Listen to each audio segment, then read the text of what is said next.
Namaskar and welcome, sir.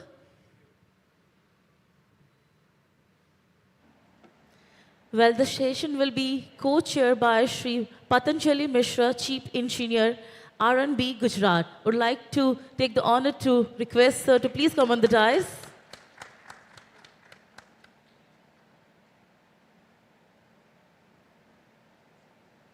Namaskar, sir. Welcome. Now I would like to request Mamta Pari ji, Senior Engineer, to please come the dais and present the bouquet to our chair of the station and the co-chair of the station.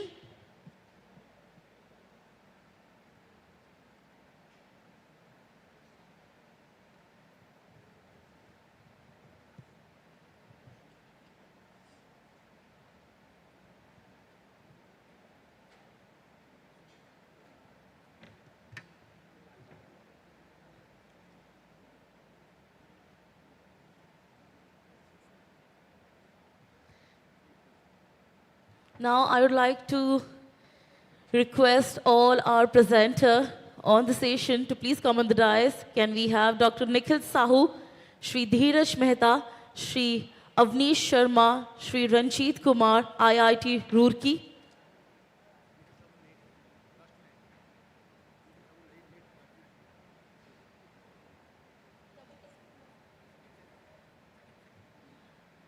Can we have Shri Tarun Gupta, Assistant Engineer, PMGSY from Jammu and Kashmir. Let's give a big hand and let's welcome sir on the dais.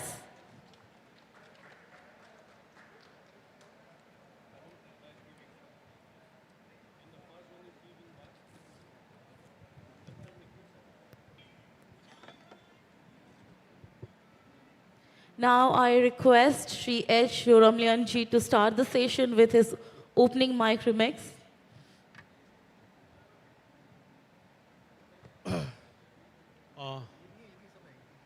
Thank you. Welcome everyone to this session. In this session, we'll be having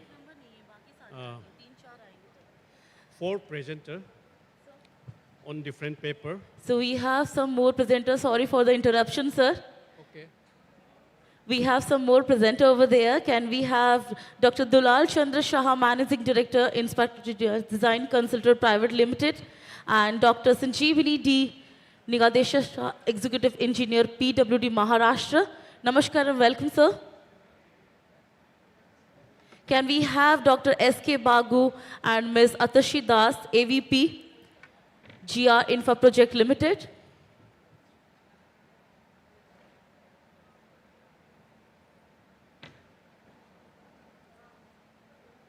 Requesting our chair of the session to please begin. Sir, we can start the session with your opening mic. Thank you so much, sir. Thank you once again, and I welcome you all. Today's technical session will be having 4 presenters. And the first one will be IITR BBM, an innovative tools to produce durable bituminous mixture by Dr. Nikhil Sahu, Sri Dheeraj Mehta, Sri Aniva Sharma, Sri Ranjit Kumar, IIT Roorkee, and that is paper number 737. And paper number 739, use of cost-effective stone matrix asphalt, SMA, layer in place of bituminous surface course, in-law volume roads, by Sri Tarun Gupta, Assistant Engineer, PMGSY, Jammu and Kashmir.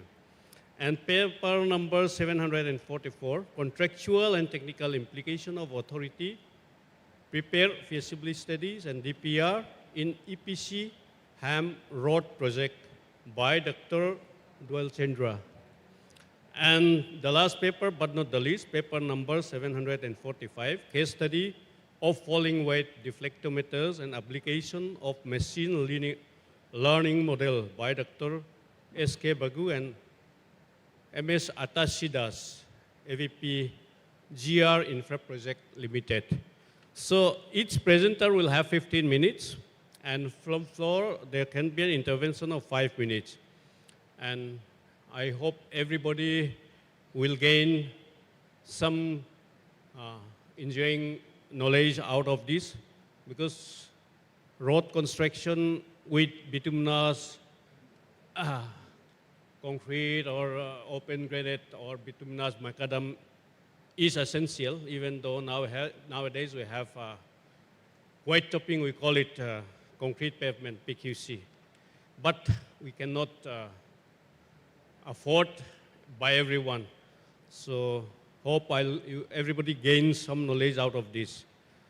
And now, shall we start with the presentation? Because I think we are getting delayed.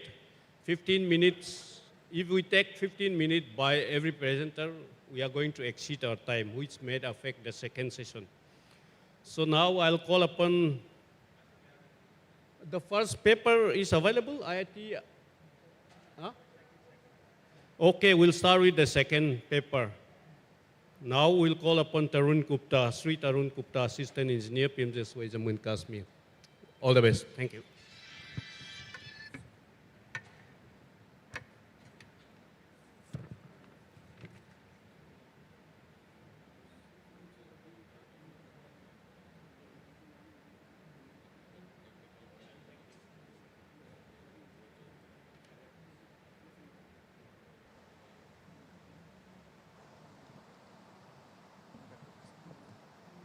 बड़ा कर दो, ये हटा दो।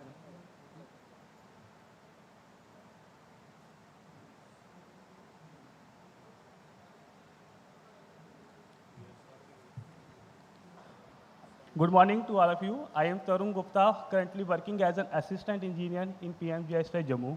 Now, my research work is use of cost-effective stone matrix asphalt layer in place of bituminous surface in low volume road.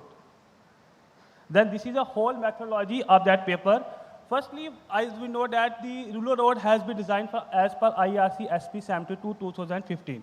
Now, for traffic category T9 category, when the ES equivalent standard axial load is equal to 1.5 to 2 MSA, the thickness of the bitumen surface course consists of 50 mm BM, then 20 mm OGPC. Now, in this paper, we have to replace 70 mm thickness is replaced.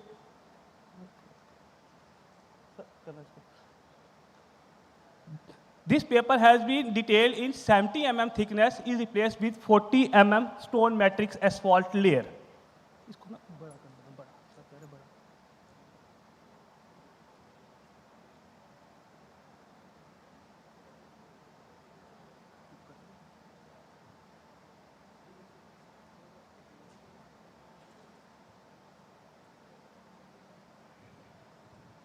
I think we will shift our chair so that you can see the full screen.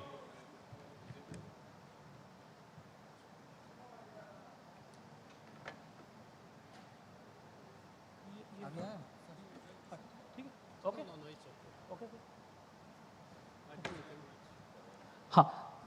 Now proceed on this 70 mm layer, 50 mm BM plus 20 mm OGPC can be replaced with 40 mm stone matrix asphalt layer. Basically, the stone matrix asphalt layer is a gap graded mix in which the load can transfer from stone to stone contact. For 40 mm stone matrix asphalt layer, we have two criteria. First criteria is stone to stone contact, and then second criteria is the drawdown test. The first stone to stone contact mean the stone to stone contact mean the void in the coarse aggregate in the mix will be less than the void in coarse aggregate in the dry roaded condition. If that condition is satisfied in the later on, then this is a stone to stone contact. And the second is the drain down test is mandatory because as per IRC SP 73-2023, it is recommend the bitumen content in the stone matrix asphalt layer may be minimum as 6.25, 6.5 up to 7%. Due to high bitumen content, there will be a drainage. This will be a condition from drainage of bitumen. Because during laying compaction, there is a drainage of bitumen. To prevent that condition, we have to use core fiber. Core fiber does not impart any strength to the mix, but it only prevents the drainage of bitumen. If that condition is satisfied, then this is okay for stone matrix asphalt. If it is not so, we have to change, we have to increase the core fiber in the moisture stability test. If both the conditions are satisfied, drain down and stone to stone contact, then it is for the analysis of the payment. This 70 mm is replaced by 40 mm. Is it possible or not? Is it possible or not? For that, we have to analysis of payment as per IRC 37/2018. We have two criteria. Further, we have two criteria. First is the rating criteria, and then second is the fatigue criteria for 80% liability equation, because this is a low volume road. For national highway, we have to use 90% liability equation, but in our case, we have to use 80% liability equation. If both the condition are satisfied, then it is a cost analysis. If just as assume if the fatigue criteria is not followed, means not satisfied, means the calculation of the strain by IIT-based software is less if increased than the permissible value, then we have to increase the thickness of SMA layer. In the further study, we have discussed in full detail for analysis of payment. If both the conditions are satisfied, then we have to last step cost analysis, if it is cost effective or not. Is that 40 mm SMA layer is cost effective or not? Then it is a whole methodology of that paper. No, as per the chart for T9 category, we have to see that this 200 mm GSB, 225 WBM, WMM, and 70 mm, 50 mm BM plus 20 mm OGPC for T9 category, when the subgrade CBR of the subgrade is 5 to 6%. As per the IRC 2015, the traffic category, T9 category, in some of the cases in J&K region, the snow-bound region, most probably this 60 to 70% region is snow-bound region, and NRDA is directly recommend the thickness of the bitumen surface course is 50 mm BM plus 20 mm OGPC. Whether the traffic category is T4, T5, T6 up to T9 tak. But it is directly recommend this is a 50 mm BM plus 20 mm OGPC. Now in this study, we investigate the application of SMA in place of BM plus OGPC.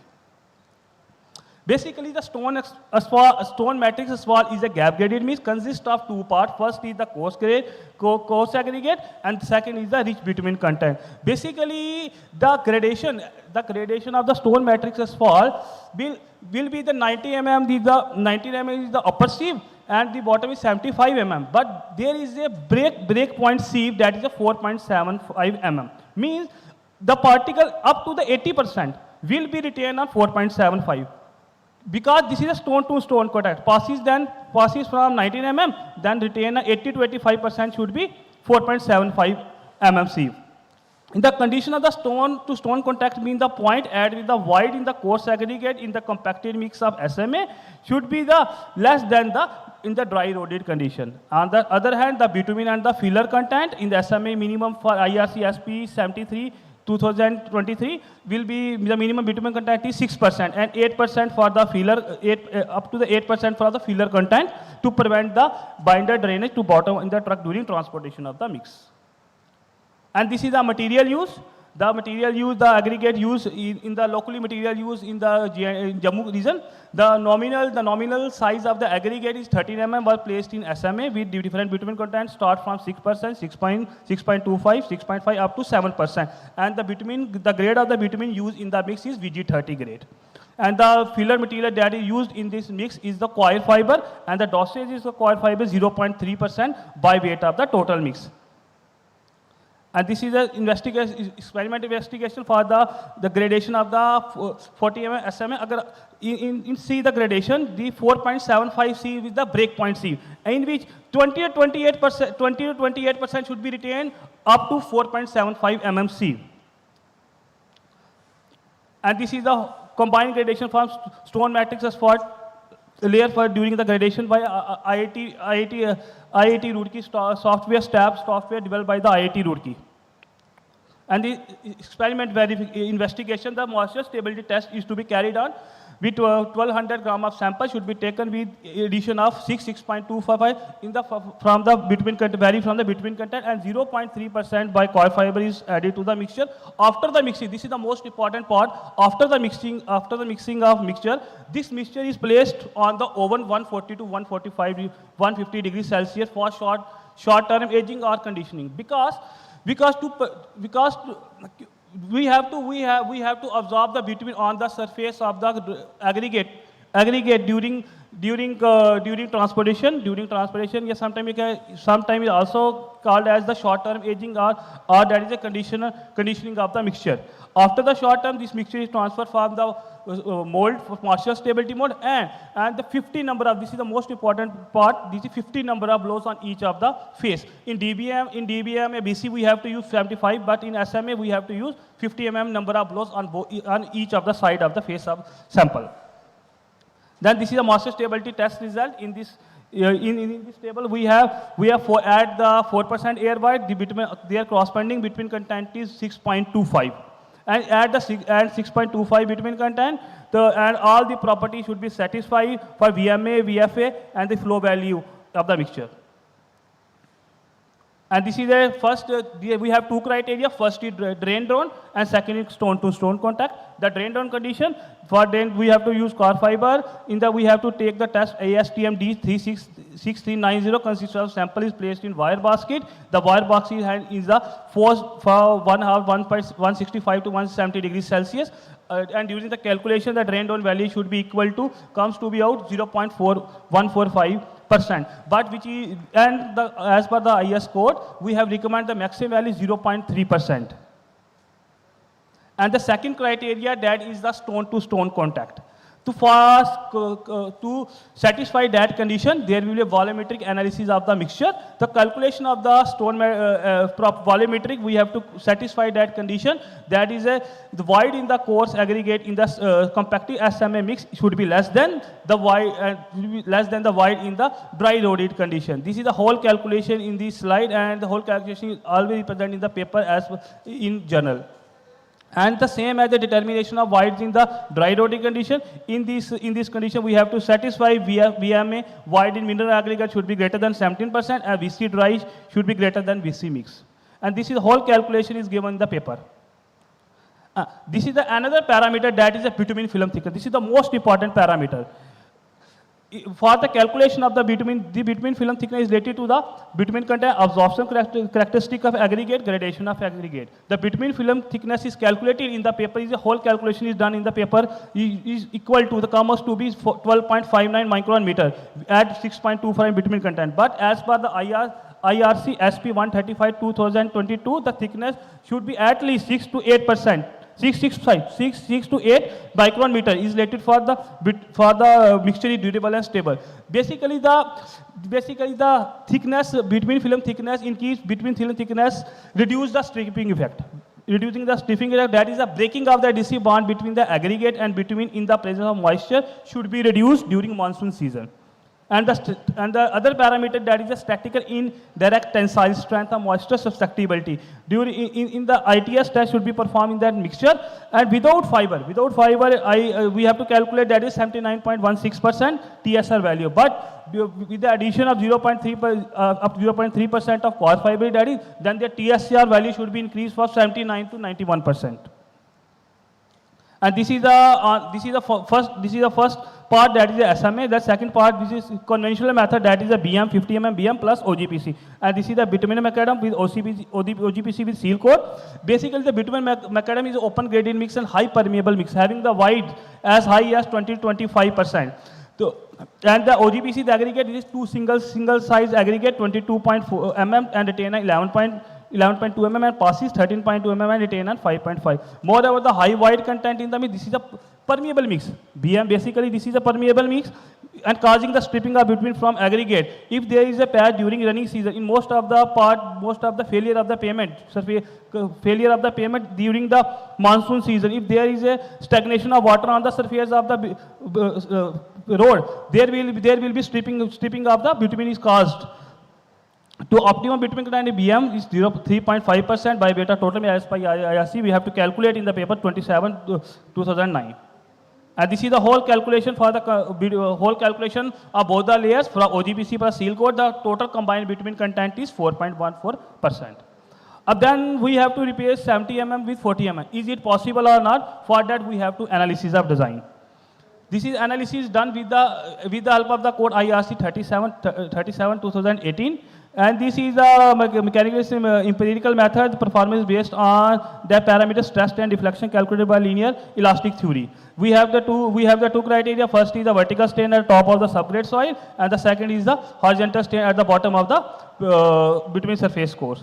Now, we have two equations, the rating equation and the fatigue equation. For 80% reliability equation, that is the rating equation and the fatigue. And in the last table, we have see that the horizontal strain and the vertical strain calculated by the IIT PF software, it is a 4.79 10 raised to minus 4 and 7.35 8.12 into 10 raised to minus 4. And on the other hand, where the permissible stresses in horizontal and vertical, which has to be calculated as per the IRC 37, is 5.25 and 9.60. And it is calculated the IIT PF software.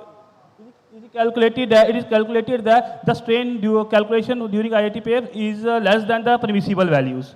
And this is a diagram for we have to calculate the strain and this cross section of the payment design. And then the last step is the cost analysis. This is the most important part. Cost optimization and cost effective. This is the most important part in that portion. So we have to design a section for 1 kilometer for width of 3.7 meter. We have to design a payment. Then that is a BM with prime code, tag code, and the seal code. We have to calculate the cost for 1 kilometer 27 lakh. For T9 category, and the subgrade soil is 2 to 15%. And I should earlier be said that this for snowboard region, we have an idea directly recommend for 70 mm, whether the traffic is T4, T5 or T6 category. As per the analysis, as per the data of JK SOR 2023-24 from ruler PMGSY road of J&K.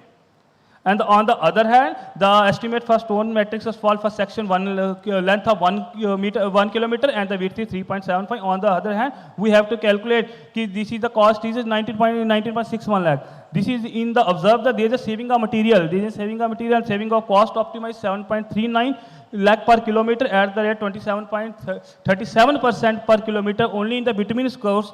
That makes the cost effective. And the analysis, main part is the analysis of the that rate of SMA in the next slide, the last slide we have to discuss. That rate is a 453 meter per meter cube. That rate analysis explained in next slide. Then this is a conclusion.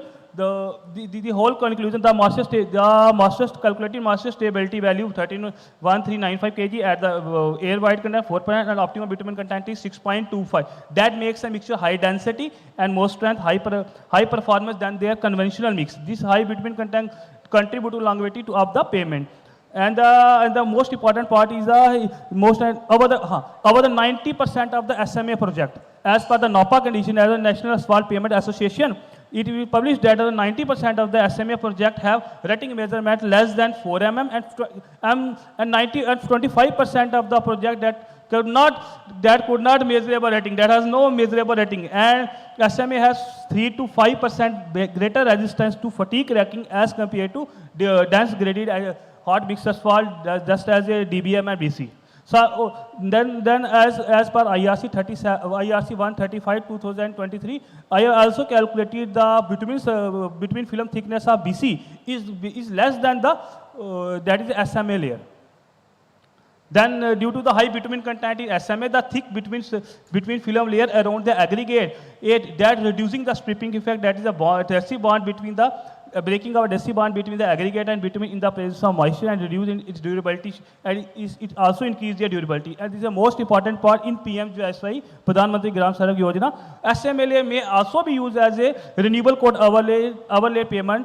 After the defective liability period is our 5-year defective liability period is completed, then we have to use as a overlay design for SMA layer. It is observed that there is saving of material 7.3 lakh per kilometer. For that analysis, SMA layer in place of BM and OGPC, we have to use 37 IRC code. The computed horizontal strain calculated from IIT PSR should be less than the allowable horizontal tensile strain and same as the vertical strain. And this is last slide for the rate analysis of 40 SMA layer as per JK SOR 2023 and 24. This is the whole analysis that makes a cost effective layer, and the cost of 1 meter cube, that is a SMA layer 453. Thank you.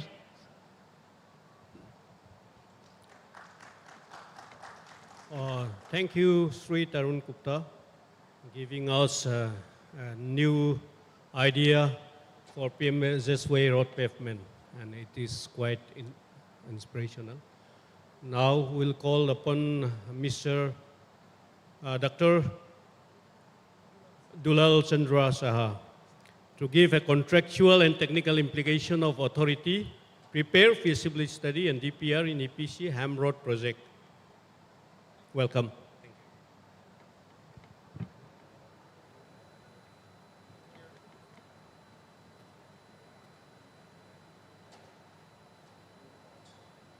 Respected Chair, respected Co-Chair, other dignitary on the dais, respected delegates, my colleagues and friends, a very good morning to everybody. Right? My name is Dulal Saha, and the name of my topic for today's discussion is Contextual and Technical Implications of Authority Prepared Feasibility Study and DPR in EPC and HAM road projects. At this outset, I would like to convey my sincere thanks to IRC for publishing this paper in IRC journal and also selecting it for today's presentation and discussion. During this presentation, we'd like to explain how authority prepared DPR reduces efficiency of EPC and HAM projects by undermining risk allocation of this type of projects and thereby fueling disputes.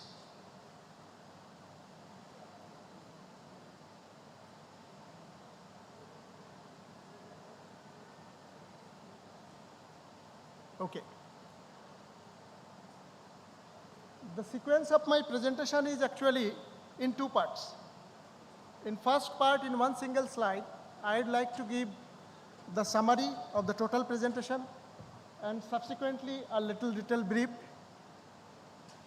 And the summary is like this. At present, it is prevalent in India that project authority prepares DPR before tendering.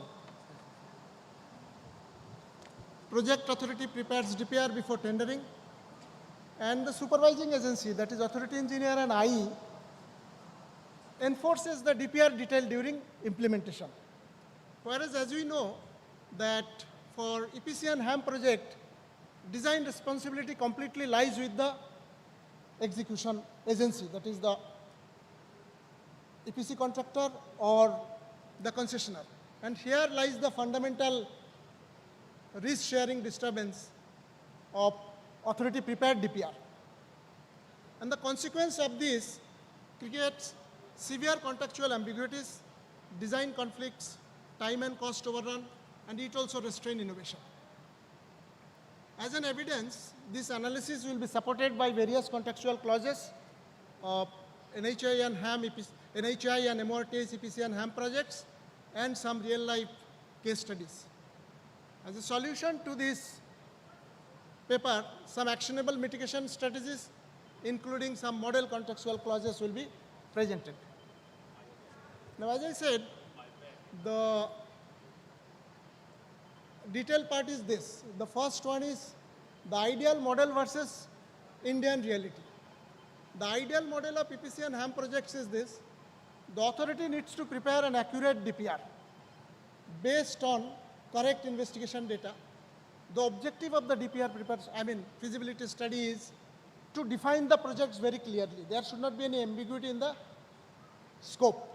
And also to define the performance parameter. What is expected, how the various requirements and facilities are expected to perform during its design life.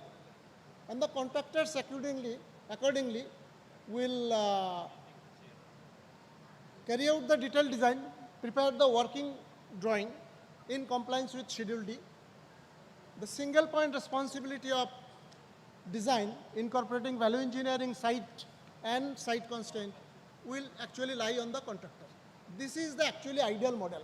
But what actually happens is a little different. Here, as I said, actual situation is different. Along with the feasibility study, the authority prepares DPRs also. And once the DPR is prepared, during execution, its supervising agency, that is AE and IE, will insist on implementing the DPR details, right? And this disturbs the fundamental risk-sharing principles of EPC and HAM contract.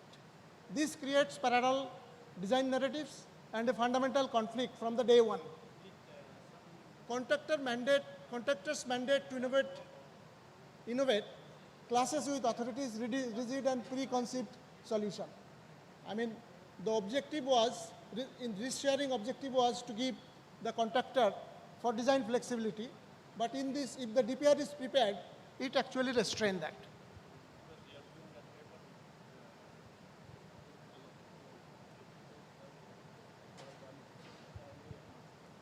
The second aspect is how the contractual intent versus on-ground practice. What the contracts say. As I said that we have two types of contracts, one is EPC, another is HAM. In EPC, the contractors bears the full design risk post-tender.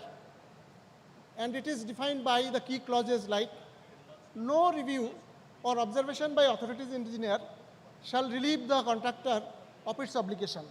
If there is any error, that should be corrected by contractor at its own cost. Similarly, in case of HAM, the concessionaire submits the detailed design to the independent engineer for compliance check.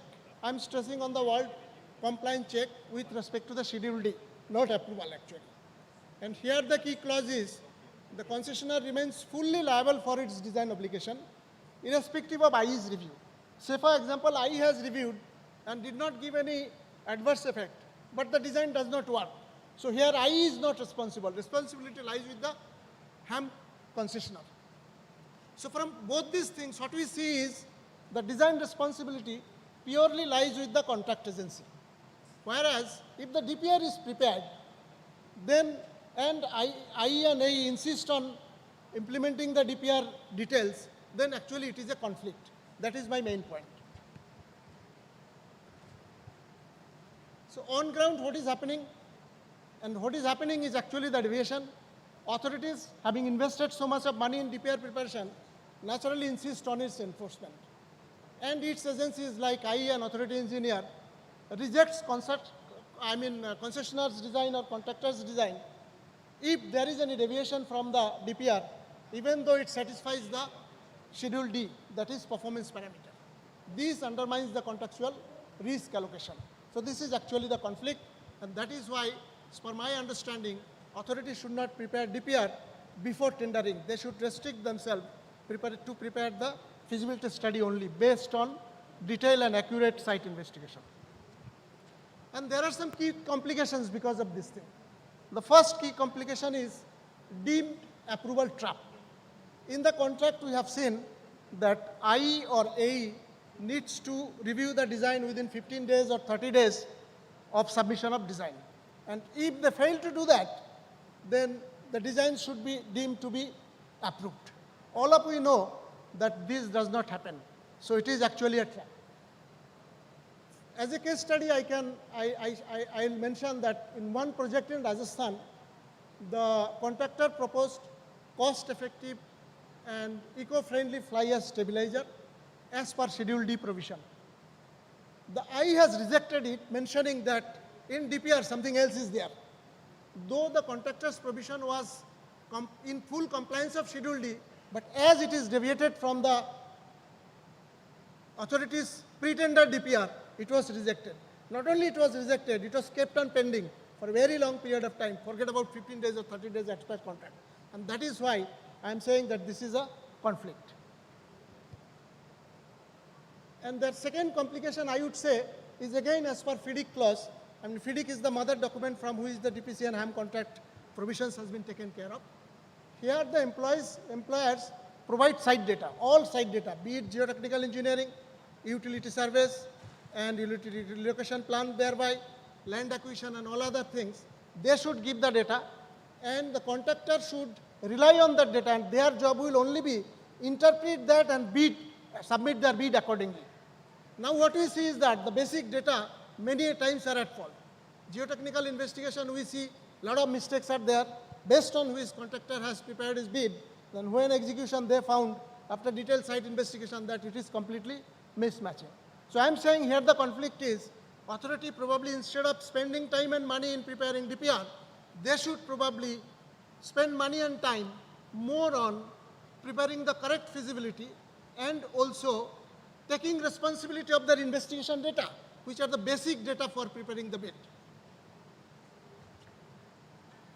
Now, as a case study for this complication 2, I will mention two. I will cite two example. One is recently completed Mumbai-Nagpur expressway. Here, as per DPR data, rock was assumed at 3 meter depth, 3 meter from the surface. But after detailed site investigation by the contractor, it was found that rock is available more than 15 meters below. So the complete details of foundation system has changed from shallow foundation to deep foundation. That has raised to the cost. There is disruption and it is in litigation. Similarly, another case study is in one of the national highway projects in MP, where in DPR's detail, there was no mention of any major utility along the proposed corridor, proposed alignment. But at the time of execution, what is found is for several kilometers, 7 to 8 kilometers to be precise, huge, very large dia water pipelines were there. And it was not possible to construct the road over that water pipeline for various reasons. So what was done is, it was decided to realign, change the alignment. And because of that, the whole thing restarted, starting from survey, land acquisition, design, review, approval, and all other things. So I am saying that they have gone to, to the extent of preparing the DPR. Instead of that, had they probably spent more time and money in understanding the base data, then probably these complications could have been avoided at the time of execution. Now, for key complication number 3, I would say that by this time, all the bidders knows that value engineering and optimization probably will be resisted during reviews and all other things. So they generally factor cost in anticipated delays, conflicts, and legal fees. And what happens, and this is precisely called rigidity risk premium. So what is the outcome of that? Less competitive bidding, higher cost of the project, and wasted public fund. And we can also see that majority of the inflation, cost reasons for inflation is actually delay in design approval. If we see, delay in design approval actually causes cost inflation because it takes time and money from them. So now I would like to go for a few recommendations. The first recommendation is actually limit the tender deliverables. Authority need not to do any DPR. They should focus on preparing an accurate feasibility study, defining the scope of the project, that is Schedule B and C. Okay?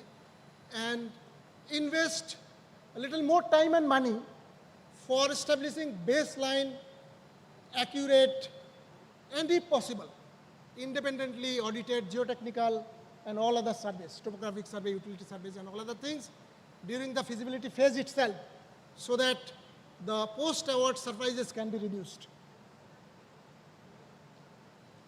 Now, recommendation number 2 is, I said that for this type of project, risks are allocated differently. Some risks are associated with the authority, some risks are associated with the contractor. Now, as we have seen, the design risks are associated with the contractor. It should be ensured. The contractor should be given the free hand to design to satisfy the performance parameter following Schedule D. It may be different from pre-tender DPR even if it is prepared. The second one is the deemed approval clause should be strengthened. as it is mentioned in contract that review time is 15 days or 30 days by authority engineer or the IE.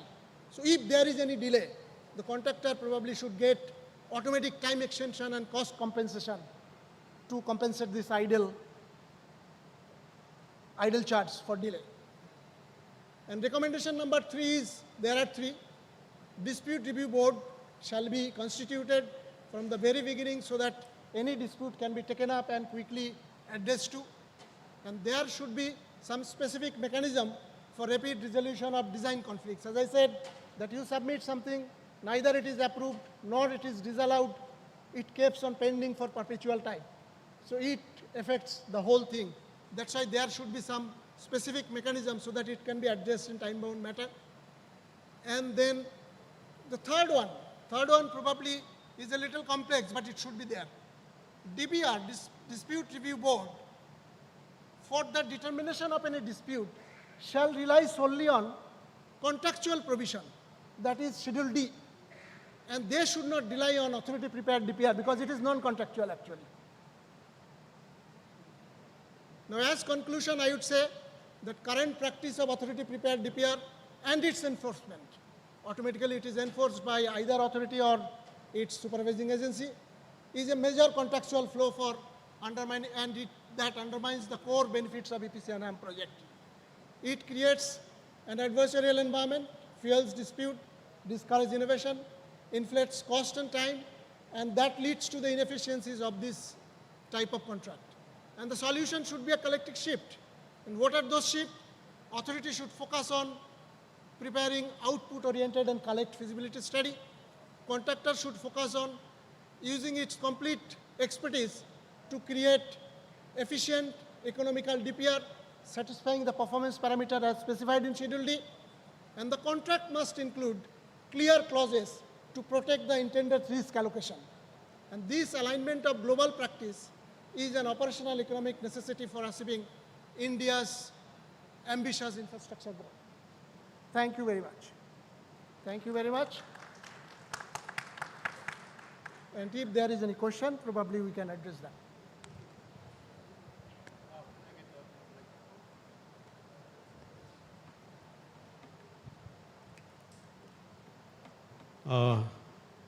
Thank you, Dr. Dulal Chandra Saha, for such a good presentation for EPC oblique HAM contract. And there'll be time to react from the audience as well as from the chair.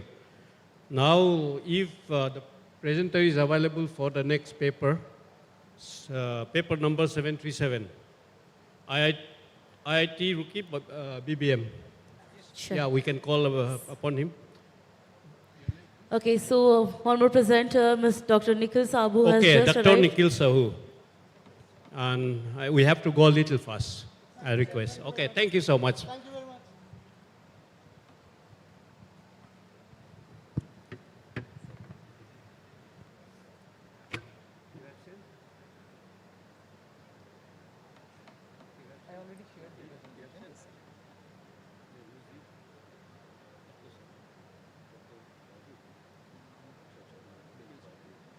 Sure. All right, we have one more presenter has just arrived right here. We have Ms. Atashi Das, Madam AVP, GR Infra Project Limited. Would like to welcome ma'am onto the dais. Hello, hello. Okay. A very. Should we start, sir?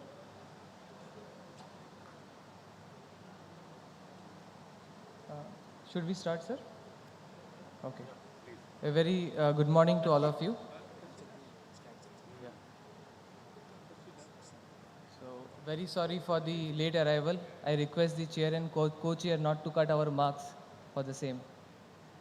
So, the topic which I am going to present today is a tool which we have developed recently related to a production of a balanced bituminous mix using some framework which I'll be talking about. So I would like to thank all the co-authors. Mr. Ranjit is present here today, but other co-authors are not here. including Dr. Dheeraj Mehta and also Colonel Avnish Kumar. So, coming to the mixed design, most of the audience, I mean, most of the people are aware that a successful mixed design in the bituminous mix is one of the starting point to ensure that the flexible pavement will perform well. Now, typically India follows Marshall mixed design as per MS2 guidelines. And these are the two brief steps involved in the mixed design process. One is proportioning of aggregates, where we have stockpiles of different aggregate sizes, which we have to blend in certain proportions so that we are within a given gradation band which is specified by the highway agency. In our case, it is Ministry of Road Transport and Highways. Similarly, the next step involves selection of the optimum binder content. So once we have selected the aggregate gradation which we want to use, then we will make the mix using different binder contents, evaluate the volumetrics, do Marshall stability and flow test, and based on certain parameters, we calculate what is the optimum binder content corresponding to typically 3 to 5% air void content. Now, one of the criticalities involved in this process, the first step is that since the gradation itself is a empirical step, we always tend to follow the mid gradation band. So gradation is basically controlled by control points, number of sieve sizes involved, and we intend to follow the mid gradation typically when we are doing the trial and error method.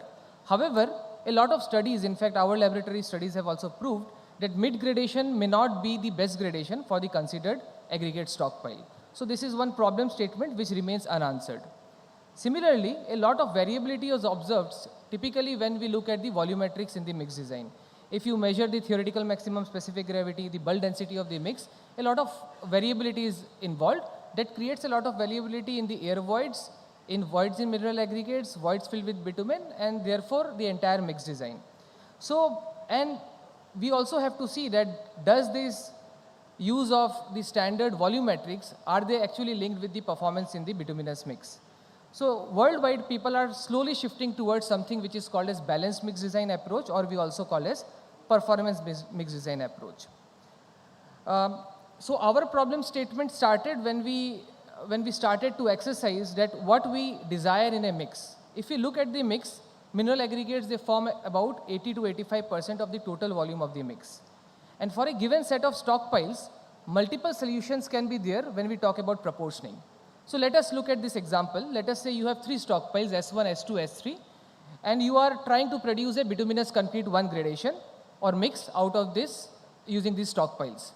So you have done the sieve size analysis in the lab, and now we want to blend S1, S2 and S3 such that we are within the gradation band of the upper limit and lower limit specified by the agency. So the first question is, in how many ways, mathematically, in how many ways can we blend these stockpiles to achieve the desired gradation? Now this is again a first question which we need to answer. Actually, there can be multiple solutions. So we initially developed another tool which we call a simple tool for aggregate blending, wherein once you input all the data of the stockpile, it will give you the total number of solutions. In this case, there are 199 possible ways you can mix S1, S2 and S3. So the next question is, out of these 199 possibilities which I have now evaluated, which is the best blend? So as again I said, people try to use a trial and error approach. Visually they try to fit a line in between the gradation band and they try to follow the mid gradation. So our argument to this process is that mid gradation may not be the best gradation. So what is the best solution then? So the best solution is a gradation which will assure that your mix performs well. When we talk about performance, we are talking about resistance towards rutting, fatigue cracking and moisture damage. So let us see what do we need in a bituminous mix. One, strong aggregate skeleton so that we can ensure rutting resistance in the mix, right amount of binder to ensure durability, and a balance in the mix structure so that it also ensures a good workability and constructability in the field. So we developed an approach wherein we took all the 3 key components and we try to optimize the aggregate gradation. So how do we do that? So first is selecting the strong aggregate skeleton, wherein we followed the traditional approach of maximum density line, which was given by Fuller and Thomson. Actually, the Fuller and Thomson equation is the one which is the basis of all the gradation people have been using worldwide. So our first key is that the aggregate gradation, which is closer to the maximum density line, will ensure a dense structure. But of course, I cannot densify the mix and reduce the air voids because I want to have sufficient space for bitumen as well as sufficient space for air voids. So the next component is right amount of binder. Here we use the idea of bitumen film thickness. Now, a lot of debate you will see in the literature that how to calculate bitumen film thickness, does bitumen film thickness actually exist or not? So a lot of debate is there. Of course, we have read a lot of literature, but here our idea is not to prove, not to claim that there is something called as bitumen film thickness. Why we are using this approach? Because it will give you that for a given aggregate gradation, what is the requirement of the mix to assure a minimum binder content. So use of film thickness indirectly ensures the use of a minimum bitumen content in the entire mix. So we use the process of aggregate asphalt film thickness or the bitumen film thickness so that the mix has at least a film thickness of more than 8 microns based on the surface area distribution of the aggregate profile. Now touching upon the next key comes the balanced mix in the structure. What is a balanced mix? We want to ensure we have right amount of larger particle sizes, right amount of mid-size aggregate particle sizes, and right amount of finer particle sizes, so there is a balance in the mix. So here we use the Bayes approach, which is again a very prominent approach used worldwide. So to understand the Bayes approach, let us just divide our mix into certain key sieve sizes. We call it as nominal maximum particle size, half size, primary control sieve, secondary control sieve, and the last sieve. For example, if you take a 20 mm nominal maximum particle size, so for the same 10 mm will be the half sieve, 4.75 mm will be the primary control sieve, 1.18 mm will be the secondary control sieve, and of course the last sieve is the 75 micron sieve. So the particles between nominal maximum particle size and half size, they comprise the larger coarse aggregates. Half size to primary control sieve, they are the interceptors. Primary control sieve to secondary control sieve, they are called as the coarse portion of the fine aggregate. And secondary control sieve to last sieve, we call as fine portion of the fine aggregate. So when we are designing the aggregate structure, we have to ensure that there is a balance between all the components. Then only we can ensure that there is proper stone to stone contact, which will finally perform as a skeleton and give resistance towards rutting. So we use certain ratios which we call as coarse aggregate ratio, fine aggregate coarse ratio, and the volume of fine aggregate to the voids created by the coarse aggregate as our key targets for the optimization process. Now once we blend all the three keys, first maximum density line, second film thickness, and third the balance in the aggregate structure, it can be mathematically combined into a formula which you can optimize using any optimization program. And you can arrive at the best composition of any given stockpile, any given set of stockpile to arrive at the appropriate proportion. Now here is a disclaimer from our side. As I said, we do not claim that there is something called as film thickness. If you see this cross section of the bituminous mix, you will see a lot of distribution of the bitumen in all the mix. Similarly, when we say coarse aggregate particles come together, they create a skeleton, which is not, theoretically it is fine, but practically you do not see it in a mix. You will see all the coarse aggregate particles are separated and there are mastics which is binding all the coarse and fine aggregate particles. So in real sense, it does not replicate what we are assuming, but it gives us a mathematical approach to develop a balanced aggregate structure. This is what we are trying to do here. So we have already published a lot of work, one being published in IRC, two being published in other journals. You can look into these papers. It will give you the mathematical framework, which I am not trying to discuss in this presentation today, given the time constraint. But this is a freely downloadable software. There is no licensing fee. You can use it, you can just download it in your laptop, in your system, and you can directly use it. So this is called as Simple Tool for Balanced Bituminous Mixtures. We call it STBBM, which was earlier called as IITR BBM. We have renamed it to STBBM now. And using this tool, you can blend the stockpile. It will give you the proportions. It will also give you the right amount of binder you have to use to produce the mix. For example, I will give you a simple practical example.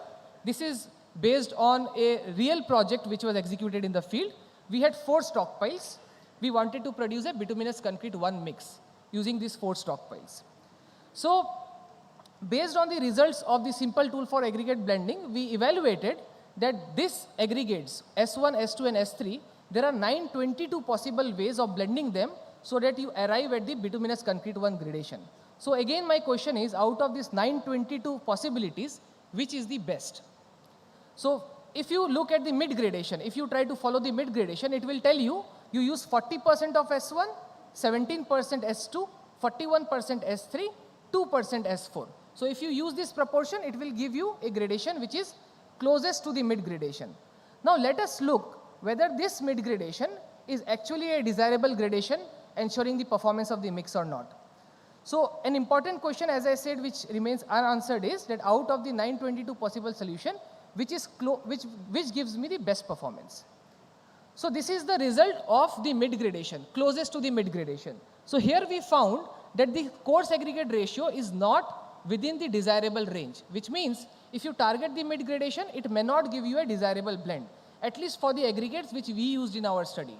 So when we use STBBM, it showed that instead of the mid gradation, if you blend 38% of S1, 24% of S2, 38% of S3 and 0% S4, it will give you an optimum blend.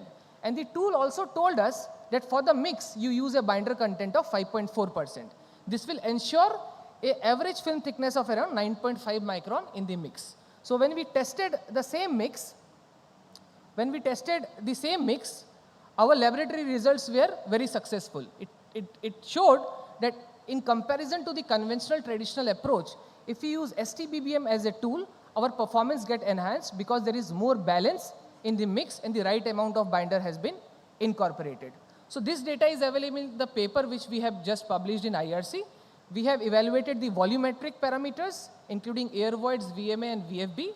We have also evaluated the performance parameters using a dynamic creep test, and we have also used a cracking index test, which we call as ideal CT. So all the results indicate that in comparison to the conventional mix, the mix produced using this tool gives better performance. We also got a chance, thanks to Ranjit ji, one of the co-authors, that we got a chance to produce or to replicate our idea in the field in one of the live projects, where we compared that how the mix produced using STBBM compares with the conventional approach. So this is the data which we used. One of the section comprised of DBM with VG30. There was another section, again DBM VG40, and there was a third section where they used BC using CRMB. So using the conventional approach, when the construction was done, we compared the compactability in the mix, we compared the surface characteristic, how the compaction appeared, and also the volumetric parameters. So the results are shown here, but what I need to point out is the type of mix you look. So on the left-hand side, you see the conventional mix where we found more segregation, and on the right-hand side, a mix which was produced using STBBM, it showed more uniformity in the mix. Similarly, we have few more photos to show, which compares how the mix looks like when you compact it using a conventional approach and when you have a mix which is produced using the derived tool. And this framework is again published in an ASC paper. We do not again claim that this is developed by us. You should ask us before you use it. In fact, you can develop this tool using a simple Excel sheet. There is no propriety involved here. So this is the framework which even if you follow, you will be able to do all the calculations and arrive at the optimum gradation in the mix and optimum binder content. So what is the advantage? If you come to the closing remarks, we understand that aggregate gradation, it plays a predominant role, but what we have observed over a period of years, that it is one of the most underrated parameters and it is often ignored because people always try to use a trial and error approach. There is no science involved in selecting the gradation, especially related to the bituminous mix. Now, the trending performance-based mix design which is used worldwide, our idea is very different from what they are doing because the performance-based mix design approaches, they are also silent when they are choosing the right gradation. So here, STBBM fills the available gap in the literature. Now, mix proportioning and the right amount of binder content can be evaluated. The best part of this tool is you do not even have to go to the laboratory. You just need the gradation, input the gradation, get the blend and do some minimum trials in the lab. So it saves time, reduces the amount of samples you need to prepare and it gives you an optimal blend ready to prepare the mix. And we have seen in the laboratory as well as in the field that mixes produced using STPBM, it shows encouraging results, especially related to the performance characteristics. Now, what is the future? One thing which we could not incorporate till now was the shape characteristics.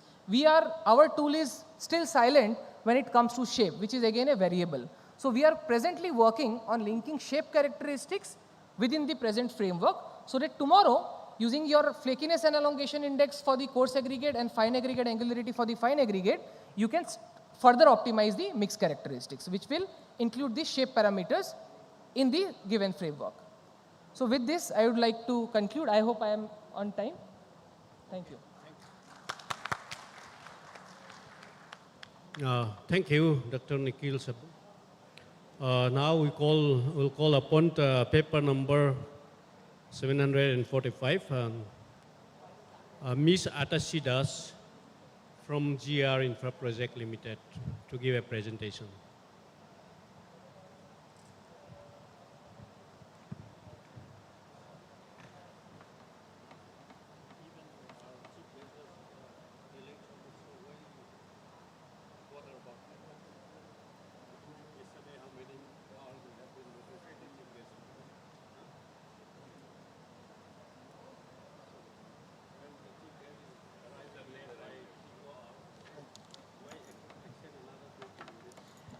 Good morning, everyone.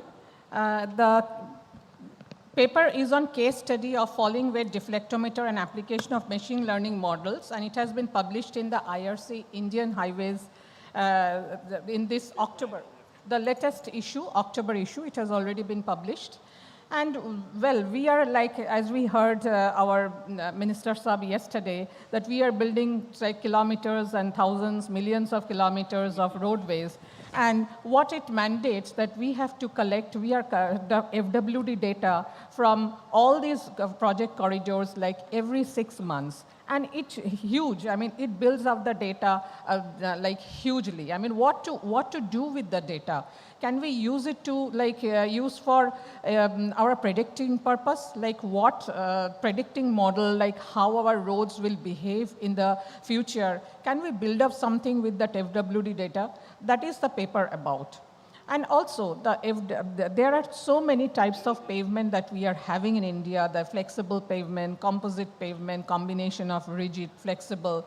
Then under rigid and flexible also, there are so many types of pavement besides the conventional one, including geogrids, then including foam bitumen, then recycle mixes, and then perpetual pavement. And even in rigid pavement, we have short panel concrete pavement, precast pavement, two lift pavement, and rigid over flexible, flexible over rigid. And on all these types of pavements, we have to do FWD regularly. How to process the data? Can we come up with something which helps us in a predictive model? And also in terms of endeavor for sustainability, these rehabilitations are also many. I mean, so many types of pavement, we are shifting from the conventional thing day in and day out. And are the mechanism of analyzing the FWD data at par with all the pavement types? No. I mean, and these are the upgradation in pavement technologies, but we are still using IRC 115 from 2014, the use of falling weight deflectometer to do the deflection analysis on all these pavements, what the flexible pavements I'm talking about. And we need to move forward. Though work is going on updating IRC 111, but we have to go a long way in terms of analysis. So this is a little bit of futuristic paper that we tried to bring about, that understanding the sensor layout and key structural indices, can we go a step forward and introduce something that gives a predictive model, which currently IRC 115 is not having. So come up with some deflection data, generate predictive deflection data, and generate E-values, the futuristic E-values, so that we can know that in the next 10 years and 15 years, if we can do something, what will be the overlay required for those pavements. As we know, falling weight deflectometer gives the deflection values at different sensor locations. Now we are introducing some terminologies. Surface curvature index, And it is derived from the surface deflections, which comes out from the D0 value. And then base damage index, BDI, which quantifies the damage in the base layer by interpreting the sensor deflection patterns. Then base curvature index, which measures the curvature in the base layer to give the overall integrity of the structural performance of the pavement of the granular layers. Middle layer index evaluates the deflection behavior of the intermediate pavement layers between base and subgrade, which the current codal provisions doesn't give us anything specifically. It's all empirical. Lower layer index indicates condition of the subbase and subgrade based on deep deflection responses detected by the sensor. So what are the limitations? As I already mentioned, it evaluates the condition of the, it doesn't evaluate the individual pavement layer condition. It's a 3-layer system, but our pavement has gone up to 5-layer system, 6-layer system, and many. The analysis of the present paper, I mean, this paper only talks about the flexible. We haven't studied for the rigid yet. So comprehensive understanding we have to have for the functional and structural conditions, so that because these days what is happening due to under the life cycle cost analysis, we are doing lower investment in the initial construction, and then maintenance is coming as huge. So too, it is like how we can plan our maintenance. Required combination of technologies like FWD and methodologies such as 3-point rating system, which I am coming. So these are the sensor locations that we have, and as I already indicated, like D0, D300, D12, these are the items we need for the deflection basin factors for the determination of the structural condition of the individual pavement layers we can have from our current FWD data only. So Horak et al. Has given, in terms of FWD deflection basin parameters, threshold development, where we can get the values of D0, BLI, MLI, LLI, and then these are the how we can designate the pavement in a sound, warning, or severe condition. So what are these BLI, MLI, and the LLI? These are simple indices, and these are the values, like BLI or SS, the SCI. This is only D0 minus 300. MLI is D300 minus D600.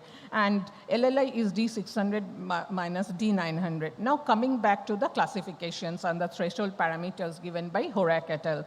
So we can designate our pavement accordingly, the condition with this threshold ranges. So coming up to the given by Chang et al. So this is a five classification criteria which may prove to be expensive for us. So what is simplified for us? So let us go with Horak et al., which is just 3-point rating criteria.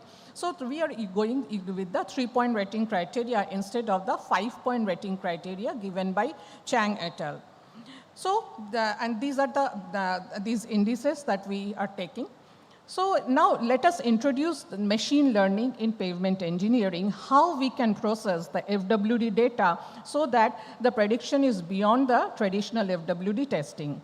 What will happen? It reduces time and resource demands. We may not need to do like every 6 months FWD need not be done. We can have some predictive models. Effectively process large, complex, non-linear data sets for accurate pavement evaluation. As I said, we have so many types of pavement these days, like semi-rigid, flexible, introducing the geogrid, because currently the FWD data, like the KGP-backed software, is unable to handle 1 layer or 2 layer of geogrids, what we are introducing in our pavement these days. It enables quicker structural parameter predictions, minimizing the need for frequent physical tests, where FWD tests can sometimes prove to be very expensive. It improves the accuracy, and it is cost effective by reducing equipment use and personal requirements. So objective and scope of the paper is like conducting, we have taken a case study. FWD test is done as per the way we do, and then analyze the FWD data using different ML models and find the best suitable model to come up with a predictive model. Perform statistical analysis and determine the strength parameters and determine overlay thickness, which can be predictive. It is not necessarily for the 5 years, but it can be 10 years, 15 years. We can go long term also. The ML models which have been done, machine learning models for FWD analysis, are linear regression, exponential model, artificial neural network, then k-nearest neighbors, XGBoost. These are all details given in the paper. And I won't go through all these details, what are the intricacies. To run these, we have used Python and we have used Gemini, ChatGPT, because those are the general handy things, because we wanted to go with handy things rather than going with anything sophisticated software or anything. And these have been run on the FWD data that's collected. To assess the ML algorithm, a training dataset has to be prepared. And the training dataset for the metrics evaluated were coefficient, and the metrics for the training dataset, a coefficient of determination are R-square, and the mean square error. For the data processing, which are required as data cleansing, like getting the outliers, we can go for box plot or something for data cleansing. Then database consolidation, training the dataset, and temporals, forming the temporal series, and then feature engineering. Say, for example, we have a dataset of 1,000 data. Out of that, 70% or 700 we will use for validation. Then training dataset we will form out 20%, and then we will do the cross-validation for the rest. So these are the steps which are detailed in the paper. The categorical features are the nonlinear ML regression, the algorithms, and these are, say, surface curvature index. We fed some like values to get the data cleansing done. Then base damage index, base curvature index, what it cannot have and or something. The limits have been put while doing the data cleansing part. Performance prediction models are, as I said, R-square and mean square error has been done. Tested algorithms are SVM, RF, and KNN. Those I have already mentioned here. And then the hyperparameter selections are also done, and the grid search are done. These are all part of the back-end analysis that have been done, as I said, with the programs and just Gemini and ChatGPT and Google. So for the case study, these are the locations of the sensors. It is a road 150 kilometer in MP. And then constructed 8 years ago, overlay done after the 5th year. FWD has been done, and the sections encountered are good, fair, and poor condition. And these are the way the data, as I said, that we went for the 3-point rating. As we see the maximum deflection for D0, we are seeing that only 6% is coming under reconstruction, 31% is having overlay. And for the individual layers, we find that only 1% is going for reconstruction for base layer. Sub-base layer, again, reconstruction is 24%, and subgrade, it is 9%. So these are the one that we get only from the 3-point rating. We are getting an initial outcome from that. And then we do the predictive models. And under the predictive models, we do the analysis with the actual versus predicted. And then the perfect prediction also, which, as we see, is the straight line. And these are how our data lies of the actual versus predicted data from all the parameters like SCI, then the BDI, and for each of the models, KNN model, SVR model, and all that. And doing the R-square and mean square error, what we find that KNN model having the list R-square, it is having the 0.64 R-square value, the maximum value, and the list MSE value. And to plot, we have plotted all these MSE in R-square in a radar plot to get the visual comparative performance of the different models. Then in current case, as we see, R-square 0.64, we may say that it is not close to 1, but again, the data that we studies is only like 850 values. If we had plotted like 5,000 values or something, it would have tended towards 1. So as 847 numbers, it's studied.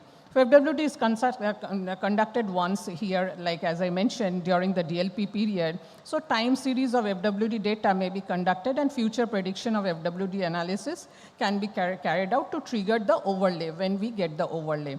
Heat map and confusion matrix have been done with the predicted values and the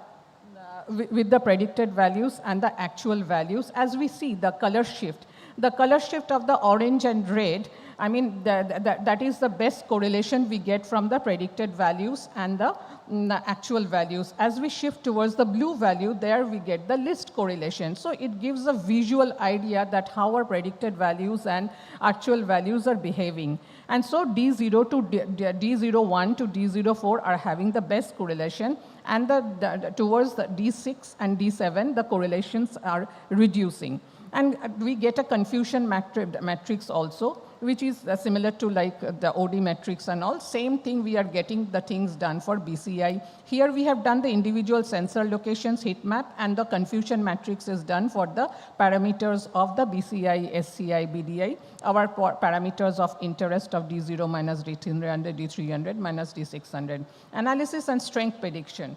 Based on the D01 characteristic deflection, we are getting the mean deflection from the homogeneous section. For each homogeneous section, we get a value.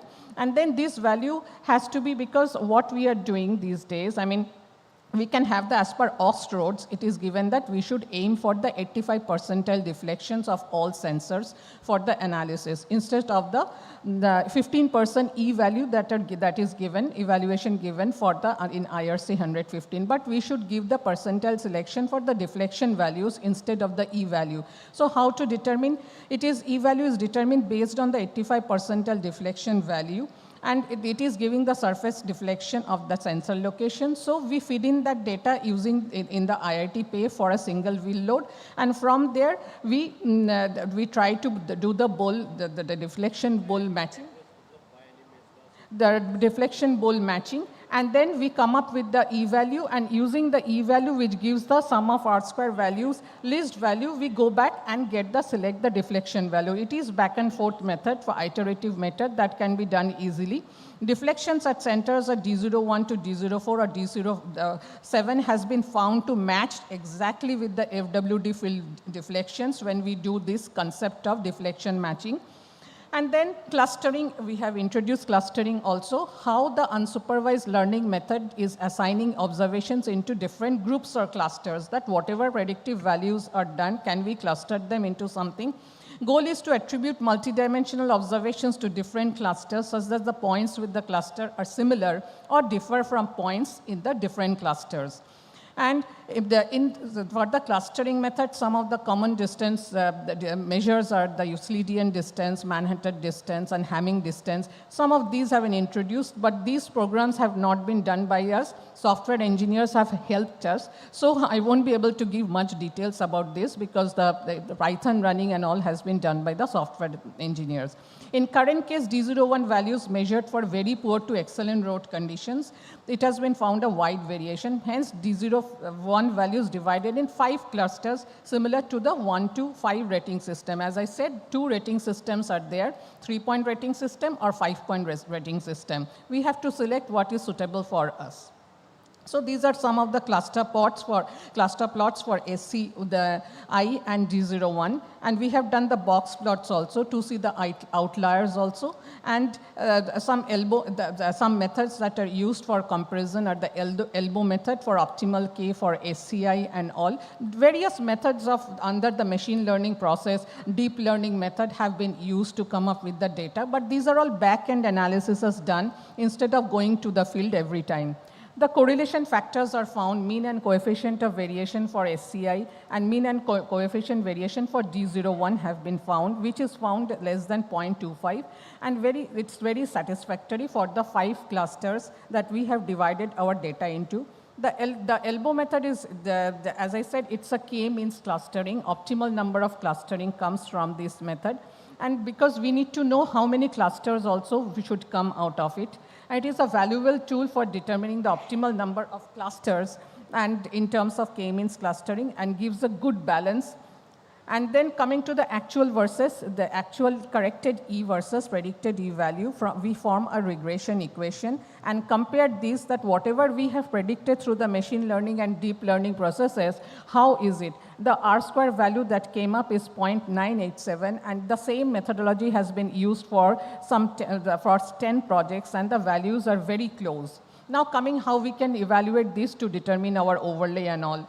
So the correlation, the FWD tests, practical use FWD tests are conducted. We get the values. Correlation matrix, heat map, confusion matrix is prepared. Subsequently, regression equations are formed. These are the regression equations coming. R-square value is found between 0.9 and 0.99 using this methodology, and which is very good. So D01 increasing with decreasing value of BDI, BCI, and SCI.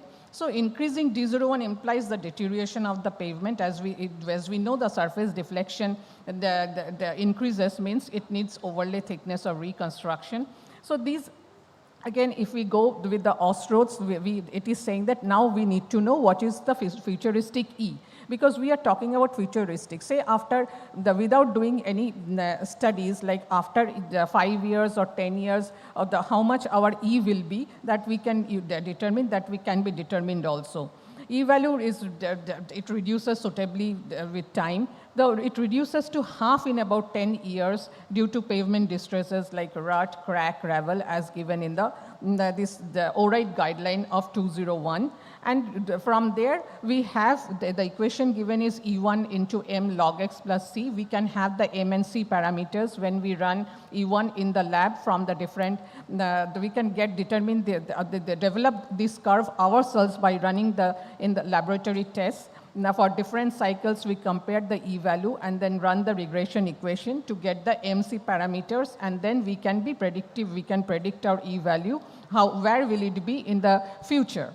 So the conclusions from the study are that we analyze the data, then train the data, and get the surface curvature index, base damage index, and base curvature index to get the individual values of the individual layer analysis to get the E-values using different machine learning techniques, find the suitable model, and then because we found that the KNN model is the best model, and in terms of the radar plot with the R-square value, other models give relatively lower performance. Cross-validation was employed also, that whatever we have done using the other techniques that I've already mentioned, clustering and all. So cross-validation is needed, whatever we are adopting is suited for our predictive analysis or not.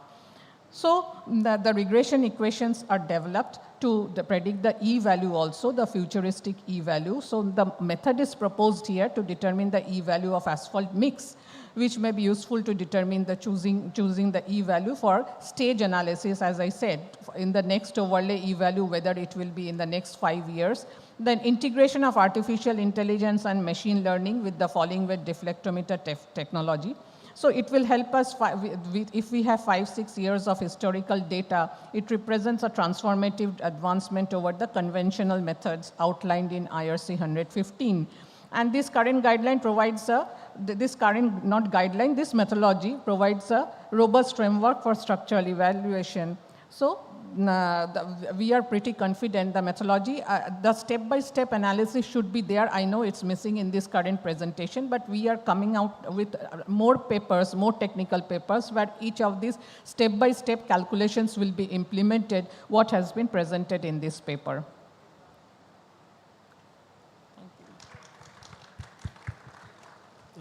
Thank you, Ms. Atasidas.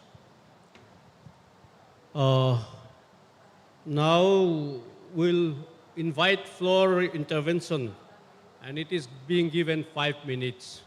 If somebody can give a microphone to the floor people.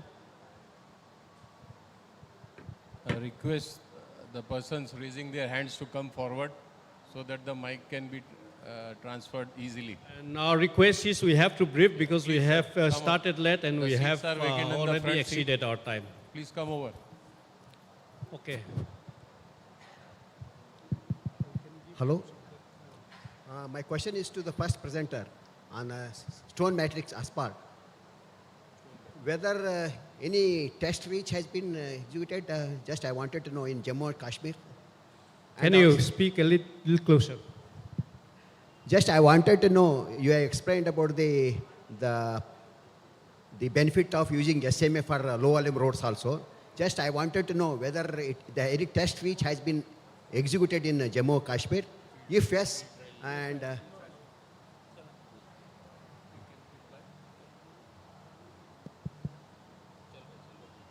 Hello. So, there is not field required, but later on, within 2 or 3 months, field wise is also applied. The only testing. sir, Laboratory testing. just Laboratory testing. The problem is Field testing has not been done. It is a laboratory testing. That is a Only big laboratory. just one more question. Yes, sir, yes, sir. Since SMA involves mixed design and also proper use of the cellulose fibers Yes, sir, yes, in the mixes, you are supposed to be very careful in the execution of. Therefore, whether the contractors involved in the execution of low volume roads are exposed to mixed design and also use of fibers in the mixes and all. Otherwise, it may lead to segregation and all that. That's my doubt. Core 5. Thank you. Thank you. Somebody else raising hand? Sir, if I can add to gentleman's query. Mr. Good morning. I am Hitesh Sardesai, Shrikande Consultant, Mumbai. I would like to ask Mr. Shah on DPR point. Yesterday also, Minister Saab pointed out about the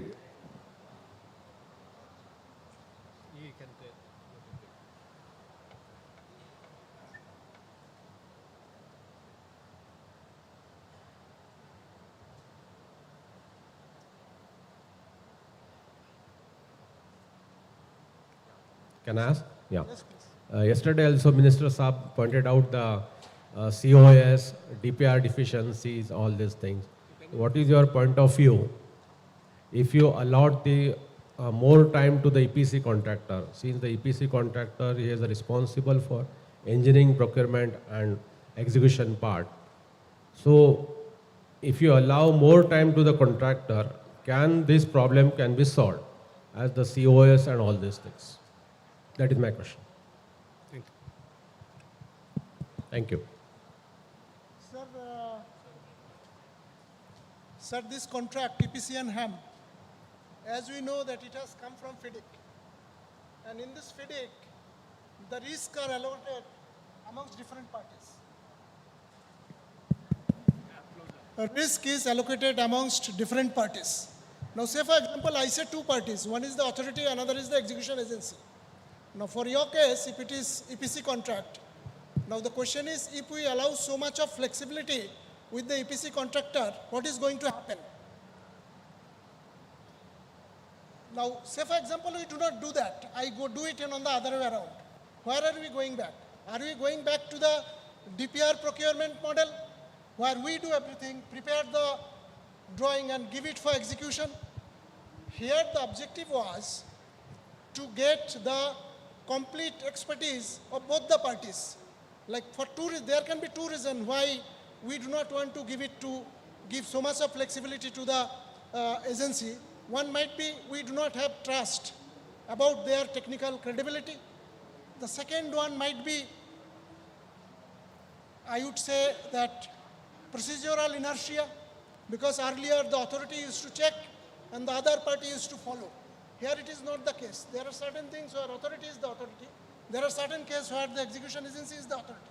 Like for design, the complete flexibility if you do not give, then the basic objective of this type of model, like getting innovation, introducing innovation, reducing costs, these things may not come, sir. What we can do is, whatever you have said, to ensure that we define the performance parameter. Say for example, if it is a pavement, like 2-3 pavements related presentations were here, we define what should be the performance parameter. If it does not perform that way, in any case, he is going to be responsible. So this way, probably we can take care of this situation. Okay, thank you. I think it's...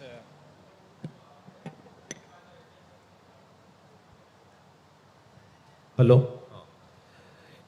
If you allow the contractor to design and the authority to finalize the design consultant and all these things, those are going to be appointed by the contracting agency, and the same can be proof check properly, not proof check as a I or A. It is to be proof check by the other consultant who has the capability of doing all such things. So then the COS and all these things can be avoided. That is my point. If it is okay. No, the only way the COS can be avoided is by following two methods. Number one, the authority prepares the DPR feasibility report correctly. Secondly, they define the scope clearly so that there is no ambiguity. And third, the scope is based on accurate investigation data. If these three things are done, chance of COS will be genuine only. Say for example, you did not include any specific things in the scope, you have understood it later, maybe by local representation or something like that. The COS will be coming for that purpose only. Now, how we are getting COS? Because feasibility report is not that correct. I mean, feasibility report is not that correct. Information based on which feasibility report is prepared, that is investigation data, it has got faults in it. And the third thing is that the scope, that is Schedule B and C, is not properly defined. Now, if these three things are done, which is the basic requirement from the authority in this type of contract, then my understanding and understanding Yeah. of FIDIC I is think we should be there is not fast. going to Other be any people may like to. Thank you. Because Thank you. one-to-one is not allowed. Okay. Thank you. Queries may be focused on other papers also.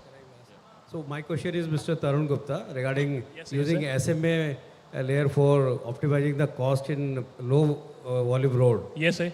Yeah, actually I just want to know because SMA by itself is having around 20-25% extra bitumen, and for low volume road, I mean you showed the cost comparison also, but I really find it difficult.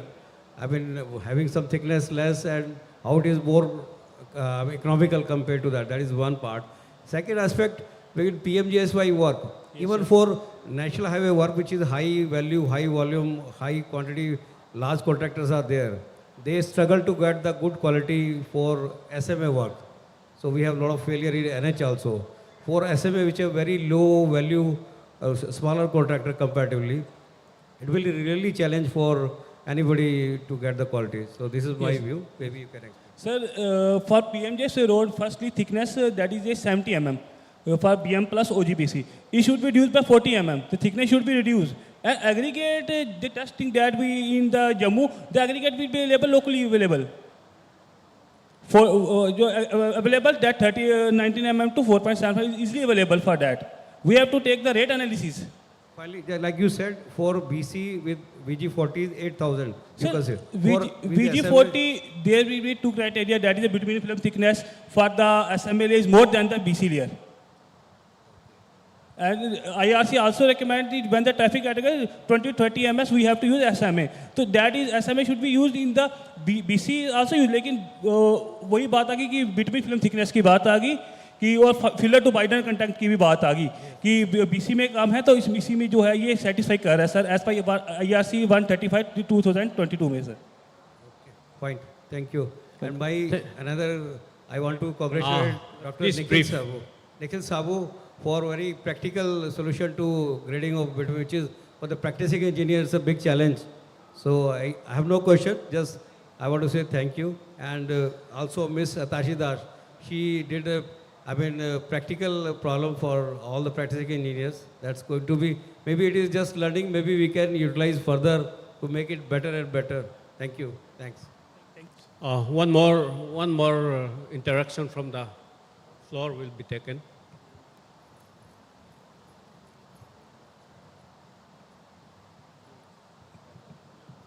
My question is to the madam. Actually, are you able to hear me, madam? Yes. Yeah. Carry on. It's coming. Madam, actually for the predictive model for the payment structure, you under data cleansing, you mentioned parameter value errors. What exactly, what parameters are considered and how these errors are, how these errors are worked out? You are talking about the parameters that have been used? Yes, yes. And how these errors have been worked out? How these have been quantified? Yes, that's what I said. No, we are coming up with an example, and so that it will be much easier to understand how it has from starting from deflection data analysis to overlay computation, how we did it. It will be an extended example, because some of the models are run. You have to run Python and all. So without running those, the predictive models won't come out. No, what parameters are considered exactly? The parameters are the deflection values, no? The D0, SCI, BLI that I said, D0 minus D300, D300 minus D600. It's the deflection values only, nothing else. Only working with the deflection values coming out of the individual sensors. Thank you, ma'am. I may consider this as the last question because you got another session lined up. Though we started late, my speakers did cover up in good time. And I would like to thank my chairman, sir, Shri Zoram Liana, sir, engineer in charge from Mizoram. I am PJ Mishra from Gujarat government. And like we too have become rain surplus this year in Gujarat, but that has taken a heavy toll on our roads. And I would like to congratulate the presenters There were three presentation which were more iterative based, and one was a practical example which Dr. Saha had talked about the implication of the EPC and the HAM projects. So it was very informative, very vigorous, and I would like to hand the mic to my chairperson, sir.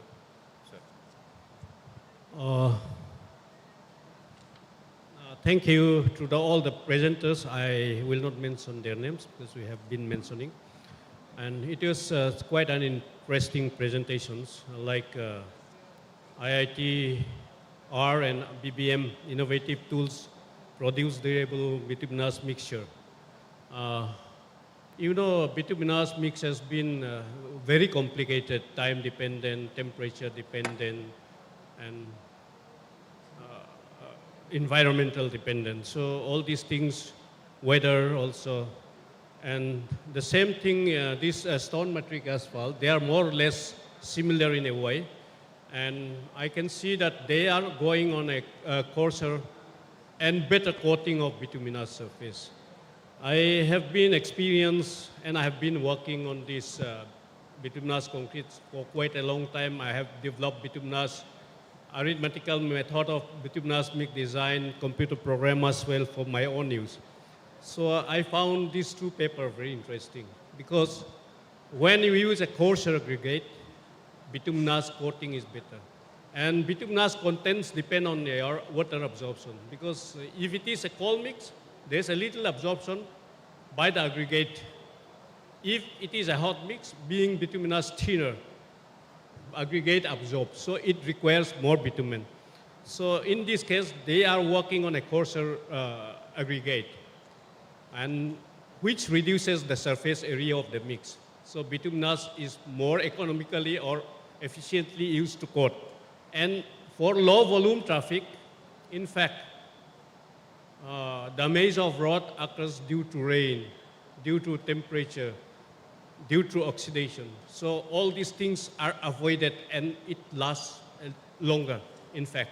That, with my experience on road for more than 30 years, I've seen this. And this, for the authority engineer, I think if you are there in the inaugural function, our chief guest, Honorable MORTH Minister, has given one mathematical example of a square plus b square is equal to a plus b square. But if you take the whole thing square, you get 2ab, a square plus b square plus 2ab. So working together with the contractor is beneficial for the government, for the public. So from the employer side, if you are a government employee or if you are a corporate, you will feel that the paper might be a little one side, blaming the authority or the authority engineer. But being, I have been an authority engineer, I have been authority, so we are trying to rely on our design because we have been preparing DPR, which we feel is the best. But being an engineer, authority or authority engineer, we have to be a little flexible, as well as the consultant also, they have to be a little flexible and we have to have a consensus. That's my comment on the EPC contract and HAM contract. And I have seen lots of dispute arises between contractor and employer is mainly a small misunderstanding which has created lots of money for arbitration. I have faced so many arbitration and I have been winning 4 or 5 arbitrations. If employer attends properly and record properly, the contractor always want to claim and we always represent our side. But we have been making lots of understanding before we go longer. Because one of our arbitration case started in 2005 and still it's going on till today. So this is a very expensive. Who is benefited? Our arbitration lawyers. So all these things can be avoided through understanding. That's my feeling. And there's a lot to talk about on that. And as for the falling case study on falling weight deflectometer, we recently have done about 100 kilometer FWD with CRRI. And we have done our airport pavement with CRRI. We engaged the CRRI people.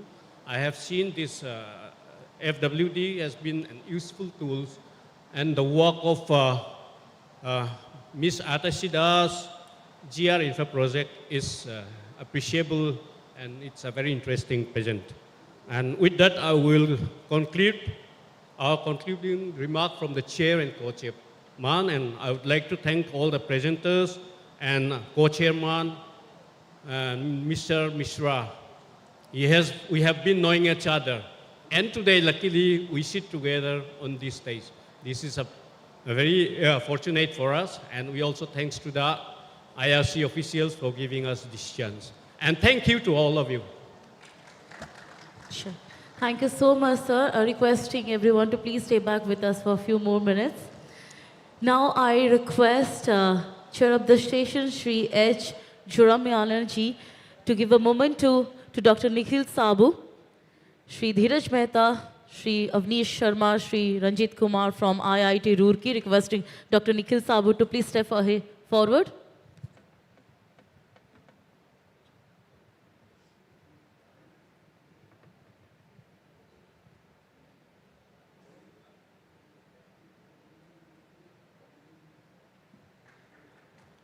Next, would like to request for receiving the memento Shri Tarun Gupta, Assistant Engineer, PMG SY, Jammu and Kashmir.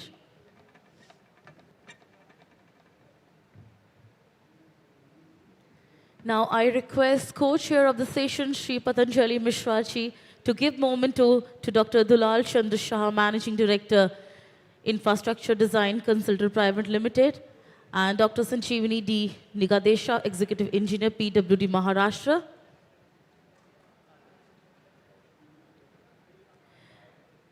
Well, requesting Ms. Atashi Das, AVP GR Infra Project Limited, kindly step forward and receiving the memento.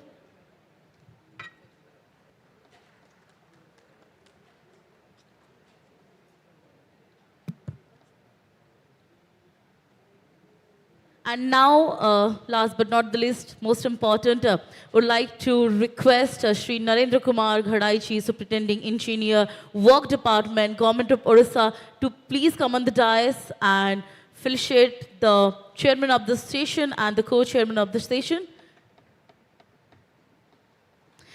Thank you so much, Shri H. Joramyalanji. Thank you so much for all the words, for all the time. We are very glad, sir.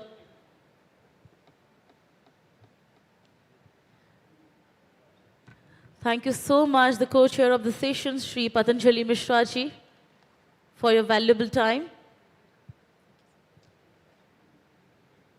Thank you so much, Narendra Kumar Ghadai, sir. And here we are ending the technical session 6. Thank you so much, ladies and gentlemen. Thank you. And it's an announcement. We'll shortly start the next technical session within 30 minutes. So it's time for a 30 minutes of tea break. So requesting everyone, please. Requesting everyone to please come back here within 30 minutes. Thank you so much.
ସେଇଥିପାଇଁ ଏତିକି ହାଇଟ୍ର ଥିଲା ତାକୁ କାଟି ଦେଇଛି ଆଉ ତଳୁ ଏତିକି height ଥିଲା ତାକୁ ବି କାଟି ଦେଇଛି ଯଦି ପଚାର ସେଇଟା ନହେଲେ ମୁଁ ପୁରା କାଢ଼ି ଦେଇଛି ତଳୁ ଦେଖିଲେ ଦେଖାଯାଉଛି बात नहीं है अभी सारे जो फॉर्नर्स आएंगे सब लंबे लंबे एक कुछ छोड़ के बस पद्मा सर बोल रहे हैं उसको पूरा निकाल हटाई दो बाद ओके सब ऊपर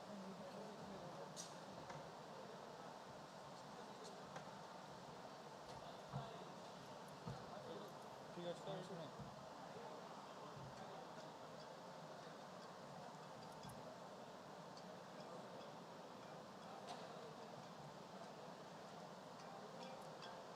ठीक अच्छे कौन कौच काढ़ी ना थी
Sure.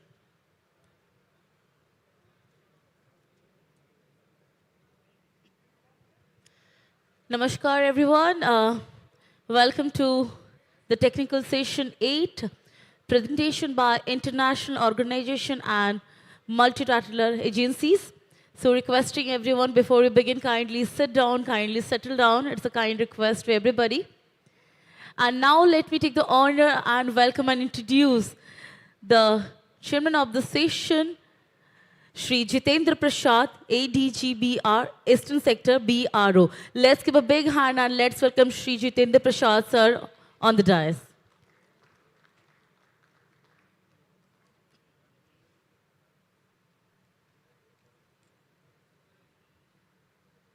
Namaskar and welcome, sir.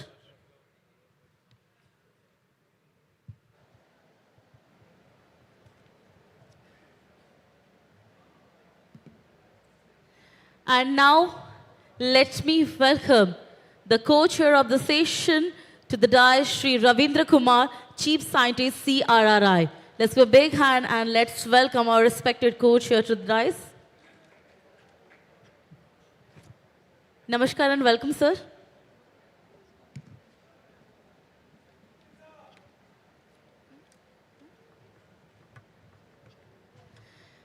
And to welcome our respected chair of the session and co-chair of the session, would like to welcome on stage Srimati Mamta Padhi Madam, Senior Engineer, Works Department, Odisha. She's going to welcome our co-chair and chairperson with the flower bouquet.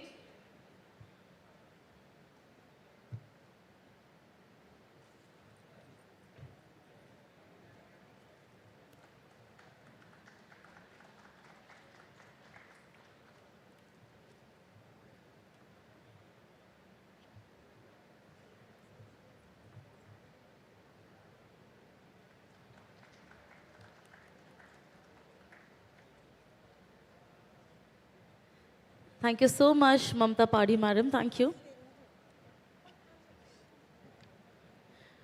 And now, would like to welcome to the dais to all our respected presenters over there.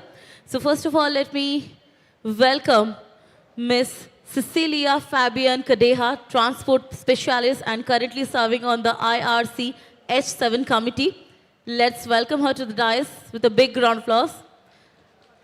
And also requesting Srimati Mamta Padhi Madam is going to welcome Miss Cecilia with the flower bouquet.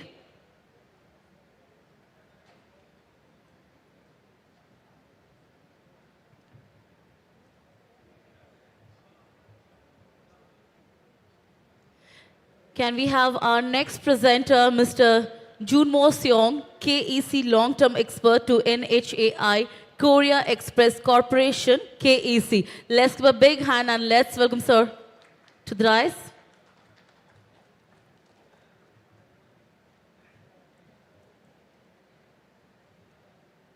Welcome, sir.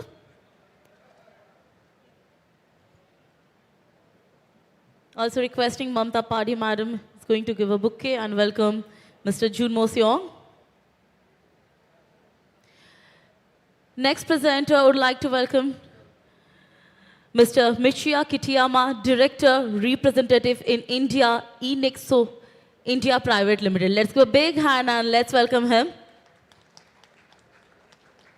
Namaskar and welcome, sir.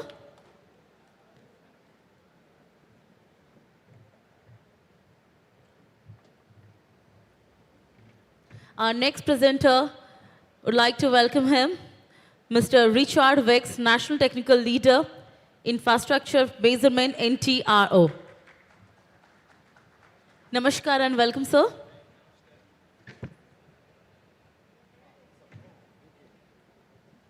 And also requesting Srimati Mamta Padhi Madam to give bouquet and let's do a beautiful swagat.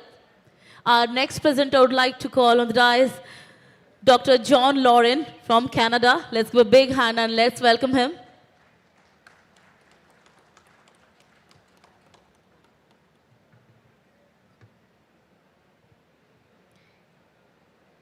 Would like to welcome Mr. John Laurent.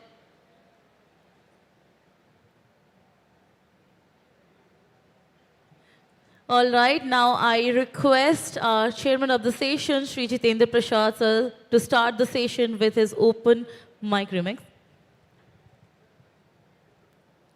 Hello. Very good afternoon. Namaskar and Jai Jagannath to all of you. This session is going to be quite interesting because we are going to have quite a good international exposure. So audience should have themselves keep occupied in this session, I hope. And of course, the major challenge would be for the speakers to, keep the audience awake because we are needing to, to the lunch session. So that is also one of the big challenge the speakers would have. Well, despite all this, we have the time constraints. So 12 to 30 minutes would be max. The time would be for the speakers. Of course, it is quite injustice to them because keeping in mind the content and material of the paper, but still we have to bear with the time constraints. So that is one thing, and we'll keep the question answers in the last.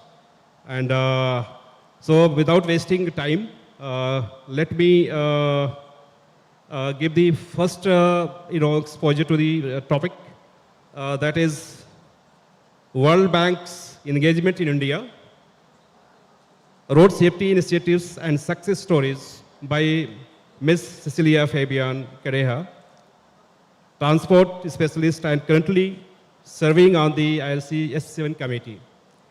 So before we could start, I would request my co-chair to give a brief account of her bio so that we come to know about her. Thank you, sir. It's a privilege to speak short CV of Dr. Cecilia Fabian. She is the transport specialist at World Bank and serves as the road safety focal point for India and a member of Road Safety Design S7 Committee of Indian Road Congress. Originally from the Tanzania, she holds PhD in transportation engineering from Florida International University. Her research focus on traffic operations, safety analysis, innovation operations to improve the transportation system with several publications. Cecilia has extensive global experience, having worked on the transportation project across Africa, USA, Europe, South Asia, and her work include capacity building, designing. So let's give her the big applause. So I request Cecilia to present her paper on road safety initiative and success story.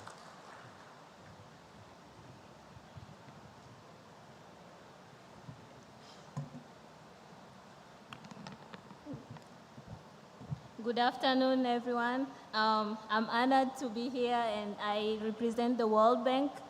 I'm going to present some of the World Bank engagements in India in road safety initiatives and some of the success stories that we've had so far.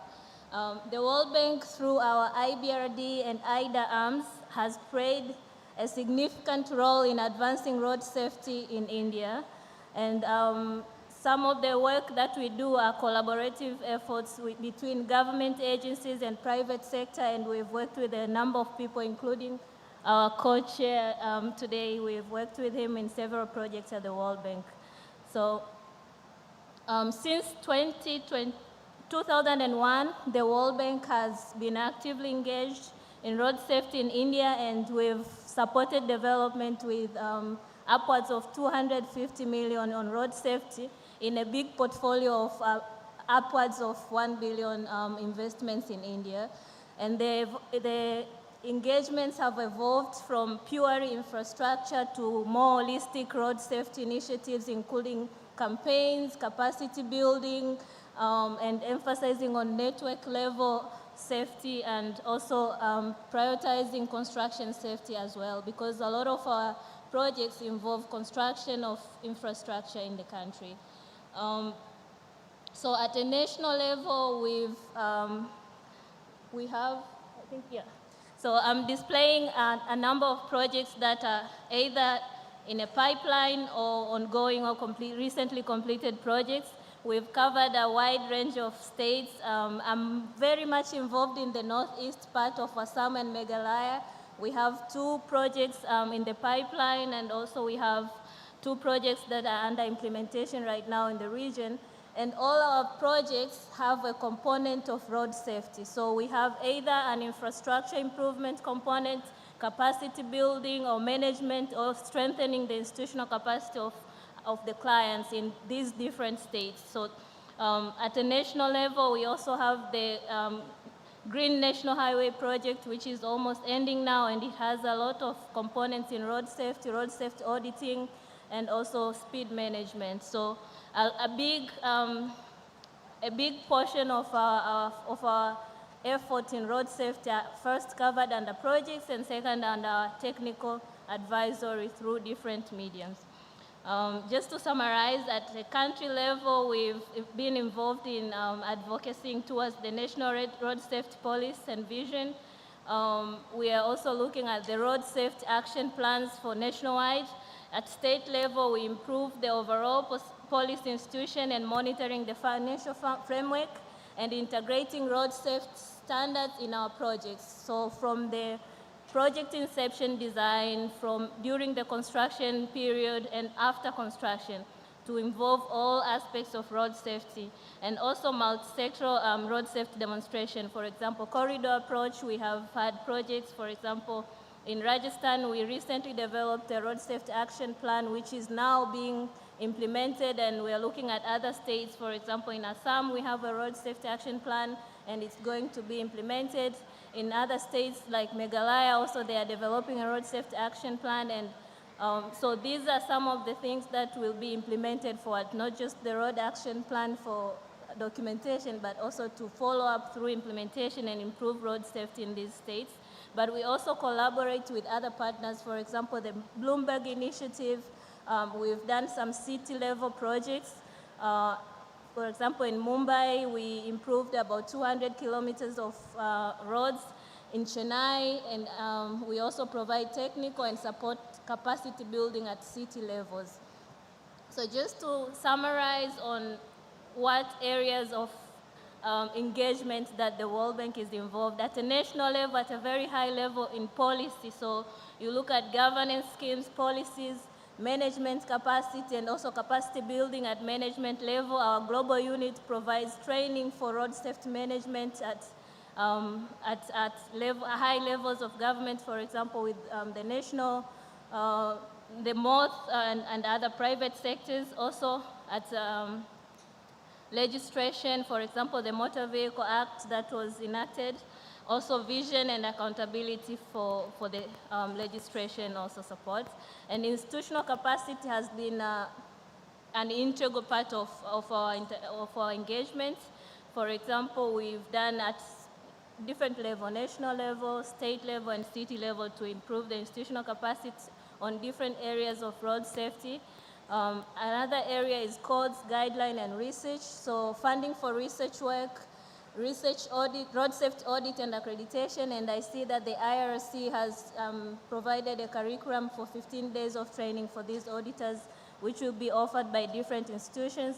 And we've been engaged in supporting those auditors in our projects to have accredited auditors who are going to work in the projects and also post-projects in the country.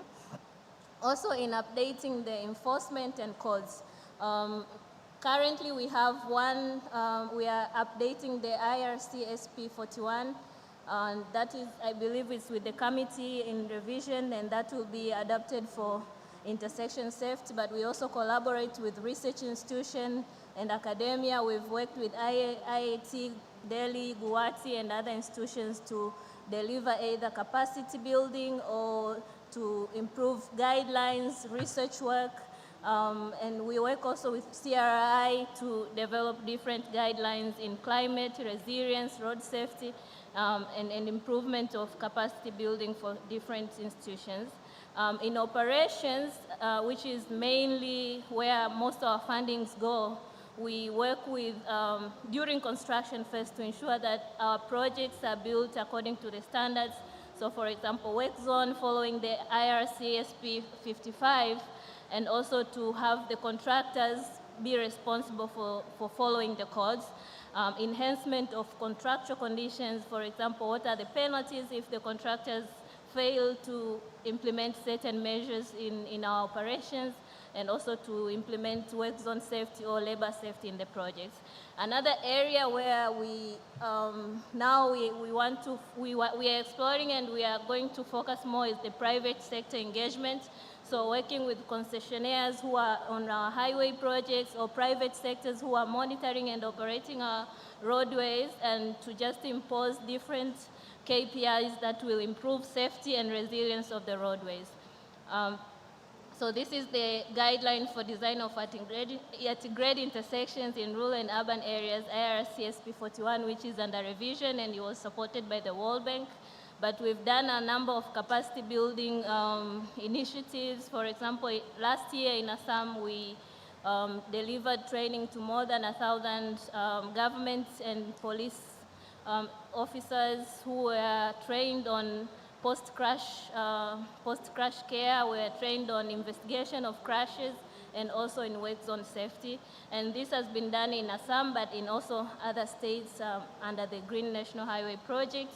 OHS trainings have been consistently done throughout our projects, and we are continuing to do that throughout our project durations, and to enhance the capacity of the institutions and the implementing units, even once the World Bank has left, or other projects like IDB projects come, they can easily manage the OHS of the projects. So I have limited time, and I will just wrap up there. I'm happy to take any questions. Thank you.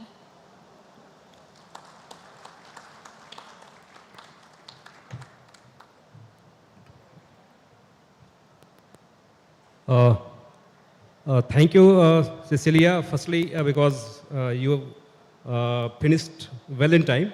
So thank you for that, additional point for that. And now the next topic is, it is also a very important topic in today's time, especially for the country like India. The Korean experience of value engineering in road projects by Mr. Jomo Seong.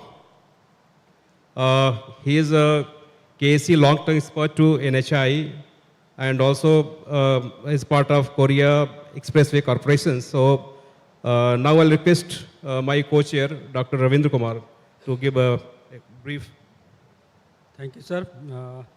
It's my pleasure to introduce Mr. Jomo Seong.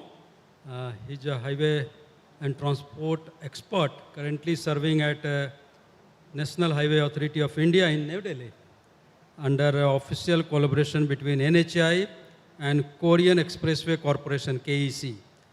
As a long-term expert, he facilitates joint initiatives that strengthen cooperation and knowledge sharing between two government agencies in road transport sector. With over 20 years of professional experience, Mr. Seong has been extensively involved in numerous overseas infrastructure projects encompassing project development, design, construction, supervision, and project management across various developing countries. In particular, he has been experienced in official development assistance project, supports ongoing effort to explore avenue for Korean technical assistance to Government of India in highway value engineering. He holds MSc in Transport Planning and Engineering from University of Leeds, UK, and BSc in Civil and Environmental Engineering from Korea. So let's give him the big applause for Mr. Jomo Seong.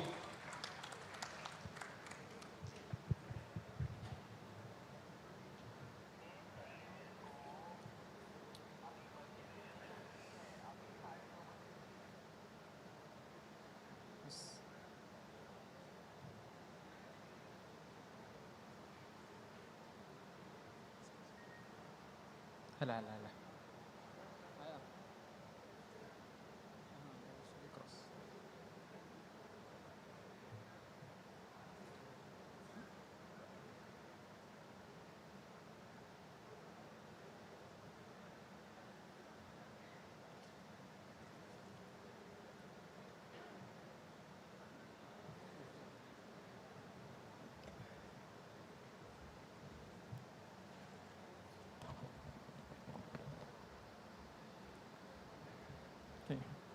respected sirs and madams.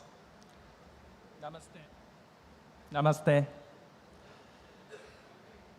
I'm deeply honored to be here at the 81st annual session of IRC in Bhubaneswar in Odisha. What I'm going to talk about today is about value engineering of road projects in South Korea. Due to time constraint, I'd like to present mainly about the overall process of value engineering rather than the deep diving into individual cases. Okay, let me get started. These are my contents of presentation.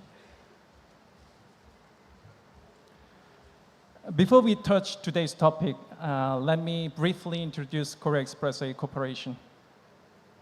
KC is a sole national government agency of expressways in South Korea and has the history of more than half century. You can see KC is quite similar to NHAI in India in terms of roles and responsibilities under the ministry.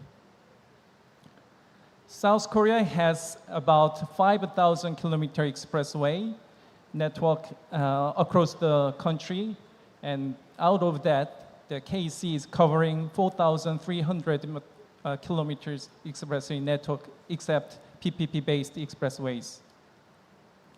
Every year, total revenue of more than 27,000 crore rupees is collected from the entire expressway network of KC. Following the Honorable Prime Minister's state visit to Korea in 2019, KC made a memorandum of cooperation with NHAI for the purpose of sharing knowledge and experiences in the field of road transport and highways. Thereby, I could stand here today.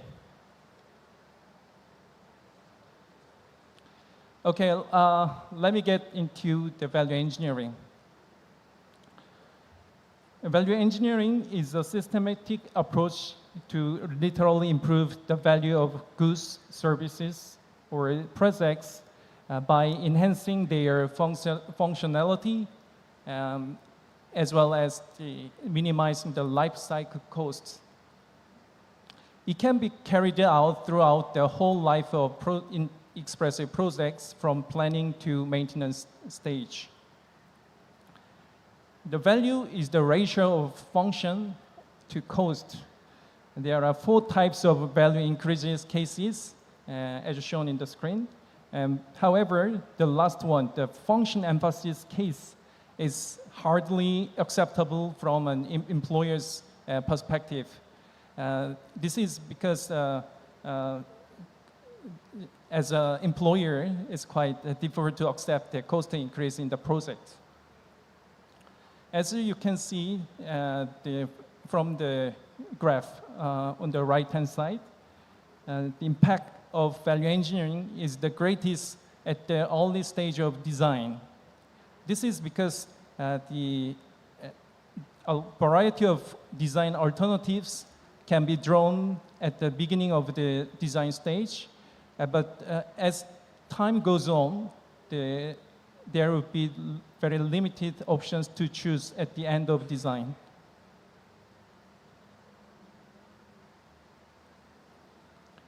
In order to minimize the waste and inefficiency in the government-funded project, Korea Ministry of Land, Infrastructure and Transport added some value engineering provisions to Presidential Decree of the Construction Technology Promotion Act in 2000. On this legal basis, the ministry made guidelines for economic design as well as standard manual for value engineering for all its implementation agencies like KC. KC accordingly, they added the design value engineering provisions to its internal regulations for construction management and established work standards for value engineering in 2002. Subsequently published a handbook for engineers to thoroughly follow the statutory duties given by the ministry.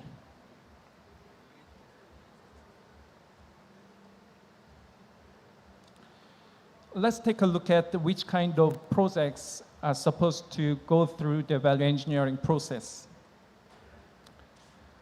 According to the presidential decree, KC has specified the projects that are subject to value engineering. In principle, all expressway projects with the total construction cost of none less than 63 crore rupees are mandatorily subject to value engineering. In certain special cases, such as additions or significant changes of critical elements or structure like tunnels and bridges beyond a certain level of grades, ongoing project also be subject to value engineering. In the event of design change resulting in a cost increase of 10% or more, the project may be selected for value engineering as per the decision by the concerned division. I have brought this opportunity curve from the guidelines for value engineering by FHWA in America. We can see value engineering should be performed as early as possible so that accepted value engineering recommendation can be implemented without delaying the progress of the project. By proper timing and planning, the value engineering facilitator can ensure the value engineering studies can be accomplished without conflicting with the project schedule. In fact, the earlier value engineering applied, the greater the potential for savings. We can say it like that. Now let us see when value engineering is performed in a project in Korea. The flow chart on the left-hand side shows each stage of the expressway project in Korea. Zooming in the design stage, there are 8 number of milestones. The first value engineering study is conducted just before the road alignment and interchange type are decided. The second value engineering study is carried out to determine the types and locations of bridges. The last value engineering study in the design stage is performed just after the preparation of deliverables to verify the entire design works. KC does 3 times of value engineering studies just during the design stage so that the impact of value engineering is maximized in a project.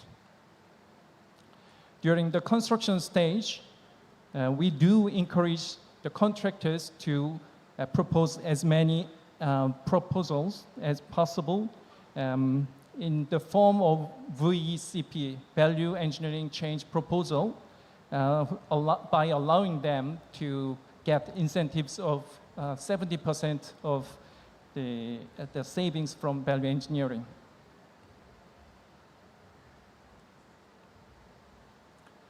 This slide shows the various steps of conducting a value engineering study that applies to expressway projects. The value engineering process is divided into 3 phases: pre-study, V-study, and post-study. In pre-study phase, it is pretty important for the selection of a potential study project to improve the public investment by quality enhancement of life cycle cost savings. In order to utilize the agency resources effectively, the care should be taken to the select project that would benefit the most from value engineering. Another 2 minutes. Technical difficulties and complicated functional requirements and external stakeholders challenges all tend to lead to projects with opportunities for the improved value. In this context, KC employs cost model to find the most critical costly parts that will bring the maximum effect of value engineering. Yeah. Okay. The second phase, the V study, is generally called the V job plan, wherein there are 6 steps. In information step, quality models are established to find out requirements of employer as well as stakeholders and to set out critical criteria for evaluation.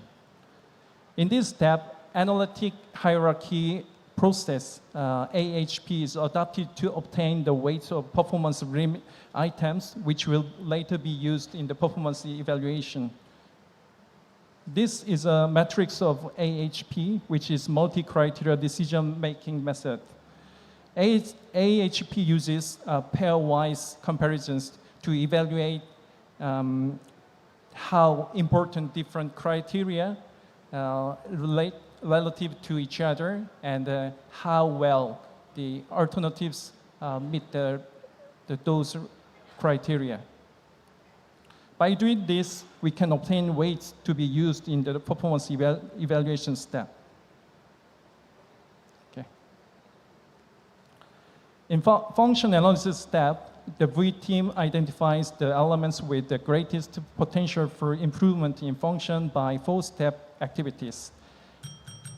In idea generation and evaluation step, V team applies creative techniques such as brainstorming and Delphi to come up with alternative ideas. These techniques will generate a large list of potential solutions, and they are briefly evaluated from 3 perspectives such as possibility of realization and functional improvement and economic feasibility. Once the best alternatives are selected, they are fully developed through sketches, cost estimates, validation of test data, and other technical work to determine if any assumptions made during the study are valid. Mr. Jomo, only 1 minute. Huh? Okay, yeah. After development step, a performance evaluation is carried out to figure out how much the alternative will increase the project value. Okay, let me skip it. Yeah. Okay. KC has a dedicated value engineering division wherein there are 16 full-time internal experts in 5 key areas, plus external experts available at the request. Once a V project is assigned to the division, a V team is formed by the V leader. The number of V team members is normally 5 to 10, depending on scale and complexity of the project.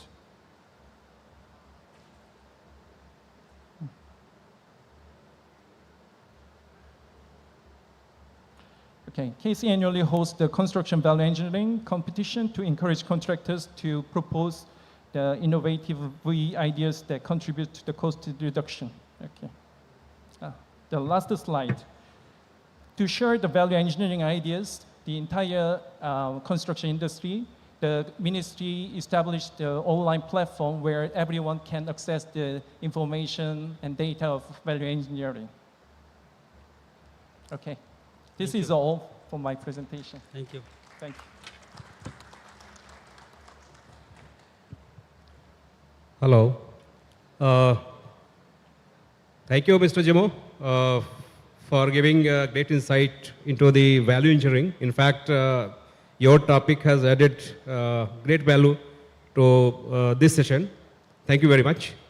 Now the next topic is operation and maintenance of road tunnels by Mr. Michiya Kitayama, Director Representative in India, E-Nexco India Private Limited. Now I'll request my co-chair for a brief CV. It's my pleasure to introduce Michiya Kitayama. He's having more than 18 years of extensive experience in operation and maintenance, construction management of expressway in Japan. He has worked as JICA long-term expert and short-term expert for technical cooperation project on mountainous highway between India and Japan from 2018 to 2020 and 2023 to 2025. He has worked, he is working in eNexo India Private Limited since 2095. Before that, he has worked in several project Expressway Company Limited in Tokyo. He holds the master degree in science in civil engineering from University of Washington, Seattle. Also, urban and environmental engineering from Kyoto. He is bachelor from Kyoto University. He has got the Katahira Award in REA Road Conference in Malaysia in 2013. So let's give him the big applause. Mikio.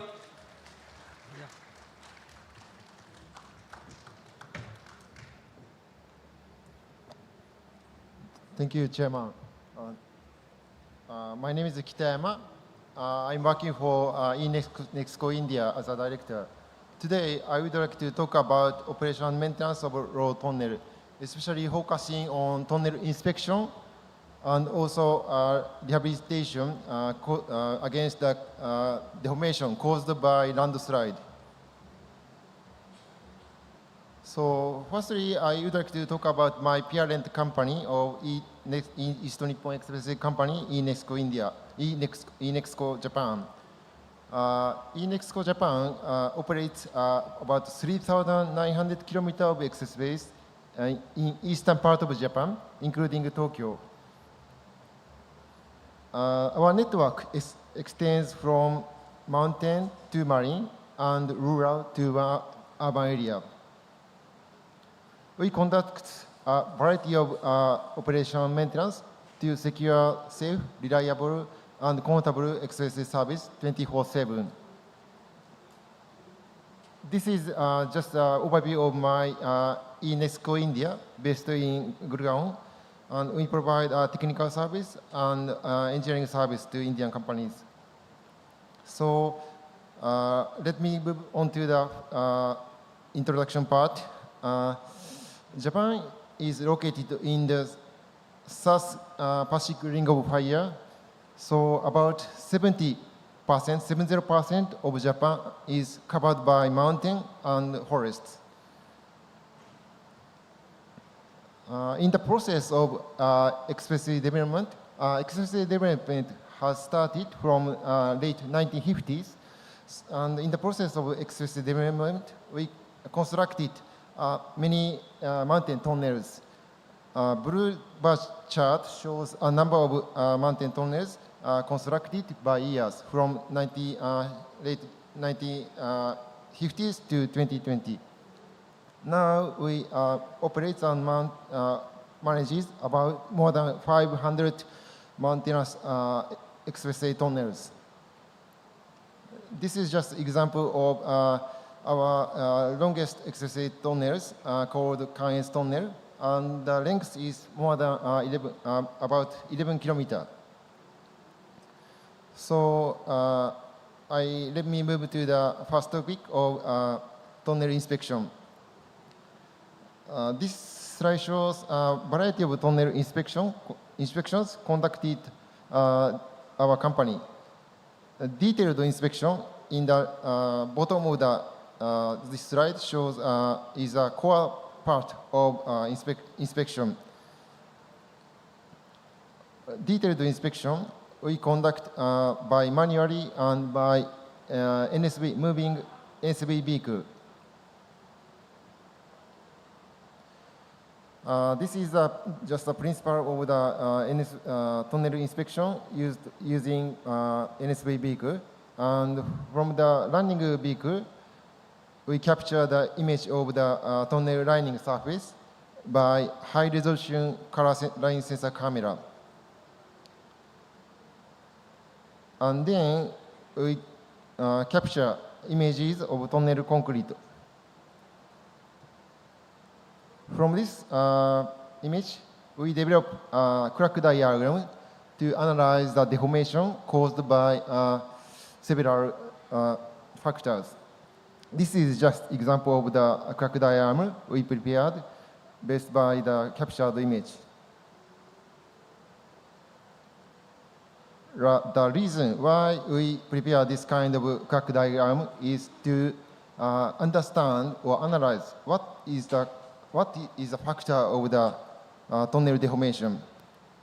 Because tunnel is covered by the mountain, so there's a limited space to inspect.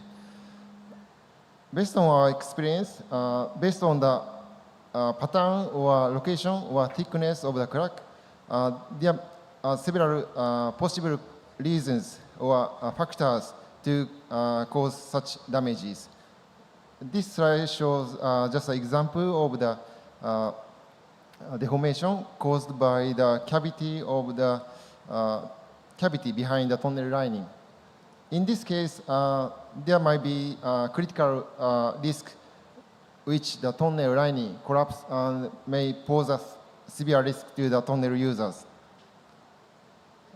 This is another example. This is a case of landslide movement causing some damages to the tunnel lining.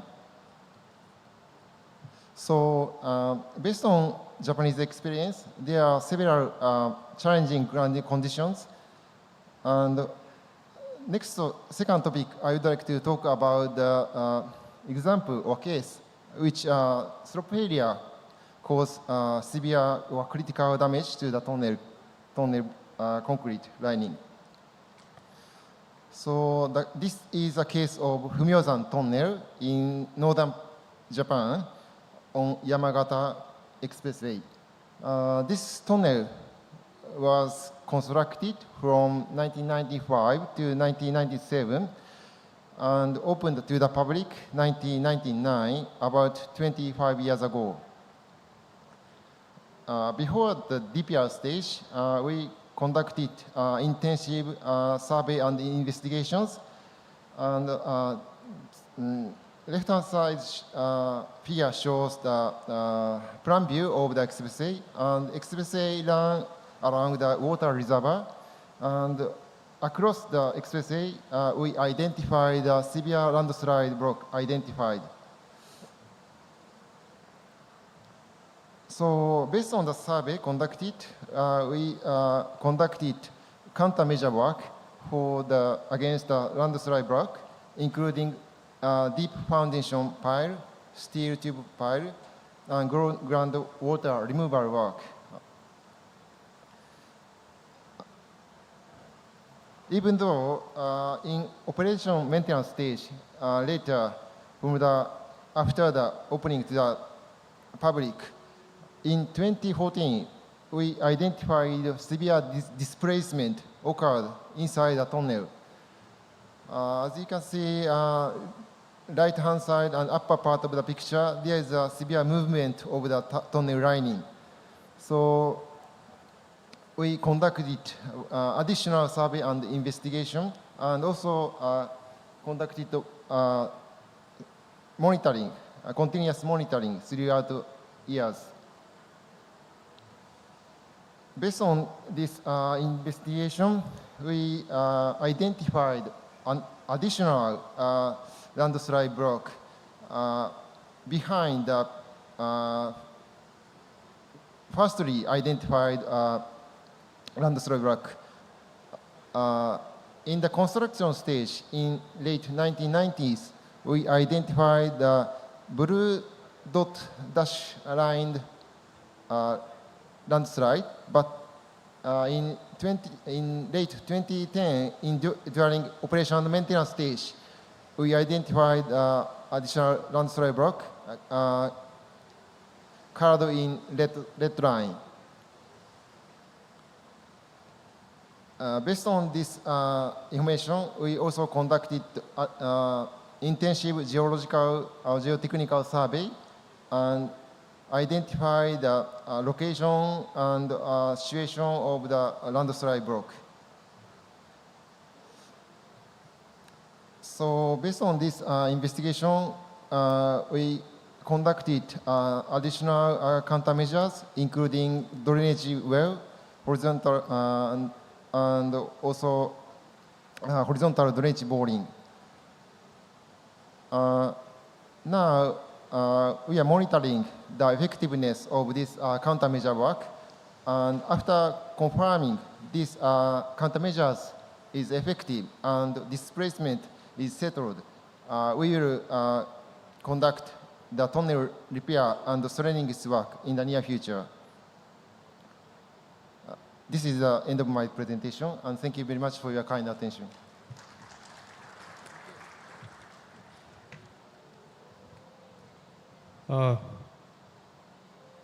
Thank you, Mr.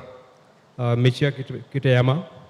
And this topic was very apt, especially for our country, because we're also having a number of tunnels constructed, and it requires a good, backing of operation and maintenance. So it will come very handy. So thank you very much, and also you have finished well in time. So thank you for that also. Now coming to the next topic, that is calibration and validation of network survey vehicles, best practice plus an introduction to NTRO's next generation payment data collection technology platform by Mr. Richard Wicks, who is a National Technical Leader, Infrastructure Measurement NTRO. And so I'll invite Mr. Richard, and now I'll request my co-chair for a brief on him. Yeah, it's my pleasure to tell about the Richard Wicks. He's the Principal Technological Leader, Infrastructure Management. He joined ARRB in 1990, has more than 25 years of industry experience. Richard is an internationally recognized expert in payment measurement and management of road network. He joined NTRO, formerly known as Australian Road Research Board, in 1990. Presently holds the position of discipline leaders. During his time of ARRB, Richard has had a strong focus on collections and analysis of functional and structural payment condition data for road management in Australia and New Zealand. Richard has worked closely with each other Australian road agency as well as many international transport organizations. He has been author of many technical papers. He has done his bachelor from Monash University. He has carried out many major projects, especially in Australian standards for payment data collections, implementation of IPAB, use of 3D technology for crack, roughness, rutting, and texture measurement. Managed IRAP project in Australia, Bangladesh, Chile, Costa, Egypt, India, Malaysia, Vietnam. And of course, he has been working on the quality control of new payments. So with this, let's give him the big applause for Richard Wicks. So now we invite Richard Wicks.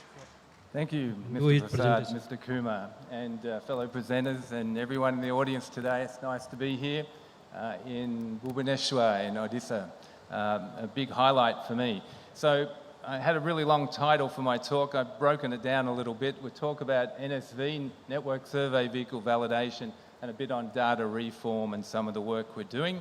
Just to mention, I'm here, I work for the National Transport Research Organisation, formerly the Australian Road Research Board, Melbourne, Australia, and we partner here with the Indian Road Survey and Management as well, so I'm representing them here today too. So what are we going to talk about? We haven't got a lot of time, so I'm going to move through this pretty quickly. I'm going to talk about some basic asset management. When I mean basic, it's going to be basic. We're going to talk a bit about validating these types of equipment, these network survey vehicles, how to certify them, some of the things we do in Australia that we could easily do here too in India, a bit on data reform, and then maybe just few key takeaways for you to think about and happy to discuss.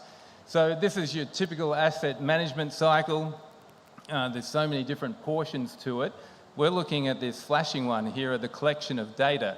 So that's the fundamental thing. You need to get the good data to be able to do all these other things, all right? So you pay good money, you engage someone to collect data for you on the condition of your road network. You want to make sure that it's good, because it's data, it's information, it's decisions, but you want to go good data, good information, good decisions. So it's just another version of the old garbage in, garbage out. If you want to get some useful information, and not lose everything and have your whole asset management cycle fall apart, well, you need to have good quality data. So how can we certify things? How can we manage the collection to make sure that the data you pay for is good? All right. So this is what we want to focus on, accuracy of measurement. Does what is measured, what you've asked to be collected, actually represent what the condition of the pavement is? All right, so it's all about accuracy. We're going to talk a bit about precision, because that has a role too, but we want to make sure that our data is an accurate reflection of the condition of our road network. So what do we do in Australia? Well, this is something that our road agencies thought, well, we're getting a lot more people using these automated data collection systems in our country. Well, how do we go about ensuring that what they collect and give us is harmonious and the same and is an accurate reflection? So from the mid-2000s, we've developed a series of test methods that have been built into contracts. And we've got this, you can see here behind me, focusing on roughness, but we have them for texture, we have them for rutting, we have them for cracking, we have them for the iPave, all these things, FWD and deflection. So I just want to focus on roughness today. So we're going to have a look at the two different types of methods. We generally validate or certify things using what we call a reference device method, which we'll talk about, and then we have something called the loop method, and they're kind of tied in together, as you'll see. So let's have a look at, firstly, how to validate things. But before we get onto that, we want to think about what do we use to validate our NSV, all right? So sorry to pick on this. I was at CRRI once, so I got this good picture of an old bump integrator there. So are we going to use this bump integrator, this technology that's pretty old, to actually validate a network survey vehicle? Probably not, right? Because it really should be the other way around. We want to have something that's more accurate as a reference to calibrate something that's less accurate for collecting data. So poor old bump integrator, you know, still got a role, but not as a validation or a certification tool.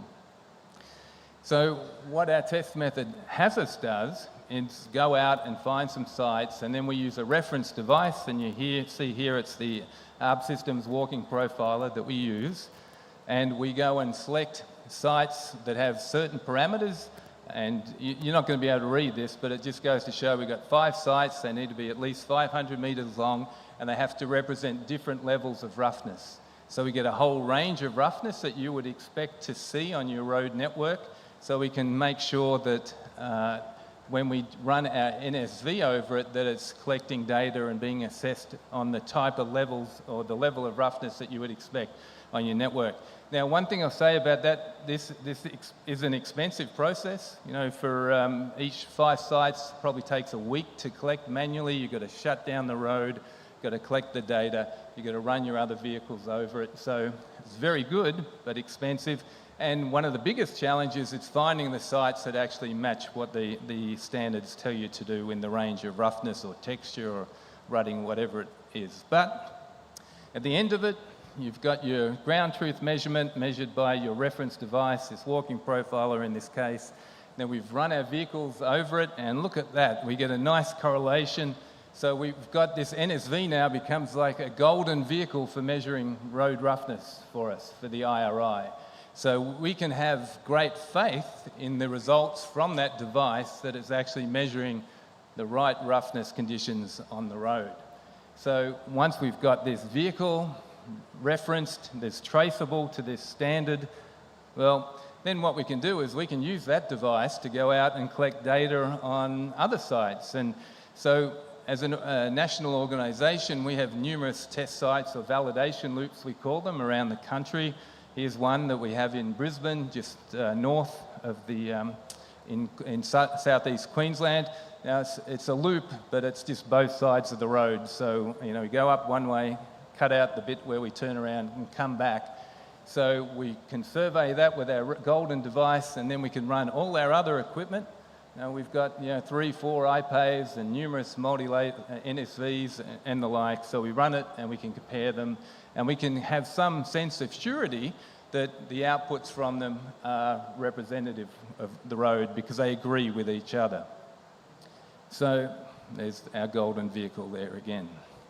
So just talking a bit about repeatability, of course these loops are great because you can do numerous runs. We typically do 5 or 6 runs at a time, and then we can plot them up because we want to see the variation between the runs. But, you know, things can be repeatable, and this is, if you're going to do your statistical analysis here, it's going to be R-squareds of 9 or greater. But the thing is, it can be repeatable and wrong.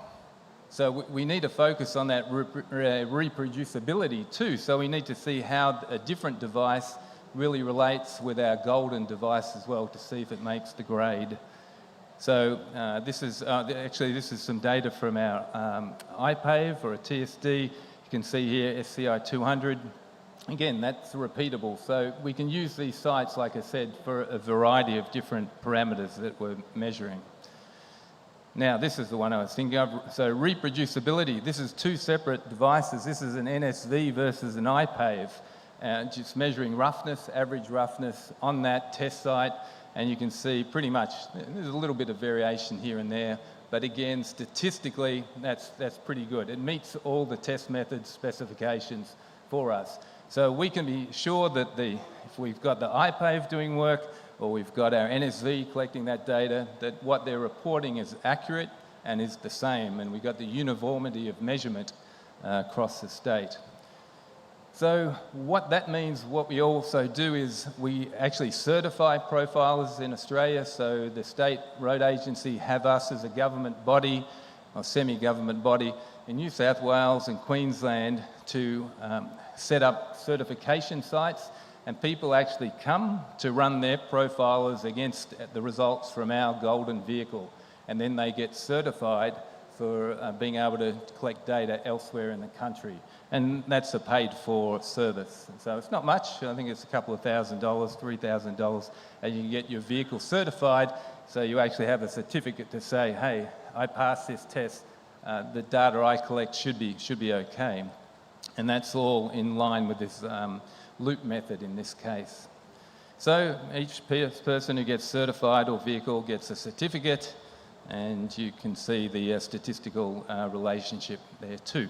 So that's a good way to do things. If you want to really take it next level, what you do is you go and do what the Americans have done in Illinois. They've actually got a dedicated facility for certification. So it's up there on the right side. It's a mile long with all different surfaces. They're talking about extending that by another mile, and everything's baselined, referenced very accurately using the different devices there, and then you go and run your vehicle over it, and again it's a fee for service. There's the ultra urban low-speed profiler, you're doing its paces, and you get a certificate. Okay, so I'm just going to jump track for a second. I think I'm doing okay on time. And just talk a bit about the data reform that we've been collecting data for a long, long time, from the 90s, so pretty much since I started at NGO/ARRB. So we've collected data, and it's interesting that we were looking at things a while ago, a year or two ago, at what are potential areas that we could improve the data collection process with automated vehicles. So, you know, because one was route planning, especially in urban environments. How can I kind of minimise the amount of travel I do to collect the data I need? How can I look at, if I've got all that data, you know, it's happened to us at times. Australia is a big country like India. We could have been surveying 4,000 kilometres from a main centre, and, you know, we've missed a bit of road. It's Another a long way 2 to drive. minutes. 2 minutes, okay. I'm going to be good. So completeness, you want to minimise your quality issues because you don't want to go out and recollect.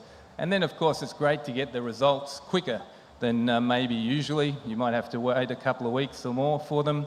And then you want to be able to provide additional insights. So we've been doing a bit of a trial here in India using this advanced data capture pipeline, where we have actually a route planning tool. We work with TomTom. We have a partnership with them, so we have access to their maps. In the vehicle, it actually instructs the people collecting the data where to drive, automatically uploaded either through the 5G network or using satellites, and then into a database, processed automatically, and then straight into a visualization portal as well. So Here's an example from Hyderabad where we're doing some testing. So we've selected the routes, and then 24 hours later, we're looking at the data in a visualization tool. This is just a very quick snapshot, and then the various camera shots and everything. So that data is ready straight away for you to look at. So just finalizing though, key takeaways today is, we want to, when it comes to collecting data, it's all about accuracy, and we want the precision. We don't just want precision. We need to have accurate data.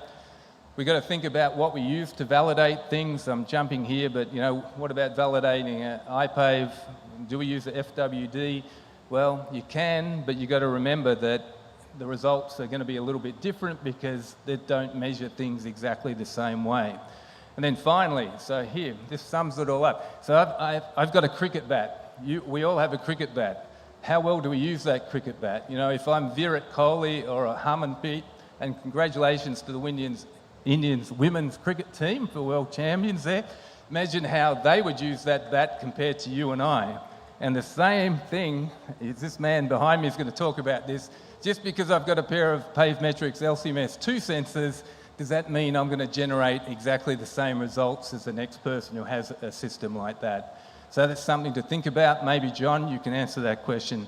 Thank you. Yeah, and if you're interested in all this certification and the like, there is a conference in Pittsburgh next year. ARPAG, come and talk to me about it. It'll talk about all these things. And Danjavad. Thank you, Mr. Richard. And it was a very, very interesting topic because the accuracy of data collection, especially for the payment design, is very important because sometimes we can over-design, sometimes we under-design. So it can save money in both ways. If some payment is required to be, still longer, if it is okay. So if data is good, so naturally we can extend its longevity. And in some cases, if the, the payment parameters are not that good, and data is accurate, so we can optimize the design part. So it is very good in that way. Of course, we can take away from this topic and we can do further derivation on this later. Thank you very much. And now the next topic is the road inspection data.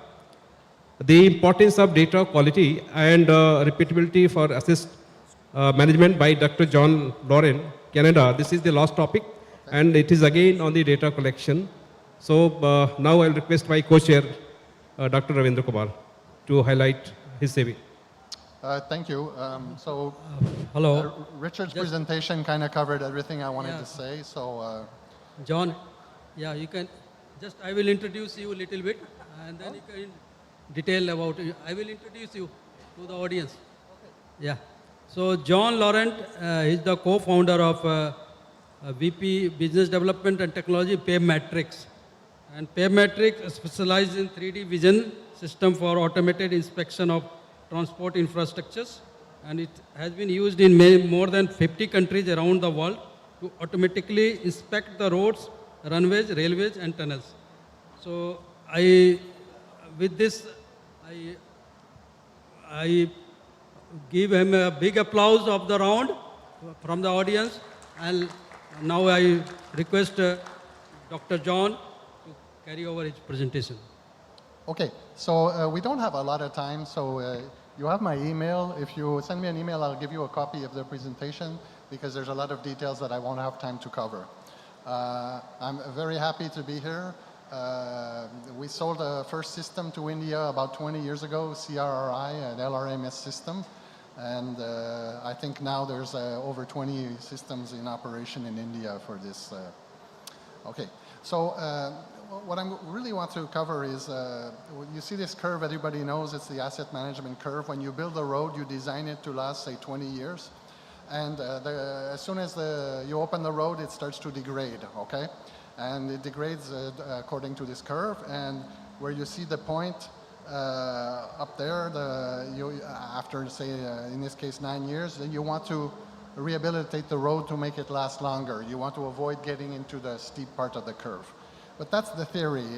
In practice, what happens is You don't know what curve you're on because depending on the initial quality of how the road was built, the materials, the compaction, the extreme weather, the amount of traffic, the load of the trucks and so on.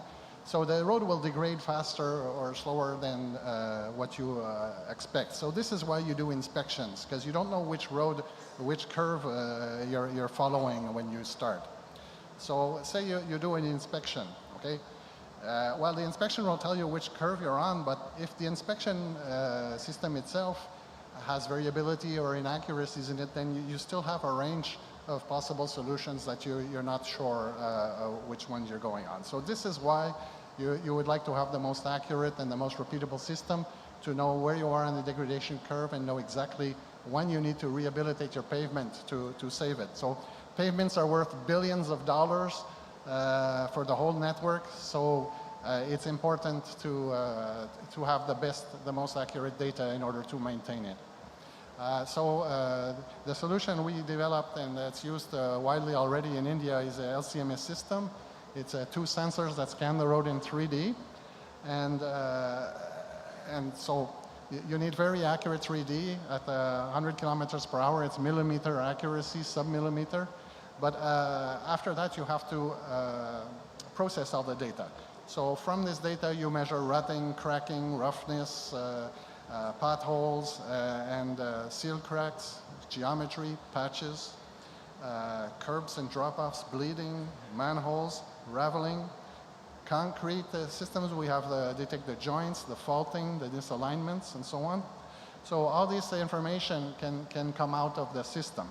So this information, of course, if it's repeatable and accurate, it's very useful to follow your asset degradation curves. So the first thing you need to do is, just like Richard did with the IRI data, is validate the accuracy and repeatability of each thing. So this is an example already in 2008. We manually looked at compared to manual raters cracking data, and they were, these were the most accurate, was about 96% accurate compared to manual. These are repeatability. So repeatability, this is the amount of cracking per 100 meters. So you see when you do multiple runs, they line up quite well. These were done by Australian road authorities. These again is other tests done for repeatability of cracking. This is on chip seal roads in Australia. So very repeatable data. This was profiler data.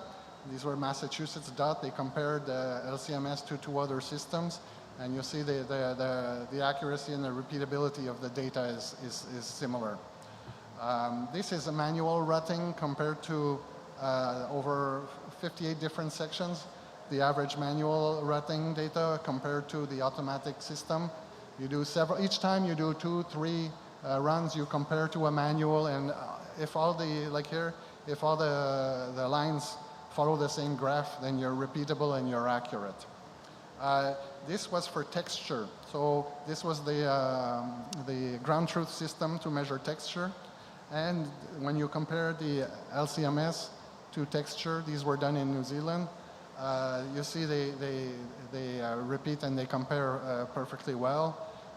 The curves are like 97% correlations. Okay. These were done in the Netherlands in 2010. So where they look at raveling of porous asphalt roads. So the LCMS will detect it and you compare to manual. Here's an example where there's no raveling. You see a very low raveling number. There's a lot of raveling, a high. Another lot of raveling, high. Low, very little. High, low. And when you compare three different runs, you see the raveling curves, they follow each other very well. Now, why is it very low at the end over there? It's because they redid the asphalt there, so there was no raveling in that section. So these are all examples of each different feature of the road. You need to verify, is it repeatable and is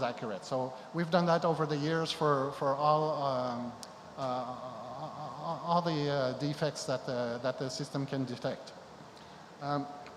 Now, that's, so each one is good, but what happens is, if you want to be repeatable, you have to compare runs from year to year. So the driver is never going to take the same road. He can swerve, he'll not be the same distance from the lane markings. So with the LCMS, we cover wider than the lane marking. So we use the lane marking as a reference, and we always take the profile, the rutting, the texture from the same distance. So you're always, when you compare from year to year, you're comparing the same data, all right? And this is really important because, like I said, the driver can swerve and be at different distances. So this is a test done in the US where they compared profiler data, and this was the same road, except where you see the divergence is because the profiler was off just by a few centimeters, and you would get 15% differences in repeatability just by being transversely off a few centimeters. So you can look at the study, and it's one of the results. They were very surprised by how much it changes just by not being at the exact position. Another thing that you need to look at is, of course, you're not going to look at in details cracks, rutting, that's too much data. So you look at overall pavement condition indexes, right? So we looked at several pavement condition indexes to see which ones were more repeatable. Because from year to year, when you're comparing data, the GPS is always going to be off by 1 or 2 meters, right? So what is the effect of that on repeatability? So we looked at a few different ones. PSCI is a cracking index, just cracking. Then there's PASER, which has about 4 different defects. It has cracking, rutting, potholes, raveling, and patching, right? And then there's, so that gives you a number from 1 to 10 on the condition of the pavement. And then we also looked at PCI. PCI is 1 to 100, and there's 19 different distress levels. So you have 19 different distresses with 3 different severities for each distress. So we look at that one too to compare. So these are all the list of the 19. I won't go over them, but alligator cracking, bumps, joint reflection, corrugation, lane shoulders, so on. Okay, all these have to be measured. Okay, so then 2 we minutes. yeah, how much? 2 minutes? Okay, so we compare 3 different sections: a low IRI, a medium IRI, and a high IRI road section. So good, bye-bye. And we use the same data for each section, 3 different runs, but the runs are misaligned. Okay, and then we see what happens when you calculate the PCI, the PASER, and so on. Okay, so PSCI, this is just cracking. You see it's very repeatable, except it only measures cracking. Then PASER is it's very bad. So it measures many things, but you see the repeatability is not good and the accuracy is not good. But PCI, with 19 different distresses, you can see even when you have differences in several meters between comparing different runs, the overall measurements are very accurate and repeatable. So these are the numbers. You can look at it. So basically that's it. So what you want to do is to start off with an accurate and repeatable data for each of the distresses. And you also want to compensate for transverse position. And also it's good to use road indexes like, for example, PCI, and make sure that the road indexes are also repeatable when you're not exactly aligned from year to year, the different road sections. So thank you.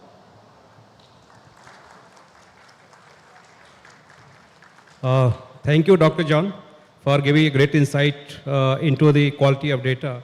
In fact, quality of data is very important in the sense that it not only gives us quality asset management, but also it reduces the risk on the highways.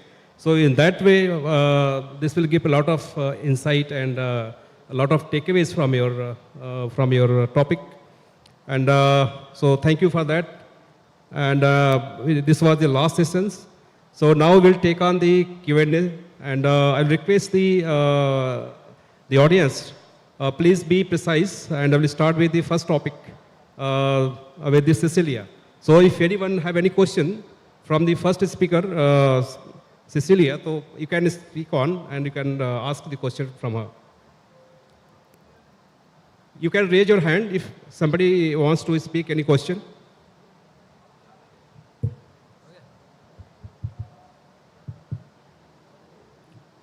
Yes, anyone out there?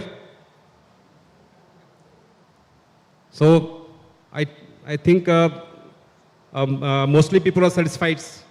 So there's no questions. So thank you very much. Now we come to the next topic, the Korean experience of value engineering in road projects. Any questions to Mr. Jumo? Is there anyone out there?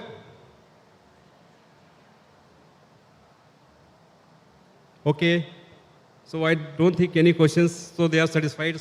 So thank you, Mr. Jumo, for your good presentation. And the third topic is operation and maintenance of road tunnels by Mr. Misha Kitayama. Yeah, one question out there. Please tell your name.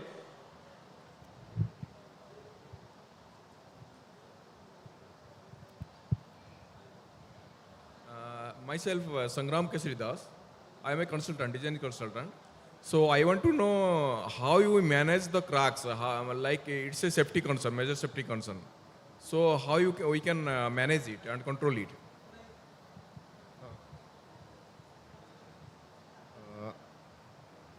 Based on my understanding, your question is regarding the control of the crack or something.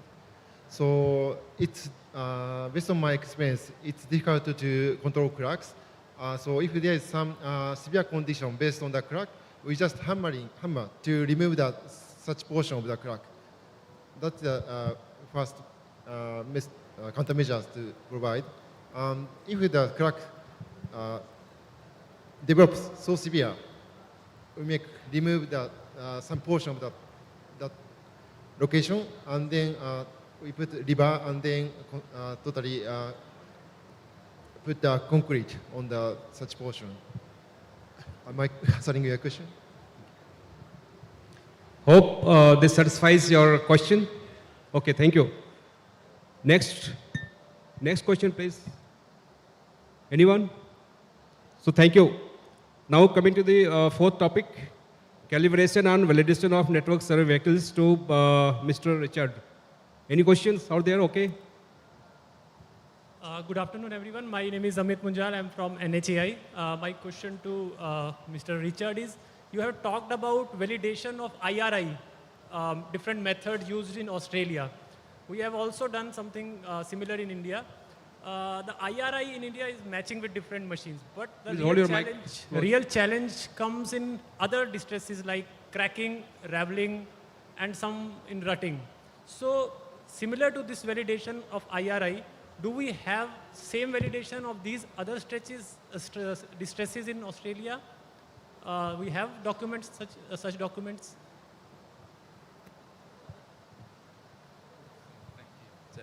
Thank you for your question. Yes, we've spent an hour out on the road validating other things like rutting, texture, and roughness we've talked about. But I guess the challenge for us at the moment is still with cracking. That's the big one. But the other ones, there are reference devices that we can get ground truth measurements for. But again, it takes a bit of time. We try to do them all at the same time to minimize costs and time. But yeah, still a challenge for us too. So we've covered some others. Those test methods I mentioned do cover rutting and texture. There is some talk about cracking, but it's not as mature or defined as the other parameters. So it's a challenge for us as well. Are you okay? Yeah. Okay, next question, please. Hello. So we have two types of distress measurements. One is from the visual and the other is from the profilometers or the roughness. How would you standardize these two measurements? Like one is from the response side and other is from the visual side. How would you standardize for Indian conditions? Do you have any experience with that? Okay, I think with us, our road agencies have been willing to just take a step change. So they know that visual rating is maybe, well, let's go back. You know, people used to walk the roads and jot down what they saw, very unsafe. So they used to do it that way. Then they saw with developments in technology, with these 3D systems like John talked about, they just said, hey, we'll do away with the visual. We're just going to go to machine collected data. So there'll be a step change. Sometimes maybe the historical lines up pretty well, but they were just willing to say, all right, we're just going to go with a newer technology, and that's the way forward in the future. So, so let's say you got some roughness out of the visual ratings. Sorry, so for us, no roughness out of visual ratings. It's all automated. All laser-based. Yeah, Okay. yeah. So how would you design your MNR standards? Let's say I got 40% cracking on one of my segments and 10 mm of raveling on my segments. How would you prioritize the MNR for these two different kind of distresses? Yeah, I probably don't have an answer off my top I mean, of the head for that. not exact answer, but the approach to it. But yeah, and you know, even how do I put it? I think some of these things we're still looking at. The LCMS, for instance, we historically have just used it for like cracking and potholes and transverse profile or rutting. It does a lot more things. So what our road agencies now are actually getting more into that. So some of those things like raveling are still maybe visual, but they're looking at what's available now. So they do have some research projects internally, state by state, that look at these things. And certainly I know raveling in Queensland is something they've been comparing their historical visual with the automated because they want to go automated. So it's a work in progress, but you know, people do want to go that direction. I probably didn't answer your question exactly, but anyway, come and speak to me if you want to talk more. I'm happy to. Sure, thank you. Thank you. Next question. Good afternoon, sir. This is Aman Kashyap. Sir, my doubt is not exactly doubt, it's a query. Because you have an instrument which is traveling at a given speed, say for calibration or even while measurement. So what can be its optimum speed? Or else the second question can be asked, like in a mixed traffic condition where your vehicle cannot run at a constant speed, you have a speed which is varying while you are taking results, how you manage? So first is like optimum speed, and second, if you have a variable speed, how you manage the results? Okay, so that's a good question. With roughness in particular, for an automated system, you need to be traveling at a certain speed, maybe 10, 15 kilometers for the accelerometer to get enough signal and not be washed out by the noise. So, you know, on the highway system, it's not too bad. Internally, in the urban network, our road agencies are accepting a little bit that there'll be some missing data. But what we usually arrange is, we call them green light runs. So we're actually talking to traffic control. They're giving us full access so we don't have those speed problems. So we'll do that at night rather than during the day.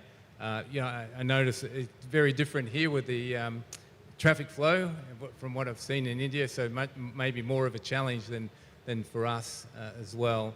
But, and sorry, I missed it. What the first question was?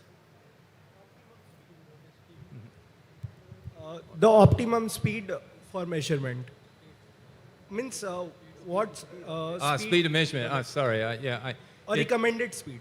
Yeah. So most of the, you know, there's a minimum speed range for a couple of things, but we're typically doing on network highways, you know, 90, 100 kilometres an hour, whatever the limitation is of this, whatever system we have, that, you know, the data rates, if it, you know, say the LCMS, we can't do 120, we might step it down to 100. So yeah, we'll go with the traffic flow basically.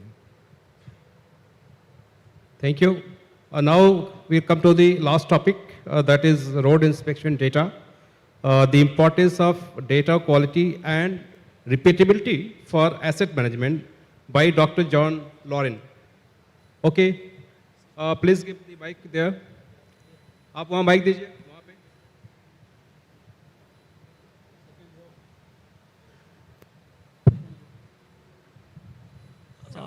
My question Okay. is, yeah, can I ask one? Yeah, you can. Yeah, my question to Next Dr. question. John is ki you have a product which is being used by a system integrators to manufacture equipment which is actually used for surveys, right? So there is another layer of software above your software. So that software sometimes is giving different system integrators are using different softwares. So the results are actually coming different when we do the repeatability test or reproducibility test. So is there any role of metrics to make this uniform, or it's not in your scope? Yeah, you can have differences from one system to another. Some integrators do their own processing, but really they have to put for example, cracking is measured in different ways. The definitions for cracks are different from one country to another, one province to another, one state to another. So they have to be able to adapt the results to what the client expects. So it's normal that the integrator has to add a layer of processing. Also, when you drive, you always have issues where the odometer is not perfect. You have to start and stop. You have to stretch results and put them in to match the databases of the customers for the different roads and sections. So all that is work that has to be done, and invariably you can have differences in results.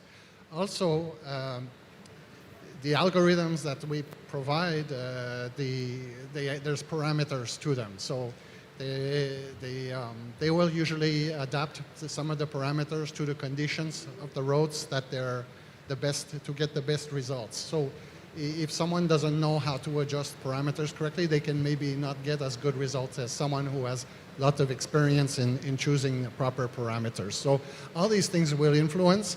And the thing is we cannot fix them because in some cases, some parameters will work better than others, and they'll be good for one country and not good for another. There's different ways of measuring rutting and so on. So we like to let people use. So this is it. You know, you can give me a scalpel, that doesn't make me a surgeon.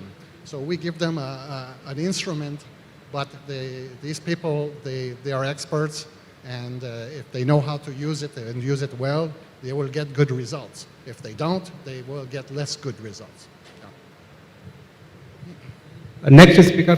Next. Good afternoon, John. Dr. John and esteemed delegates and speakers. So my question is very specific.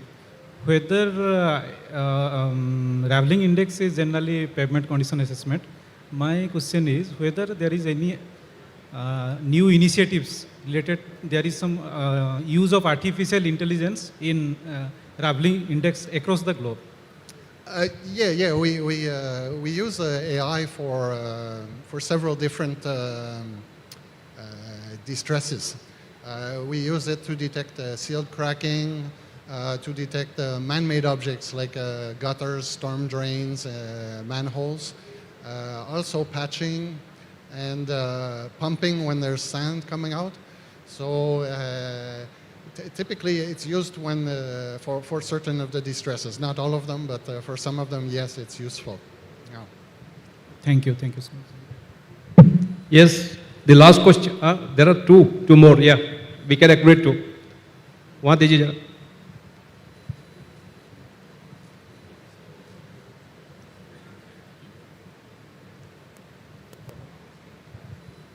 Thank you. Hi, John. Hugh Benbow from ARB Systems, Global Support Manager. I just wanted to follow up on Dr. Munjal's question there before, and just seeking some clarity on some of the settings for the cracking processing. They're facing challenges here in India with differences between different integrators, and they're trying to clarify in their own minds what is the best way forward for them to approach this. I would like to seek your input and some of your thoughts perhaps on whether you believe that in the real world if the application of the same sensors and the same processing settings into your API, will that produce identical results across different sensor sets? Yeah, it should, yeah. Thank If you have the same version of the software, you have the same parameters, you will get the same results. Yeah. Hi, John. Hi, John. Yes. The numerical algorithms which are presented, are these machine learning algorithms, or are you using just the numerical algorithms? The algorithms which you presented, have you used machine learning? Are they machine learning algorithms or numerical algorithms? Your question is not clear. Please repeat it again. Oh, okay. Yeah.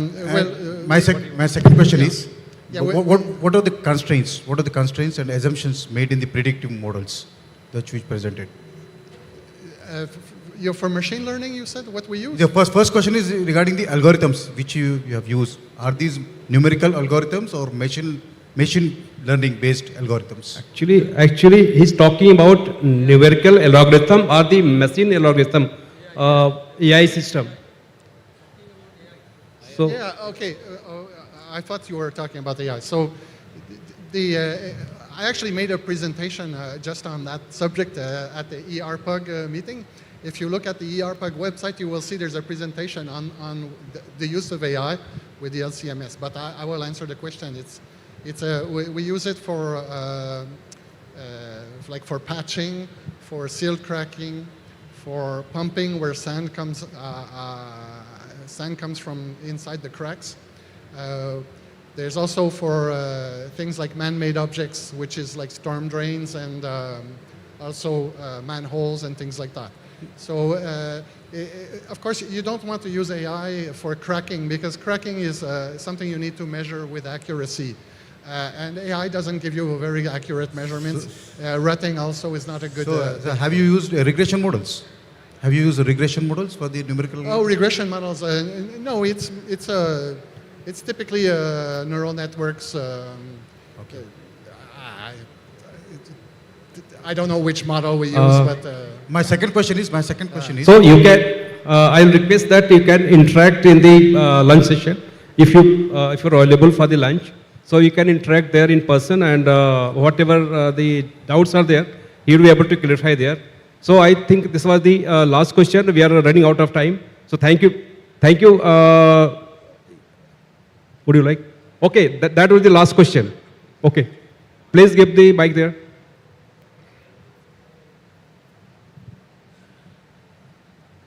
Thank you, sir. I will keep my question short. So coming to the PCI, you are aware there are 19 distresses with 3 different extents. I just want to know, the LCMS have some limitations and they collect close to 12 or 13. So in this PCI model, then how do I integrate the remaining distresses, or how do I identify the false positive? So we are doing it currently manually. So being an automated system, what's your take on this to ignore the false positives collected by the LCMS? So it's PCI, there's some of them are missing. So the PCI, it's a really complicated method. So we approximate as best we can the different.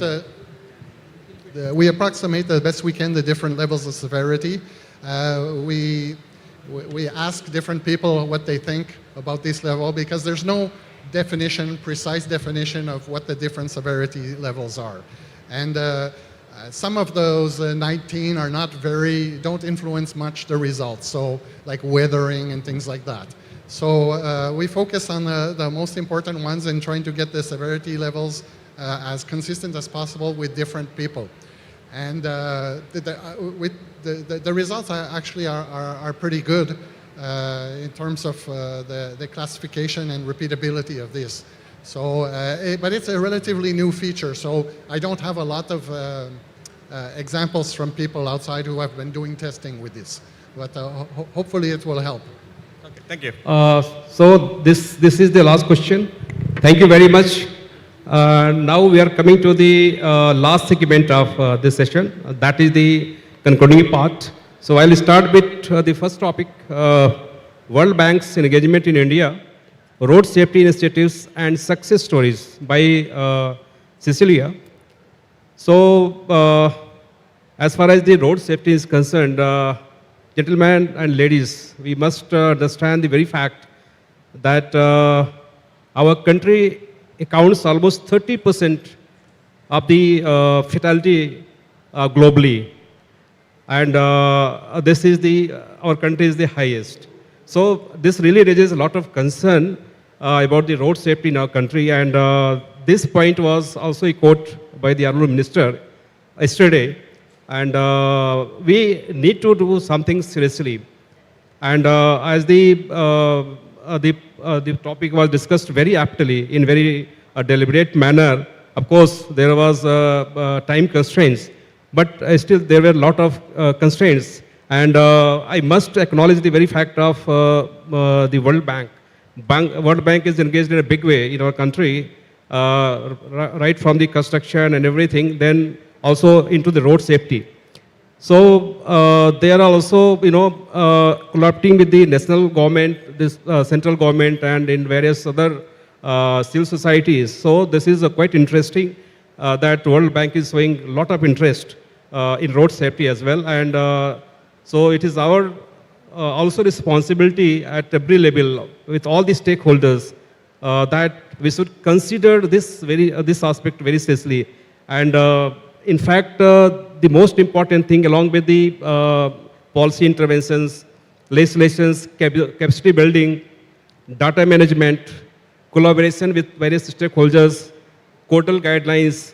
Along with that, the most important things, what I feel that the enforcement is the very essence of our road safety, because whatever we do, and if you don't enforce the things seriously, so naturally we are not going to make much of difference. So this is all about. So thank you, Cecilia, for covering this topic in great detail. Thank you very much. Now coming to the next topic, a big round of applause to Mrs. Cecilia for that. Now coming to the next topic, Korean experience of value engineering in road projects by Mr. Jumo Seong. In fact, value engineering, not only the road works, it is applicable everywhere. And as far as our country is concerned, it is more important in the sense that we have got a lot of stake in road constructions because our country is very huge, and we don't have that much sufficient fund to meet the requirement of the countries. So naturally, this important topic, the value engineering, becomes very, very important in the sense that because it emphasizes towards the cost optimizations. So that is one thing. If you see, every penny saved is a gain for the country. So in that sense, this cost optimization without affecting the quality and the safety of the road construction, we have to go for it. And it was something new for us. And we are not very much serious on this aspect as far as we engineers are concerned. Especially, we can see the value engineering at the time of DPR preparation. So that is a big challenge for us. So all the stakeholders who are involved into the DPR preparation, because that is the root of the cost optimization. If you look at that level, so definitely we can make a lot of difference in cost optimizations, and also we can add to the value engineering in our road construction. So that is one thing, the takeaway we have from this value engineering. Thank you so much, Mr. Jumo. It was very, very good and apt topic for us, and a big round of applause to Mr. Jumo for the same. The third topic regarding operation and maintenance of road tunnels by Mr. Meishia Kitayama. In fact, he has tried to show many case studies and how we can go for the road maintenance post-constructions. So that is very important because we don't know much, or we don't have that wherewithal to go for the road maintenance in a very systematic way. So we are still in evolving stage. So the insight which you have given for us So it will be really, big gain for us, a big advantage to us, so that we can really think of, going for that detailed study. We can collect the data as far as the line is concerned, the geotechnical is concerned, about the rock mass is concerned. So there are so many things we can collect the data from the topic which he has discussed about, and we can then plan the maintenance as well as the safety aspect post construction of the road tunnels in our country. And also it is very important because India is contributing in a big way as far as tunnel construction is concerned, especially in the city areas, in metro areas, which is hugely populated. So there the sense of maintenance is very, very important, because there is a lot of dynamics comes into play as far as the operationality of the tunnels are concerned. So in that way, I think this topic was very, very beneficial for all of the engineers. And so the big takeaways from this topic. So thank you so much, Mr. Kitayama. Thank you so much. And big round of applause to Mr. Kitayama for the same. Now the remaining two topics, I will hand over this to my co-chair. He will throw some light and he will sum up on these two topics. So Dr. Ravindra Kumar. Thank you, sir. You might be knowing that now India is transitioning towards the mandatory condition assessment of the road with the network survey vehicles.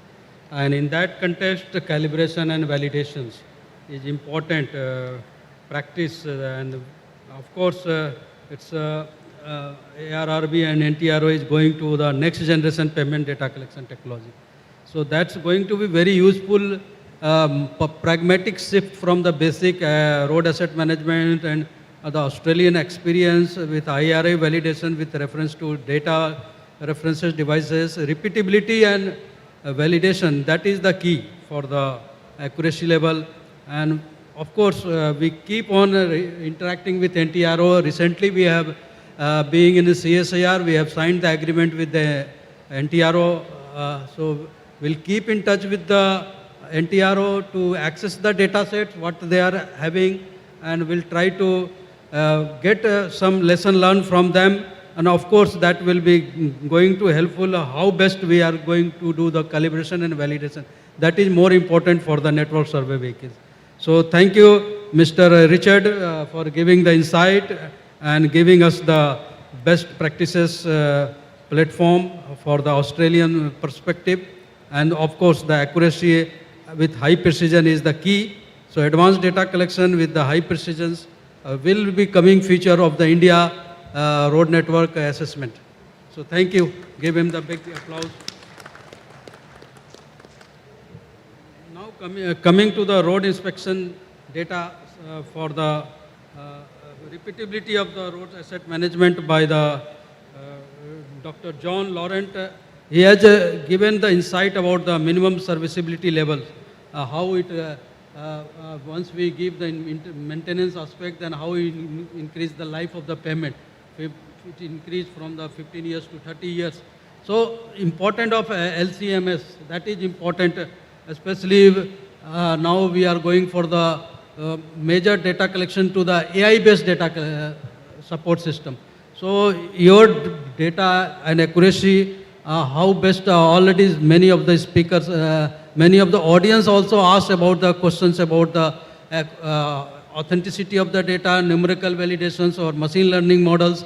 So of course this is going to be mind-changing perspective from the traditional data collection to the AI-based data modeling, where you are making the 96% agreement with the manual one, which you claim in one of the slides. That is very interesting.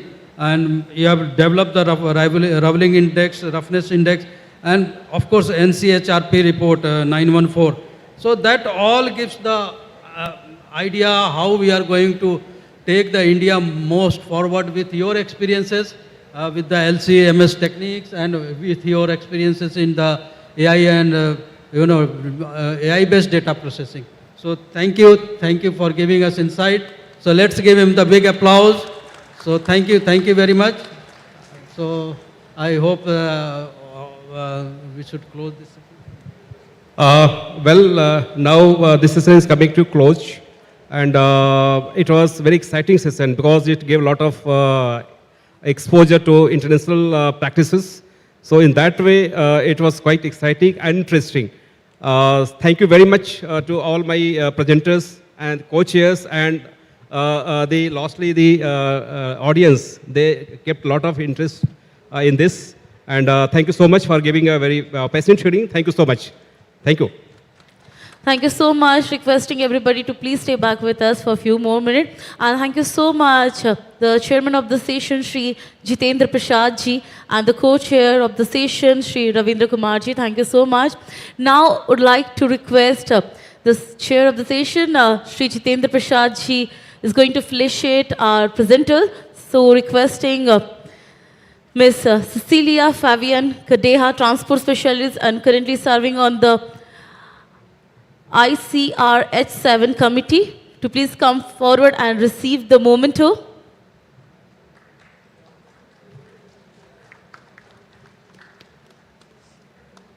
Next, would like to request to step forward Mr. Jun Mo Seong, KEC long-term expert to NHAI Korea Expressway Corporation, KEC.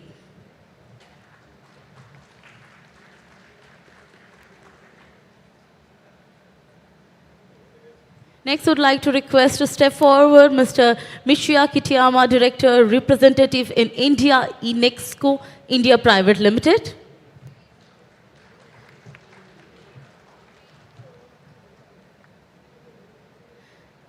Thank you so much, Shri Jitendra Prasad, sir. Now, would like to request our respected co-chair of the session to please come forward, and he's going to felicitate Mr. Richard Wex, National Technical Leader, Infrastructure Measurement, NTRO.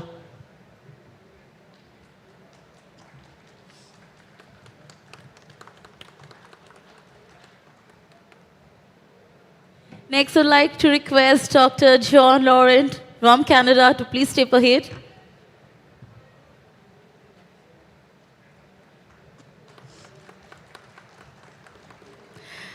And next, to felicitate our respected chairman of the session and the co-chairman of the session, would like to request Madam Sashmita Nai, Odisha's first lady chief engineer, Works Department, Government of Odisha. Let's welcome Madam with a big round of applause.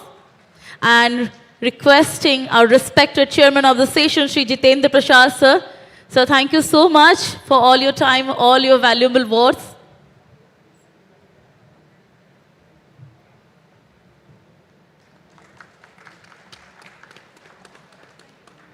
Thank you, sir. Next memento is our respected co-chair of the session, Shri Ravindra Kumar ji. Thank you so much, sir, for all the time.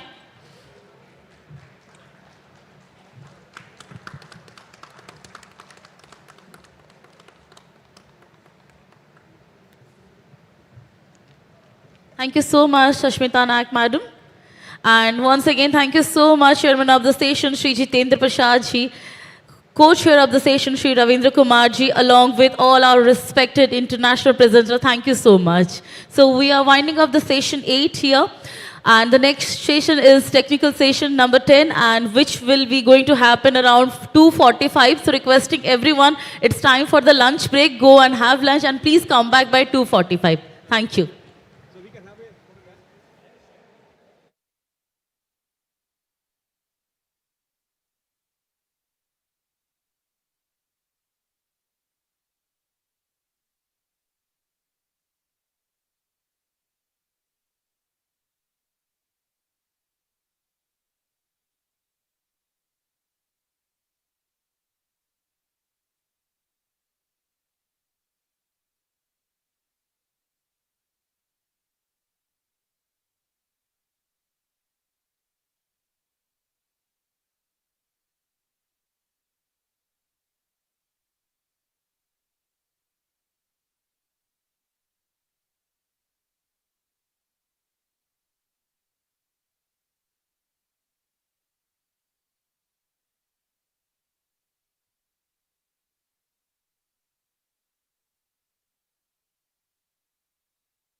Hello.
and highways.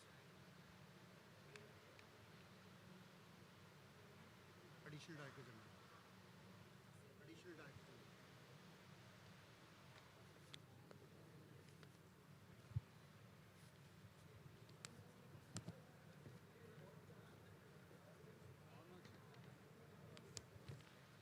ठीक है ma'am और यहाँ sir किनका नाम बोला आपने अरुंधति मेहर कौन पहले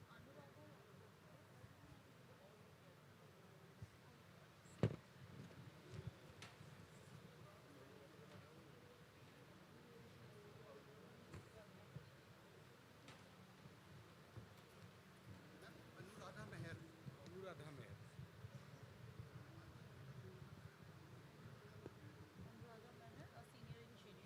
as superintendent engineer superintending engineer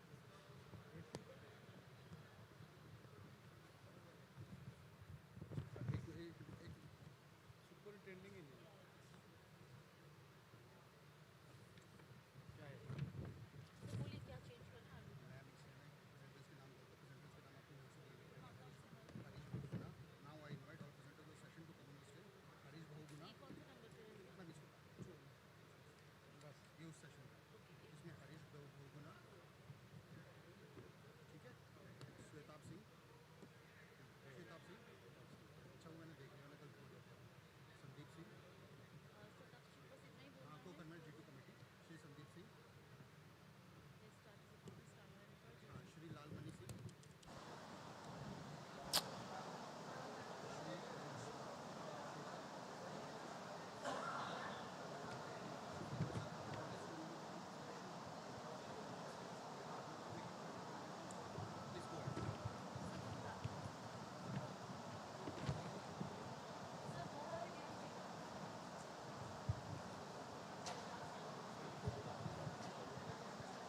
Sure.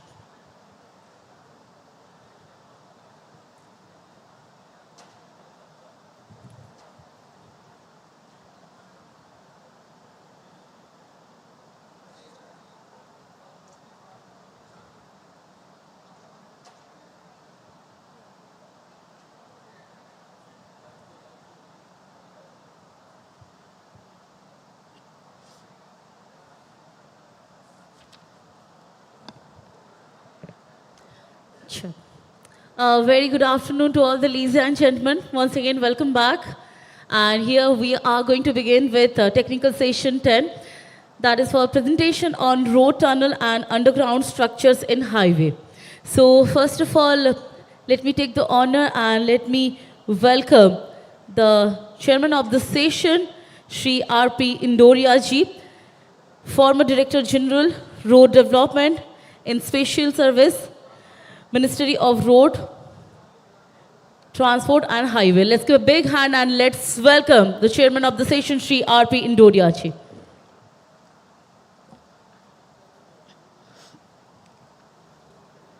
Namaskar, sir. Welcome. Next, would like to welcome on the dais our co-chairman of the session, Shri Rahul Gupta, Additional Director General, North and Secretary General, IRC. Let's give a big hand and let's welcome sir. Namaskar, sir. Welcome.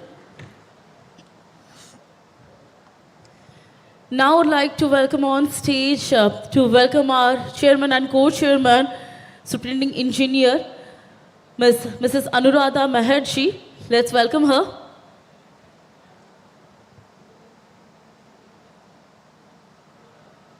Anuradha Meher, Superintending Engineer, Works Department, Government of Odisha. First, we are going to welcome our chairperson of this session, Shri R.P. Indoria ji. Once again, sir, बहुत-बहुत स्वागत है.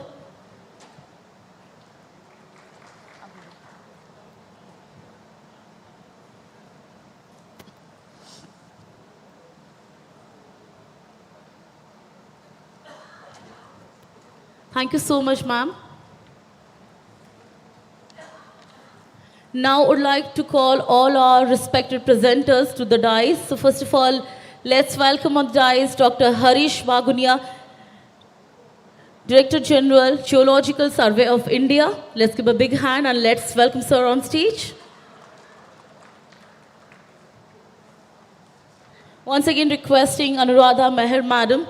She's going to welcome Dr. Harish Wagunia ji with the flower bouquet. Would like to call our next presenter on stage, Shri Shwetav Singh, Co-Governor, G2 Committee. Let's give a big hand and let's welcome Shri Shwetav Singh ji on stage.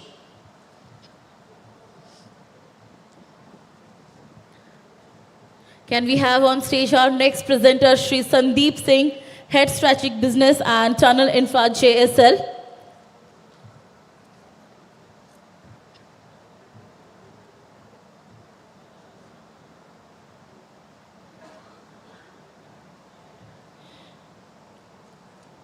Welcome, sir. Would like to welcome our next presenter on stage, Shri Lalmani Singh, SE Border Road Organization. Let's give a big hand and let's welcome sir.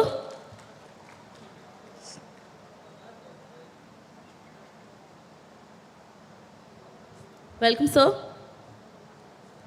Would like to welcome on stage our next presenter, Shri Saurabh Shekhar ji, SA Infra.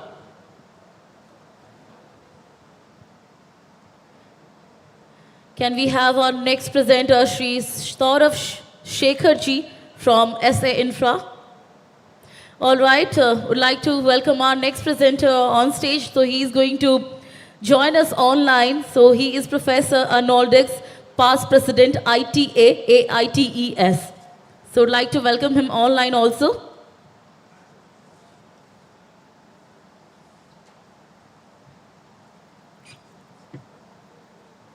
Now, requesting the chairman of the session, Shri R.P. Indoria ji, to begin with the session with his remarks. A very good afternoon to all present.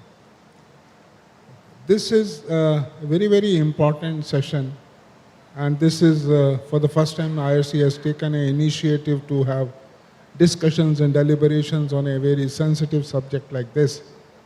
You know, space is becoming a constraint, especially in urban situation, and also in tough terrain like when you have hills or there are other problems, you want to cross a river. Underground structures are becoming more and more important. So it is very good initiative by IRC to focus on underground structures. And we have very eminent speakers who will be speaking on these subjects. And one gentleman, he has been kind enough to join us from Australia. And because of the time gap, I think it's time to go to bed, but we'll still bother him. I first invite Mr. Arnold to start his presentation.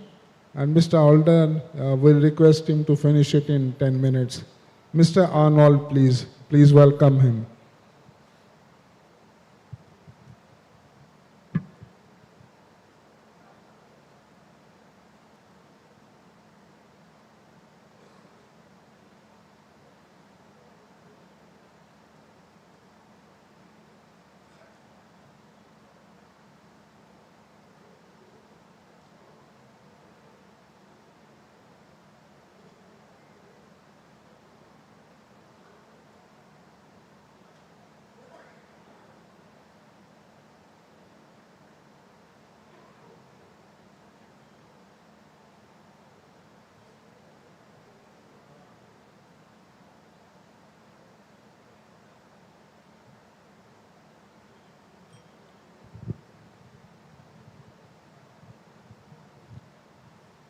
Yeah, just to inform everyone that Arnold has been closely associated with India, especially during the Silkara Tunnel rescue operation. He volunteered to come to the rescue site. He stayed there and worked alongside with all the rescue teams, guiding them, motivating them, and especially my colleagues from BRO. They may be well aware about that the BRO officers, they work in close tandem with Arnold, and which has ultimately resulted for the successful rescue operation, where all the 41 workers were successfully rescued without any injury or casualty. So, and thereafter, Arnold developed a keen interest in Indian tunneling practices, and he is actively participating in the activities of H10 committee. And time and again, he is advising how to improve our standards. And now his presentation is basically on the wisdom from other road tunnel incidents. He is primarily a safety expert and giving advice to across the globe regarding the safety. And at present, he is having a very important assignment with the International Atomic Energy Commission, Geneva, where he is being mandated to carry out the safety audit of the nuclear waste disposal sites.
Hello. Hello. Hello. Hello. Hello. Hello. 1, 2, 3. Hello. Hello. 1, 2, 3, 4. Hello. 1, 2, 3, 4. 1, 2, 3, 4.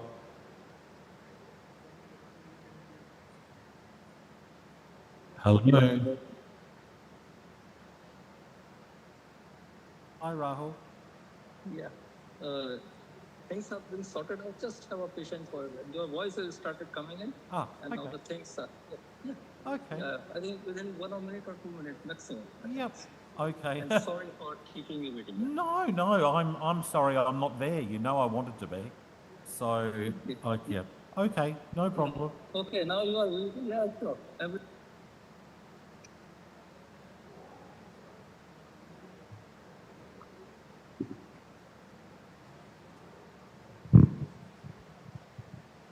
Hello.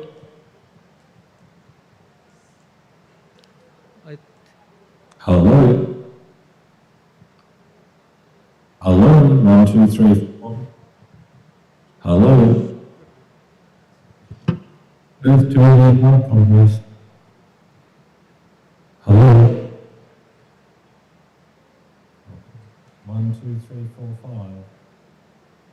1, 2, 3, 4, 5.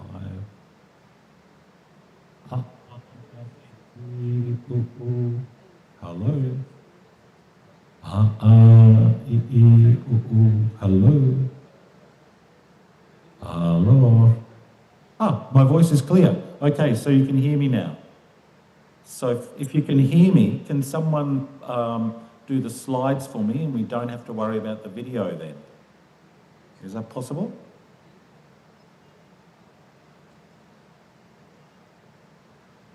So just message me. I can take parallel messages on my WhatsApp and just confirm you can hear me. And then if you run the PowerPoint from your end, we don't have to worry about the video. How does that sound? Can someone confirm you've got my first slide up, and then I'm happy to talk. And hello everyone, I'm sorry that I'm not there. I have good reason not to be there. I wanted to be there, and unfortunately I was unable, but I'm there in spirit, albeit just my voice.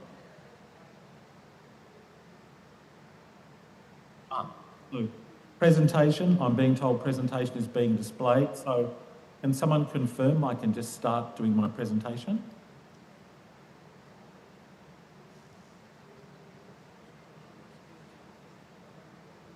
Yep, okay, so I'm assuming that the first slide is up, and a very big welcome to you all, Swagatam. I'm, as I say, apologies I'm not there. My presentation is, my presentation is dealing with something which I know will come to India shortly, and that is that in time you will have some difficulties with your road tunnels, not because there's any problem, but because statistically bad things happen. If we can go to the next slide, please, which has three key documents on it. In my view, there's 3 documents that you might choose to have a look at, and the reason that I'd suggest you look at them is because Europe got caught out at the turn of the century. And what happened was the Europeans thought that their tunnels were perfect because they hadn't had any big accidents. And so they became very interested in building more tunnels, but they weren't concentrating on actually operating what they had so well. And the 3 documents that I'd like you to consider are the EU Road Tunnel Safety Directive, the COSOF publication on safety officers, and the report on the Burnley Tunnel incident in Australia. We can go to the next slide. And unless I get a message, I'm thinking that presentation being displayed. If someone could just message me and confirm we're now up to the slide, which is Directive 2004/54 of the European Commission. So what happened in Europe was there was a series of catastrophic, unprecedented tunnel accidents. And these accidents actually brought several countries to their knees. because the tunnel accidents were so big and the states were relying so much on the tunnels that when the disasters struck, the tunnels were closed for years, not weeks, not months, but years. And so Europe responded by putting in place the European Directive on tunnel safety. I'll go to the next slide. This is the slide with the red document. So it's a slide with guidelines for tunnel safety officers. What was produced is a management structure. So this is not an engineering matter, this is a management matter where each of the key tunnels in Europe was appointed one single identifiable person, a named person, who would be responsible for tunnel safety advice. So if it was the emergency services, if it was for refurbishment, if it was for an exercise, if there was an incident, the tunnel safety officer was the named individual that people would go to. And information about that person is contained in this document, Guidelines for Tunnel Safety Officers.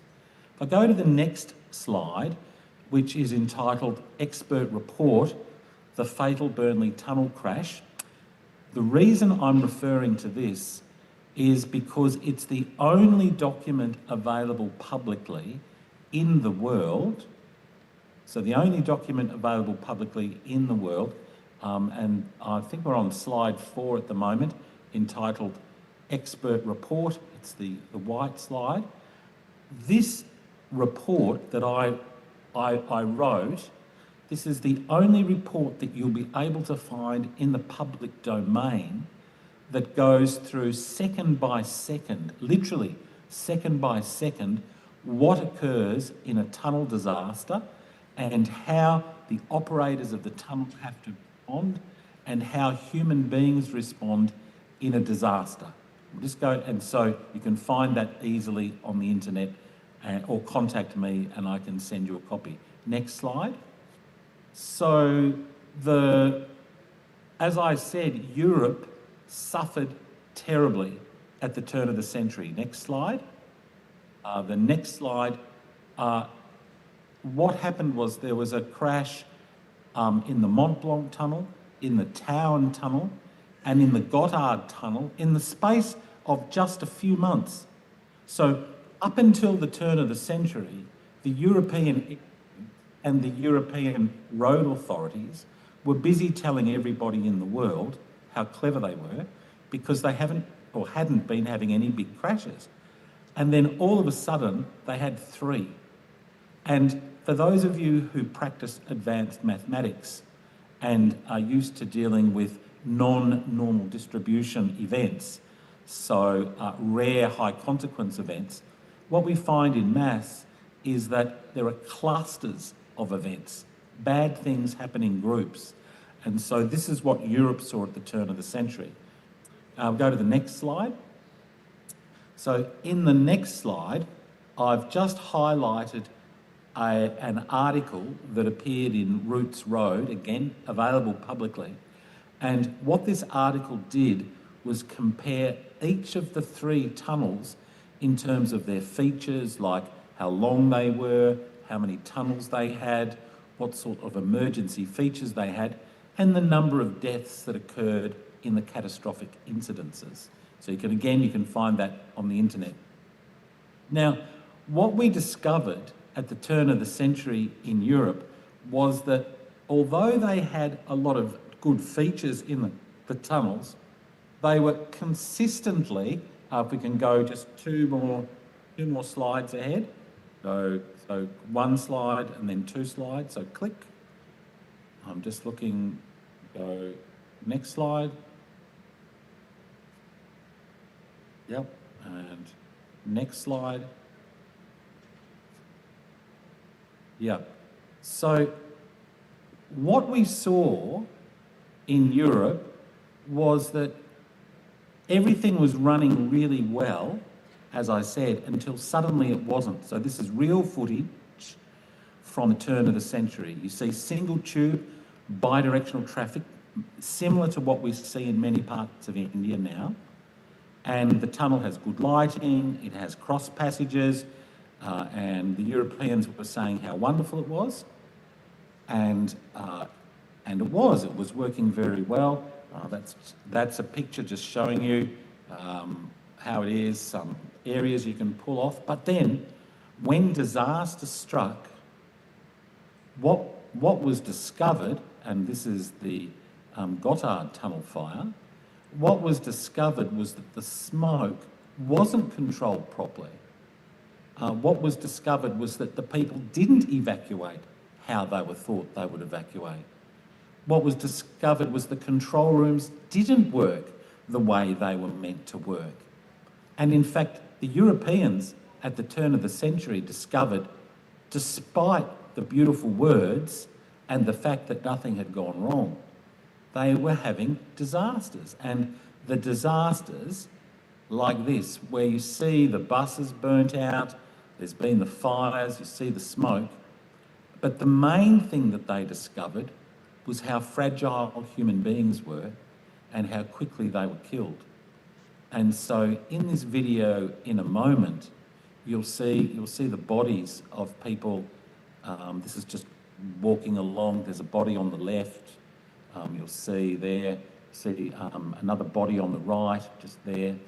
And you'll notice that there's no damage in the tunnel itself. The trucks, the vehicles aren't damaged. The deadly part of this is the smoke, people dead in their vehicles. And this was a huge shock for the Europeans because they'd, as I say, been very content and very happy because they didn't have a history of big disasters. And not only did they have the big disasters, but the fires were so severe, even though they hadn't had them before, that the tunnels couldn't operate for years.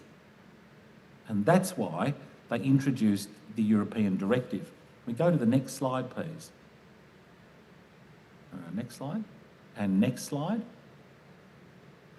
And so when an analysis was conducted of these three events, there was the Mont Blanc tunnel fire, and that was around 12-kilometre long tunnel, bi-directional, so one tunnel, people going in each direction.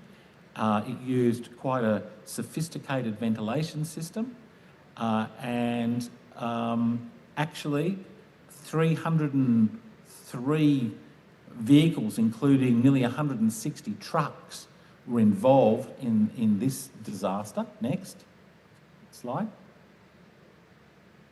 Go to the next slide, please. Hello. Next slide. Whoever's on the next, yep, that's it, thank you. And so the impact of this was very severe. The temperatures of the fire were over 1,000 degrees, and the fire burned for more than 50 hours, and the emergency services could effectively do nothing. So next slide. Okay, and next slide. So then the town tunnel disaster occurred just only a matter of weeks later, and in this disaster, smaller tunnel, just a little more than 6 kilometres long.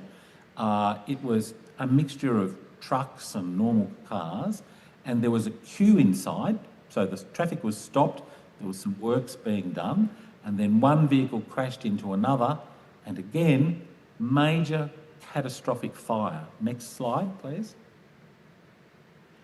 And so the lessons learned here were about managing traffic in tunnels when they're operating normally, that the emergency infrastructure in the tunnel not only has to be there, but you actually have to manage it and use it correctly. And so it was, again, a big shock for the Europeans. We'll go to the next slide. Next slide. And the next slide. And the Gotthard, which is the one I showed you before with the video, that particular thing, that one just, again, shocked Europe because as I say, this is like there's three of them all in a very close proximity to other. And if we go to the next slide, so go to the next slide, what we saw there with the Goddard fire was catastrophic damage to the road tunnels. So there were questions raised about the design of the tunnels and their fitness for if there was a fire. The cross passages and smoke control didn't work. The ventilation control didn't work. It was, again, a combination of factors, a combination which the Europeans hadn't seen before. Go to the next slide. And then the next slide. So the Europeans responded by this European directive, and what they discovered and what they implemented was it's not just the physical design and engineering of the tunnels, but probably equally, if not more importantly, is how we manage the tunnels we've got, how we actually make sure that the tunnels we've got are maintained properly, and perhaps even more importantly, operated correctly. Because in each of those three disasters in Europe, the unprecedented disasters, they weren't operated well. And so the European Parliament imposed some minimum overarching management structures on the tunnel operations within the trans-European network. Go to the next slide. And this is the EU directive. And I'm not going to go through the directive. I'm just wanting to explain how it happened. And I know about this because I was there. So I was actually advising on one of those three tunnel disasters, and I also provided input into the directive. So my perspective on these is not as an academic, it's actually as somebody who was involved in this history as it evolved in Europe at the turn of the century. So we'll go to the next slide. So one of the things that the European Union has required is that there is a named person who actually coordinates training and emergency exercises, understanding any accidents that do happen, making sure that they understand how maintenance and other works are done. And it's not just something that slips between the management roles. So it's a person with accountability who actually has to say, yes, this is my advice in relation to safety. Next slide, please. And that implementation of the EU directive has had a huge impact, not just in the EU trans-European road tunnels, but generally in Europe, and it's also impacted other countries where other countries, although they might not follow exactly what the Europeans have done, they've taken the lead and they accept that it's not just about building tunnels, it's about operating them safely, maintaining them safely, and refurbishing them safely as well. So we'll go to the next slide. And so they put it into legislation, and we'll just go to the next slide. And the directive goes for all of the tunnels that link all the European tunnels, so that's fine. Next slide.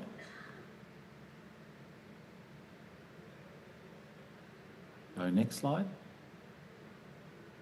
Yep. And for them, a tunnel is any tunnel over 500 metres long.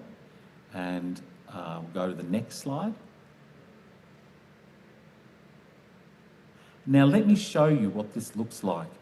I'm now going to show you from a real incident in Australia in which I was involved in the initial design of this tunnel, and I was later involved as the coroner's investigator into the disaster I'm going to show you. Now, this has never been shown before, and I'm only showing you this because I feel very closely connected to India, and I feel it's important to share this with you. So this has never been seen before. So next slide. So before we did the operation of our tunnel, the Burnley Tunnel in Melbourne, we conducted full-scale exercises, testing all of the equipment to make sure we understood how it worked. And in this case, we were doing hot smoke tests to make sure we understood how the smoke worked.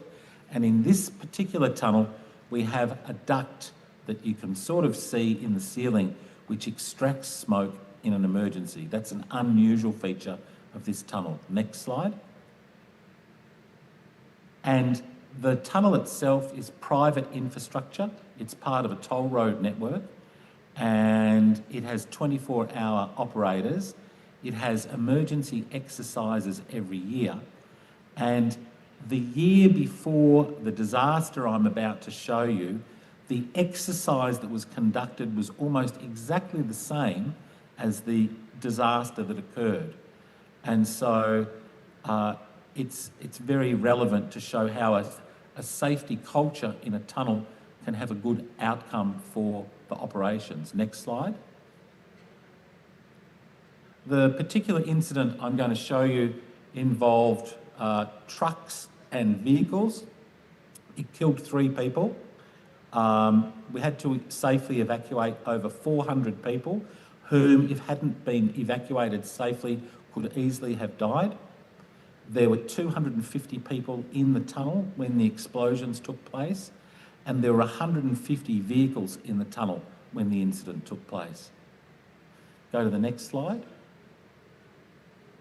And the tunnel itself had 3 lanes, all going in the same direction, with the ventilation system blowing in the one direction. It had CCTV with digital image processing, as well as linear heat detection. Has a deluge system with 5,500 litres per minute discharge. It has manual operation for the fire suppression system. It has evacuation into a parallel tube, and it has special elevated emergency egress pathways. Next slide. And the zones for the water-based suppression system are 30 metres long. It also has smoke extraction in the roof. It has ducts that then lead to the outside to take the poisonous gases out. Has cross passages. As I say, it's a fairly modern tunnel. Next slide. And the operators of this tunnel are able to see and control all of the tunnel from a single control room. It doesn't have multiple control rooms, it just has one. Next slide. And it has a whole lot of things that can be activated, such as lane closures, changing the speeds, emergency signage to cross passages, and things like that. Next slide. Now, this is the real incident. So if you just click on that, this is, we're looking through a tunnel. Whoever's operating the PowerPoint, can you do one more click? So what we're looking at, here we go. So we're now seeing, see the truck. So very quickly, a truck wanted to change lanes. You see people running out from the zone where the crash has occurred. We have immediate explosions. We have an immediate fire of about 20 megawatts. We very quickly have the 3 people were killed, and what you're now witnessing is the deluge zone or the deluge system being fired. We just play that video again. There's a lot in that, and I just want you to see it. And so whoever's operating the PowerPoint, can you play that video again? So don't change slides, just make that video play again. And this time when you watch this video, just see how quickly it all goes so wrong, and how quickly a normal operating tunnel turns into a place where, in this case, hundreds of people could die very, very quickly. And you see a person who hasn't been killed just running up the road there, and there comes the sprinklers. So now if we go to the next slide. So I'm just going to step you through this so that you understand what an operator has to do. because this is amazing. This is where we're really now focusing on why I'm so passionate about attention to detail in operations. So 300 seconds before the incident, there's a car broken down and a tow truck's called. Okay, no big deal. Next slide. Oh, I can't. Hang on, I'm not sure. If you've got the slide that's 104 seconds, the CCTV detects a truck that's broken down. The computer sends an alarm to an operator, and then the CCT image is emergency portrayed to the operator. So then the next slide. The next slide should be headed 55 seconds to 0 seconds. Slide 55 seconds to 0 seconds.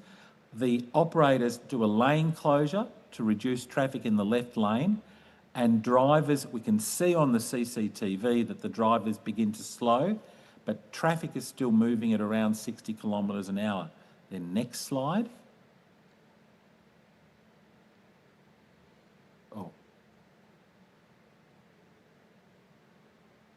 So the next slide, in this is at the, this is actually a picture of what it looks like.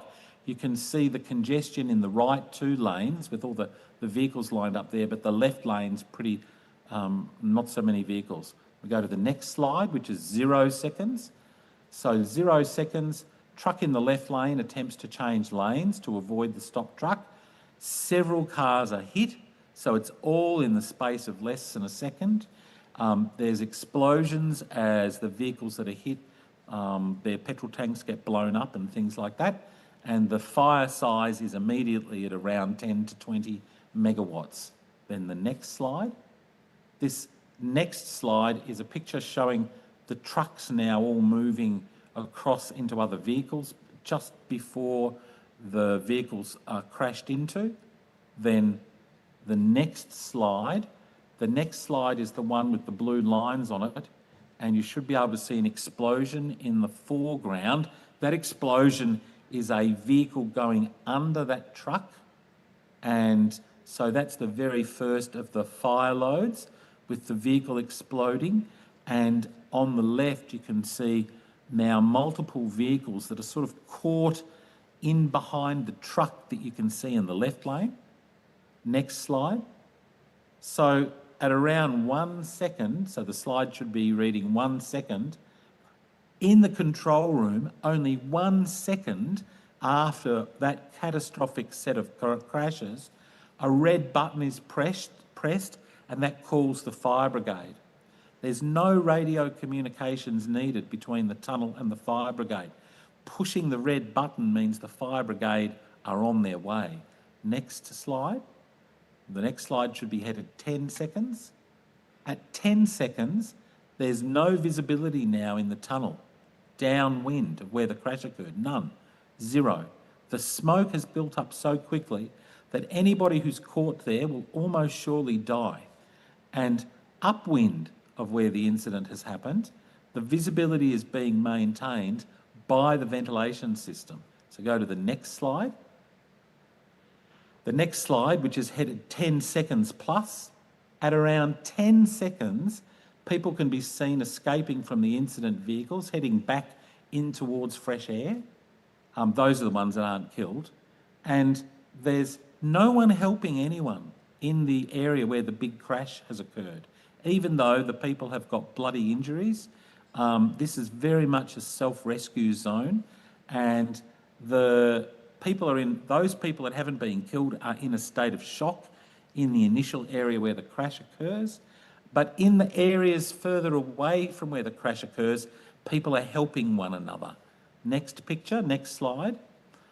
The next slide should show, you can see the vehicles on fire exploding on the left, and you can see a person running across the road. In that car that's squashed in front of that truck, where the person is a lady with a baby, and also she has a baby in her tummy, so a pregnant lady, and she survives as well. Next slide. 48 seconds, Within 48 seconds, this control room has closed the tunnel, stopping more people coming in the tunnel. Next slide. At 96 seconds, the emergency smoke extraction system is operated. The zone where the crash has occurred has been positively identified. Emergency smoke extraction has been implemented, and longitudinal emergency flow has been initiated. My friends, we're talking 96 seconds for the control room to actually activate the emergency systems that were put in years before. If the operators didn't know what they were doing or the systems didn't work, we would not be looking at pictures like this. If it didn't work or it wasn't operated correctly, hundreds of people would have died. Next slide, please. Here's a picture now. This is a picture showing a man running past the explosions. And if it wasn't for the emergency ventilation system operating at this point, he would have died because the toxic smoke and the rate of smoke generation was enormous. Now, next slide. So the next slide, we're at 96 seconds plus. The CCTV cameras are now recording improved visibility downwind of the fire as the smoke extraction system re-establishes smoke control. And we can now again see the road surface because the smoke is being controlled by the ventilation system.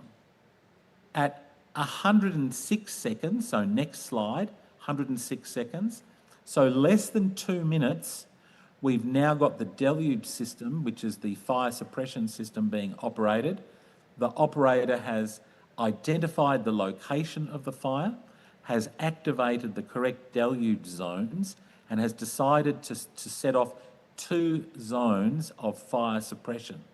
And I'll go to the next slide. In this slide, you should be able to see the explosions and fireball on the left, the stopped vehicle and crashed vehicle on the right, but you can now see from the roof water. So that water is the very first zone of the fire suppression zone coming on at less than 2 minutes since ignition. And with the fire size already somewhere between 10 and 20 megawatts, the fire suppression system is now activated. Next slide. In this next slide, there are 3 pictures, and what they show is the sequential operation of the fire suppression system across the zone where the explosions and fireball are happening. So the left picture, picture 28, is the first part of the zone going on. Picture 29 is showing the next zone coming on, and picture 30 is showing the suppression system now operating right across this explosion and fatality zone.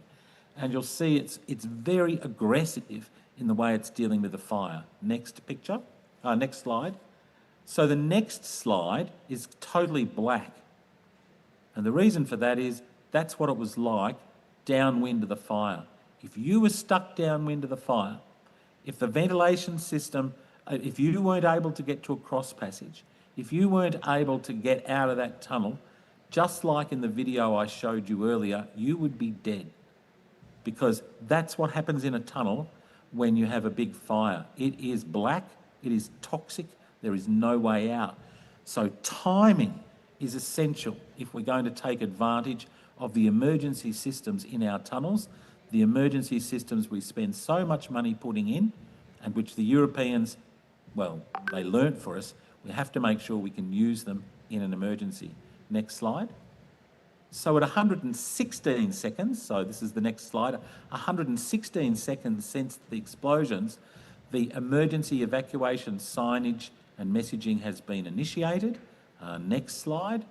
At 140 seconds, so just over 2 minutes later, the radio and TV stations are already contacting the government to find out what's happening at the tunnel fire. So the media are onto this faster than you can imagine. So, and this is typical what I find around the world. The media are there probably quicker than anyone else. Next slide. At 282 seconds, so we're only talking now a few minutes, the fire brigade is on site. So slide 282 seconds, fire brigade is on site. And the next slide, at 5 to 6 minutes, so the slide headed 5 to 6 minutes, the fire brigade are within 120 metres of the fire. They're on foot, they've got their breathing apparatus on, and they're now extinguishing the fire with their hydrants and high-rise packs. So the suppression system in the tunnel, combined with the ventilation system and the other emergency management arrangements, have allowed the emergency services to get right into that tunnel and get that fire under control quickly. Next slide. At 10 minutes, so at 10 minutes, the deluge, so the fire suppression system and ventilation system have been identified as absolutely critical in avoiding further deaths. And if we go to the next slide, what we see, and this is the one with the graph, what we see is the way in which the suppression system and emergency systems were utilised meant that our fire did not grow like other fires have in other disasters around the world. So it taught us that with a properly designed and operated and maintained tunnel, it really does make a difference. And if we go to the next slide, 6 hours after the incident, the tunnel was being cleared and the tunnel integrity was being inspected. Go to the next slide.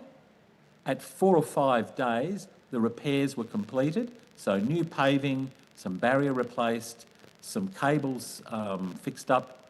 It was recommissioned and reopened. So next slide, in terms of performance, by focusing on the operations, by maintaining what we'd installed, by building it in accordance with a decent design, unlike Europe, our tunnel was operational within just a few days, and the huge economic consequences of losing that tunnel, we didn't suffer. Actually, it was back operating really quickly. There weren't any burns other than the people who were killed. The deluge system, the fire suppression system worked, the ventilation worked, the smoke extraction worked, the fire brigade worked, the control centre worked. We all worked together as one fantastic team because we had practiced, because we had learnt the lessons from the Europeans at the turn of the century, and we were concentrating on how we operate that tunnel. Next slide. Since this issue, this is the slide entitled Issues. Since that, we've identified some other things. We realise the media are a big issue and we need to be prepared for them. We need to be prepared to deal with hundreds of people in a tunnel event so that we can look after them. Otherwise, we have people running everywhere.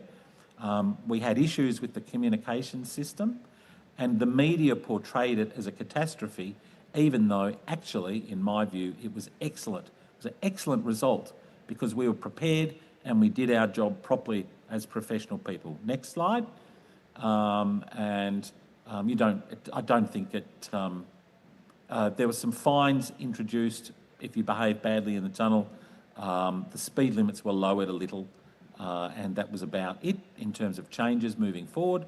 Next slide. Just want to acknowledge where the materials come from. I've just some of that material is borrowed from my colleagues, and but most of it is in my coroner's report. So, look, I realise I've gone a little over time. My message is very clear. Please, please, please don't think that because you haven't had a disaster, you're not going to have one.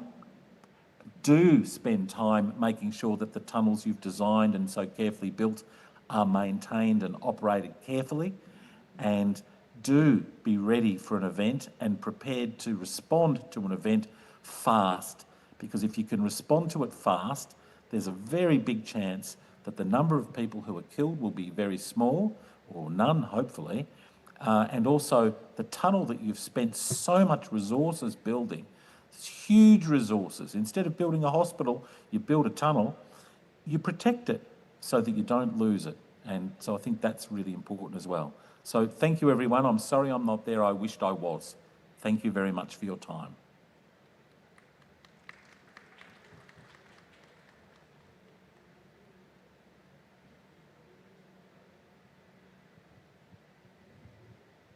That was a very interesting presentation by Mr. Arnold. He really went into, what is required to be done, directives to be decided, and the finer details of operating a tunnel with all the safety features. Very interesting presentation indeed. With that, I will now invite Dr. Harish Barguna, Deputy Director General, Geological Survey of India. Sir, 10 minutes, please.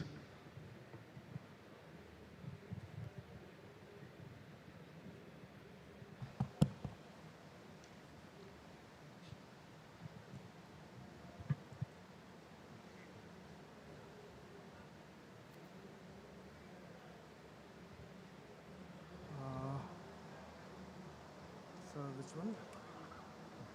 Yes. I can change it from here. Yes. And you can also change it from. Very good afternoon, everyone. And I hope that the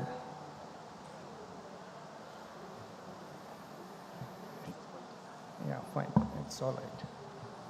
I'll go with this. Yeah. There is some echo going on. Yeah, once again, very good afternoon, everyone. And I hope that the chair doesn't cut more on our time as well. 2 decades ago, there was a very popular novel on the Brazilian capital, Rio de Janeiro, Blame It on Rio. And in Geological Survey of India, the most popular document I often come to read is Blame It on Geo. Because in India, whatever happens to a tunnel, the first thing is, and easiest thing is, to blame it on geology. Nothing else has gone wrong except for the geology. Right, Arnold had shared some of the incidences in the tunnels, but they were in Europe and Australia, and you have seen that how they have tackled what was their approach. But in India, it would have been easiest, blame it on geo. But I think now onwards, there will be some steps taken by MORTH because they are routing all the DPRs to Geological Survey of India for appraisal. Am I audible now? Yeah, fine. So they are routing all the DPRs to Geological Survey of India for appraisal, and whatever observations these stakeholders may be getting on their DPRs, it may leave some of them flabbergasted that what all are these comments. So my endeavor today will be to be covering all the aspects pertaining to the geological geotechnical investigations with respect to the tunnels and underground structures on the highways, and also will try to give you a gamut of the geological investigations that are required to be undertaken in case of underground structures on the highways. Now, as a prelude, I want to share with you that it's not that only a century or 2 centuries ago mankind started building the tunnels. And if you look at the history of the tunnel construction, it has gone pari passu with the evolution of human civilization on the earth.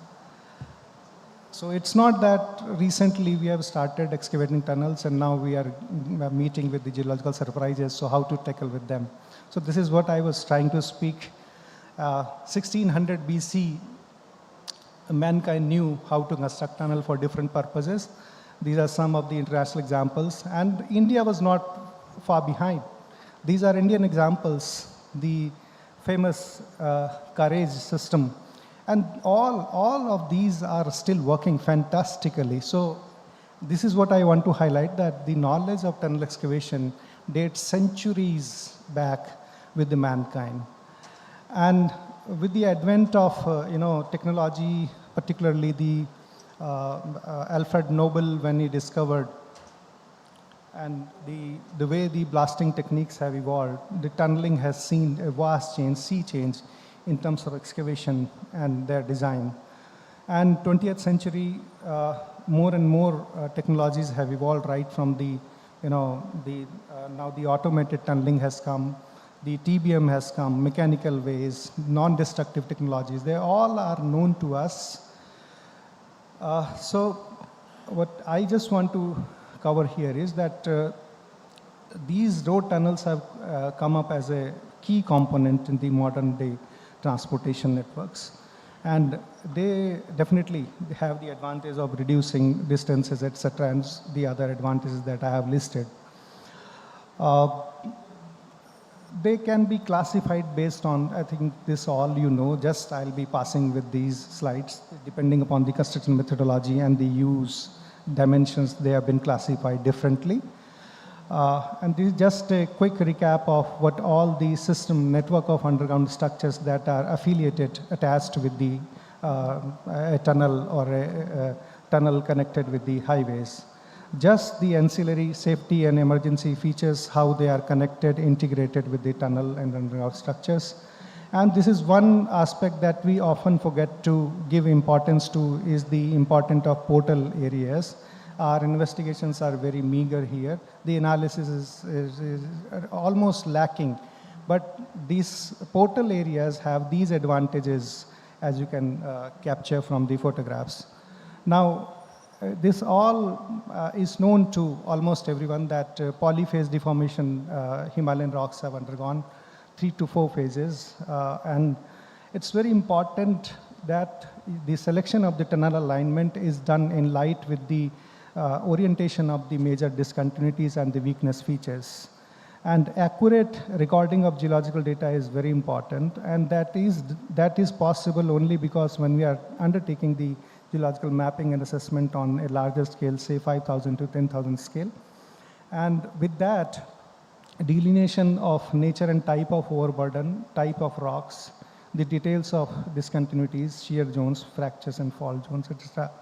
That is very, very crucial for a quality investigation and preparation of quality DPR.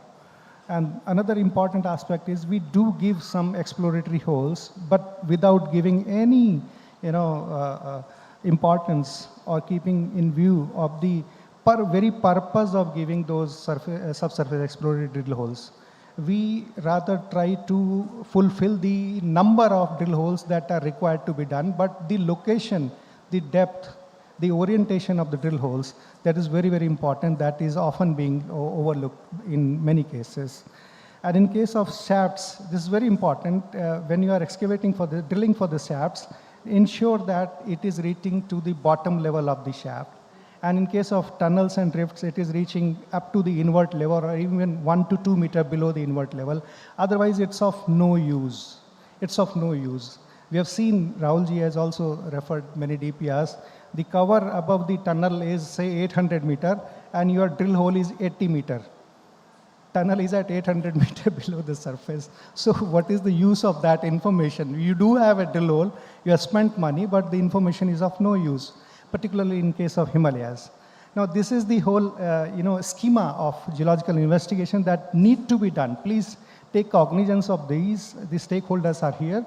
So they can take note of these, that what is meant by geological data collection, surface geological mapping, the geological materials. You see, one more thing I want to discuss here is many maps would be showing simply as overburden and rock contact. But in engineering geology in particular, the type of and nature of overburden should also be specified. I mean, the overburden can be a riverborne material, or a laterite cover, or a glacial dump material, and the geomechanical properties, the shear parameters, the deformation characteristics of different kinds of overburdens will be different. So it's merely not indicating the overburden rock contact, but to specify the nature and characteristics of the overburden as well. The subsurface geological data should be accomplished by drill holes and rifts wherever possible, and It should also contain the details on the rock quality designate and the permeability characteristics of both the overburden and rock.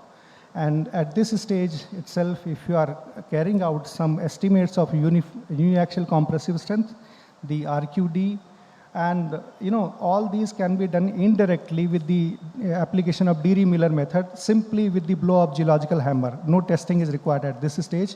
And with that, you can go ahead with the characterization of the rock mass. So that will give you a preliminary idea about what is the tentative class of the rock mass. This can be done easily right at the time of investigation if the investigation is done properly. Now this comes to the testing phase. These are the different tests, lab and in situ for the rock and soil. I'll not read out all these things, but these are the mandatory tests that need to be conducted.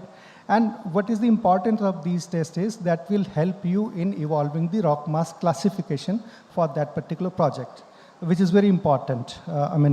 And along the tunnel alignment, if you are giving the rock mass classification, that will help you in building the BOQ at the end. And these are the, as per the Bureau of Indian Standard Codes, I have mentioned the code numbers as well.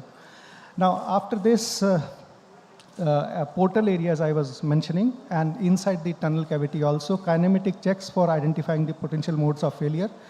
The structurally controlled and stress-induced failures, they need to be identified right at the time of the DPR preparation. And all these combined together will be a basis for evolving the design support measures inside the tunnel. It will help you in decision on the excavation methodology, whether you want to go with DBM or TBM, mechanical, non-mechanical, destructive, and selectively also. It's not that all through you are going with the DBM. You can go with, with certain UCS range values, say 50 to 90 MPa of the rock mass. You can go ahead with the road header as well. The mechanical means, so where the areas are sensitive, drill blast activity is not permitted by the government provisions, then you can go ahead with the non-destructive methods. And there, these characteristics, these parameters will be of immense use for you, as I have written non-invasive methods. And then you can decide upon the support system that is required for a tunnel for that particular structure.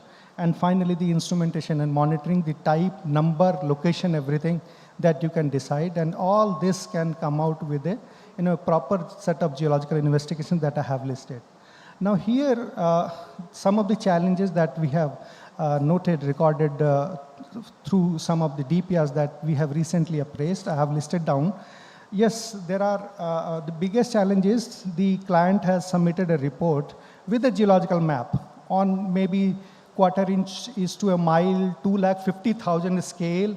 It shows sometimes entire North India or entire Deccan Trap and just your 2-kilometer tunnel alignment on that map. So you see what judgment was assessment on the geological conditions you can have from those kind of maps. And secondly, the biggest mistake that we have noted is despite that all the 50,000 geological maps, 50,000 scale geological maps have been published by Geological Survey of India, which are available for free download from the Geological Survey of India web portal, people are not utilizing them. In addition to that, we have also completed national landslide susceptibility mapping on 50,000 scale, and for entire 4.3 lakh square kilometer of area that is affected by the landslides in India, we have the maps for free download. Nobody is using. I think we have to incur costing on them, and suddenly the people will start using them. Right, so these are some of the gap areas, and subsurface exploration, as I mentioned, very scanty. One of the area we were, appraising Rahulji, we were together. Out of the total tunnel length of 12 kilometers, the cumulative drilling was say around 1.5 kilometer length of the tunnel area. And that too was restricted to the either portal site. So what geological appraisal, what geological information you will be getting along 12-kilometer long tunnel. But the client will submit a DPR projecting, extrapolating the geological information which he has noticed right at the portal area, say 5 kilometers inside the tunnel, and which in Himalaya everybody will appreciate is going to produce a disaster. So, and there is no coherence between the maps that they have produced and the sections that they have submitted along the tunnel alignment. So map is saying something else, section is speaking something else. And also there is no match, there is no attempt to validate, to correlate the discontinuity data that they have collected, what they are showing in the map and the analysis part. So attempts should be made to correlate the physical geomechanical properties of the rock soil vis-a-vis the rock mass classification that the client who is preparing the DPR, they should make an attempt to this. And there is, we have often found that geophysical explorations have been used to the minimum, which can be maximized. And secondly, kinematic checks at the portal area I have also mentioned, and stabilization of the slope above the portal areas, that should be taken seriously. Now, there are, of course, challenges. We do understand that, and we take due cognizance of those. And the challenges arise mainly because of the inaccessibility, the high altitude area, the snow cover area, reserve forest area. I mean, these are the challenges. Tiger reserve forest in Sri Salem left bank canal tunnel. It was in the tiger reserve area, so no exploration was permitted. So no information was available, but section was prepared. And you have to conjecture the geological condition inside the tunnel. And should there be any failure, blame it on geo, simply. Right, so limitations in geophysical methods, of course, you cannot have geophysical explorations penetrating down to 500 meters or 800 meters below the rock cover, surface cover. And this is one of the challenges that we have identified, that skill level of the manpower, whether it is regarding the geological mapping, choice of the samples, sample collection, data interpretation and analysis, that has been identified by us. Then, of course, this has been discussed in detail at MORTH, which mode of contract we should go, the rate contract or the BOQ or the turnkey L1 level that we are now practicing. The poor quality of DPR is leading to variations in the projected and encountered geological conditions, and that also leads to time and cost overruns. And here I want to make an appeal to MORTH, or maybe through IRC they can integrate this thing in the guidelines, that the projects may be asked to, developers may be asked to invest at least 1 to 3% of the project cost on the investigations. Please do that. If sufficient amount of investigation you are investing money in, that will lead to a quality DPR, and quality DPR will save you on many accounts, as I am saying. And again, from GSI and in personal capacity also, I want to tell MORTH that GSI will never encourage any EGO or AGO.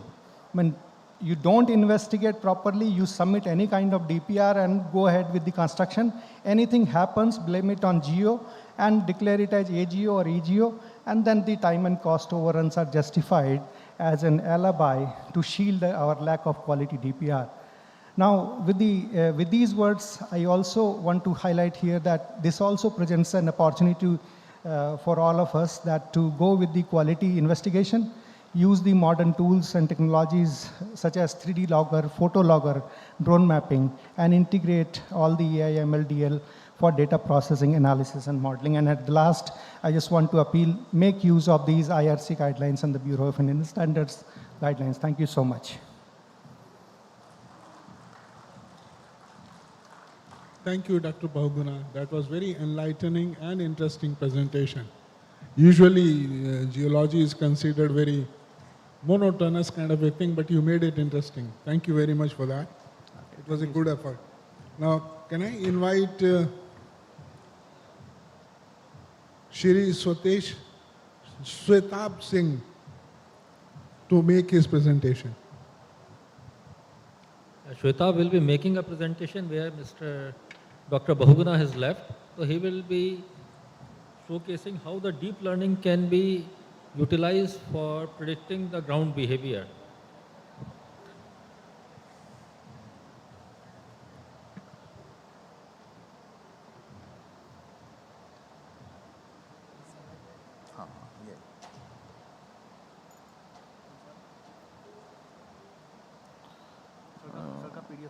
हाँ this one, ये वाला, second वाला, second. Second वाला एक second इसको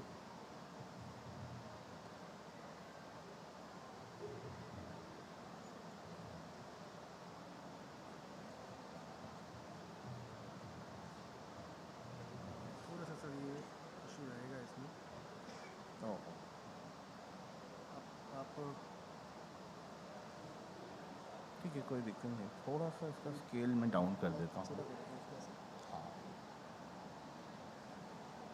जो मुझे sir ऐसा नहीं आएगा ये पेज डाउन से नहीं जाएगा. हाँ इससे भी जाएगा okay, thank you.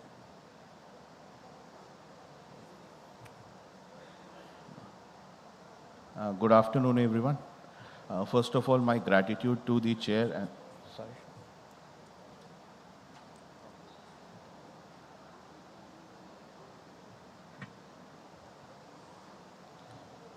Sorry. Good afternoon, everyone. First of all, my gratitude to the chair and co-chair of this session. And I extend my thankfulness to all of you to have been present here for this presentation and this session. So the topic that I'm trying to bring forth, carrying it forward from the previous presentation, is predicting the ground behavior with a deep learning fusion pipeline for NATM excavation. So this is something very abstract as a topic to be discussed at this stage, but something that seems very abstract at this stage in the age of this technology and the boom of AI would see the, by any stretch of imagination, this would be a reality in next 6 months to 1 year time zone. So, we are not peeking too much into the future right now, but yes, as the development stands today, so I would like to draw your attention towards this and how these modern computing techniques can help solve the problems that the previous presenter, honorable presenter, has just addressed due to lack of extensive geotechnical and geological investigations. So I'll take this presentation forward. So as we have been discussing for decades on the principles of geotechnical engineering, so the primary source of risk in underground construction is the uncertainty of geological conditions. So this uncertainty of geological conditions is something which arises out of our limitation in dealing with huge set of data. Fortunately, for last 2 decades in India, we have been doing a lot of tunneling in the Himalayan region. We have been dealing with a lot of rock masses in terms of slope stability and developing the road infrastructure, railway infrastructure. So every project that we do or get indulged in is actually extraction of a lot of data, or what I should say is the currency for the tools of AI and machine learning in this age. And this is where the origination of this idea is, where we have been working, and the abstractness of the processes. As far as the traditional approach is concerned, it remains the same, that the geotechnical investigation and the geological data is collected, overlaid over the digital terrain models or the ground survey data, what we call the landsat imageries these days. And then we do a geological reference modeling in predicting the ground behavior, And while the underground excavation or exploration is done physically, the models are updated based upon the face logs. So this has been the traditional approach. But with the new approach that is augmented by AI and ML, or what we call as the deep learning, what we are trying to do here is, or to project here is, to harness the generative power of AI. So till now, we have been dealing with a lot of AI tools and models, and you might have come across a lot of AI tools because this is something that's happening across the globe, and more so in India, since the users of AI and the consumption of AI and ML tools has increased manifold in this country as well.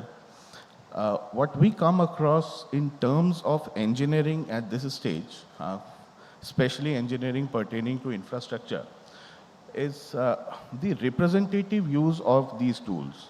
But today we are trying to present and bring out the idea of using the generative power of this tool. And how we are trying to do that, of course, that's a very descriptive subject to address in this forum.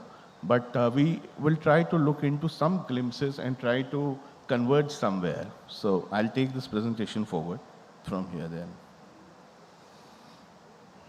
So the solution that we think, of course, there can be many competing solutions in this age, is a 3D fusion convolutional neural networks. So we treat the entire project area as a 3D volume, similar to a medical CT scan, and feed it to a model that understands 3D space.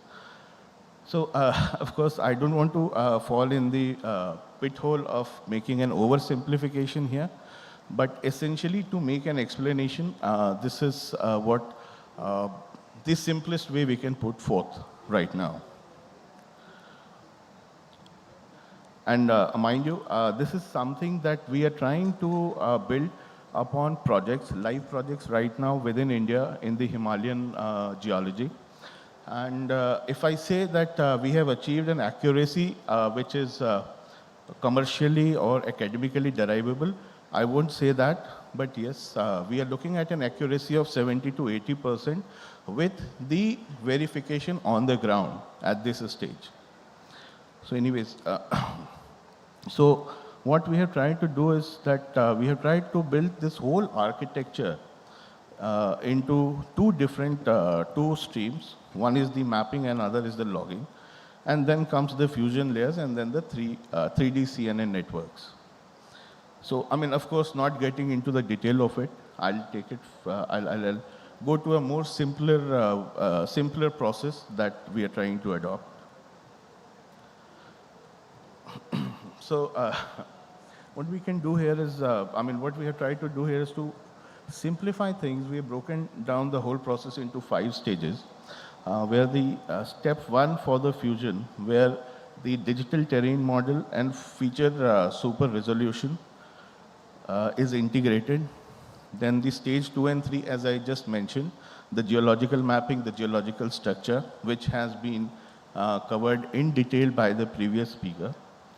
And then the stage 4 is the predictive digital phase logs. So this is the most important phase. And then it gets fused with the conventional NATM or geomechanical classification for ground behavior and support prediction. Sorry, I'll just take some water.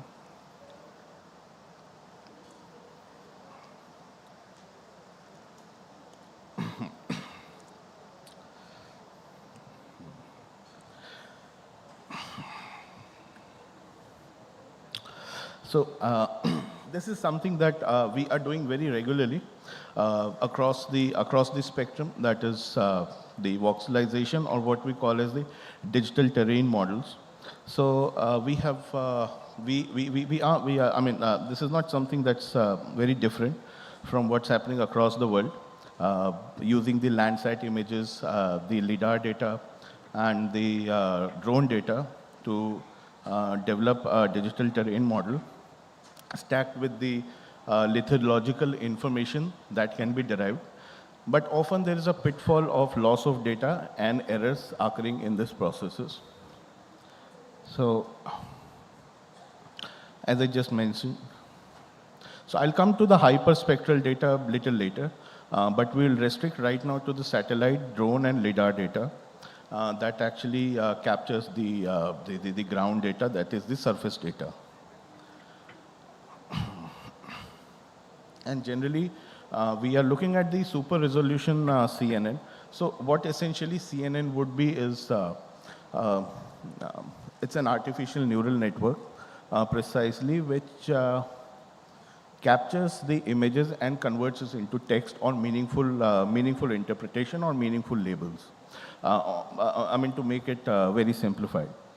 So some of these techniques we have been utilizing in doing the data void filling, or rather, I should say what we call as the the super resolution.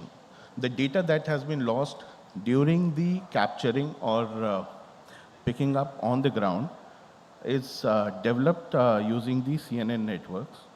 But there is often chance, there is a very good chance that, of course, that we are seeing that happens, that in these complex details often get lost, generally in areas of continued discontinuity and inconsistency in the ground. There is always a chance of data loss to the tune of 30 to 40%. And that is where the pitfall is.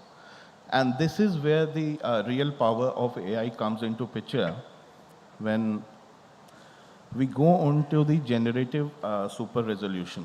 So these resolutions have been developed from one of the project sites in northern India.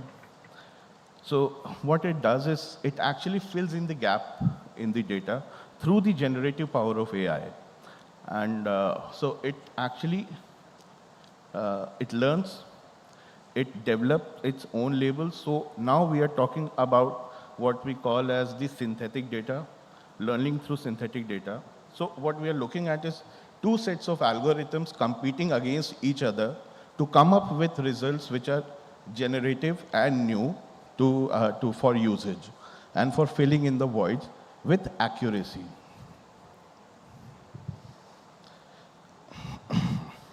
Then, I don't know whether it's very clear or not, but I'll try to show. So, some of the models which are used across the spectrum, which is the UNet and the residual net and the VGG. So these are the conventional models in the CNN domain or the CNN architecture that are used upon these DTMs.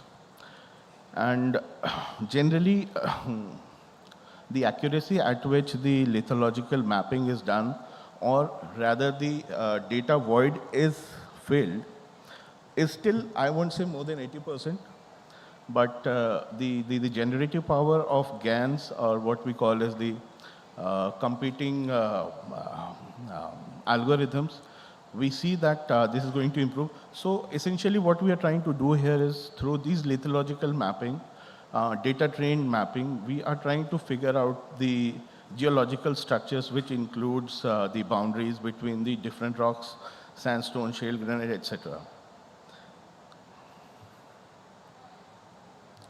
So, so what we are trying to do here is we are trying to create different layers, and then we try to fuse them through a fusion model, which would actually help us develop the geomechanical classification and ground behavior types. So now the cornerstone of the whole process is the mineralogical mapping using the hyperspectral CNNs. Post 2018, ISRO has launched a satellite which actually develops these hyperspectral maps, HISIS maps, what we call them, which gives us an accurate prediction or close to an accurate prediction to the scale or a resolution of 0.5 to 1 meters of the ground stratification, which clubbed with the ground data that we have been discussing about would actually give a very accurate prediction of the geological reference model and develop the digital face logs even before the exploration and excavation is done. This is where we are actually working right now. And this could be opening of frontiers for the geological sciences beyond imagination, especially given the inaccessibility of a lot of locations in the Himalayan region where investigation is not possible, and the generative power of AI can be used to make accurate predictions. And when we're talking about accuracy, we're talking about an accuracy in the range of 97 to 98%, or even more than that, I don't know. So this is the mineralogical map. What you can see on the right side on this slide is one of the sample HISIS images that have been developed or has been taken out of ISRO's satellite, and that was launched in 2018. Nowadays, whatever HISIS images we are getting, they are even better than this and more detailed than this. But of course, the sheer volume of data requires a huge computational power along with AI ML algorithms to uncode them and use them for meaningful purposes. As I have already covered this part of the presentation earlier, that the model training is something that actually keeps improving the accuracy of the whole architecture. So given the huge volume of data that we are dealing with, and the labels that have been generated over the past 2 decades by the dint of observation and excavation that has already been done on the projects that have been completed. This is where this data comes in very handy in actually creating a better accuracy. So we are talking about the standard results, verifiable results. So as I have already addressed the GAN networks that can do the prediction part, bring out the accuracy and give the generative models to develop the digital face logs, the terrain maps with geological labels on it, geostructural labels, and of course, we have already covered this, and the fusion architecture whose output would be to supplement the modern excavation techniques in tunneling, that is NATM, through geomechanical classification or any kind of classification system that we want to build around projects that suits the requirement of the project and the local geology. Through a predictive 3D model. So what we are looking here is at the cross-section of a tunnel for which a predictive model, or what we say a digital face log, which has been predicted based upon all these labels and through the fusion CNN networks has been done. And this has been developed even before the excavation has been done or exploration has been done on the project site. This is one of the data visualization. So this is a data captured from one of the tunnels in Northeast for railways. So what you see on the left side, so these are all digital images, and the CNN networks are working upon these digital images to capture the labels or the representations, like what you see on the right side, the watermarks, the corrosion, the spalling, cracking on the lining, which can be augmented or used for the operation and maintenance purposes as well. So the key benefits are, of course, the increased safety, the reduced cost, enhanced accuracy, and direct application in NATM designs and geomechanical classification and predicting the ground supports. And of course, reaching the optimization. Thank you. Any questions? If there are, I would like to answer them.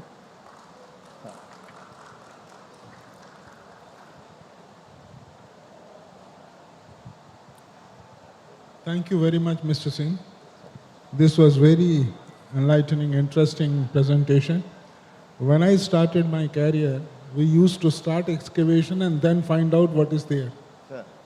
Anyhow, with the 70-80% accuracy of prediction of geological conditions, I'm sure will make our life much easier. Instead of working against the nature, now we will be working with the nature. Thank you very much, Mr. Singh. Thank you, sir. Thank now, can I invite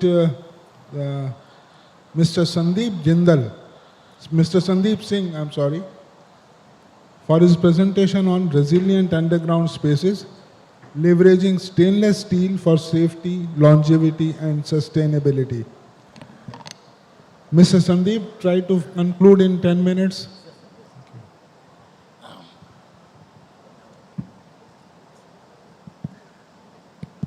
Working? Yeah.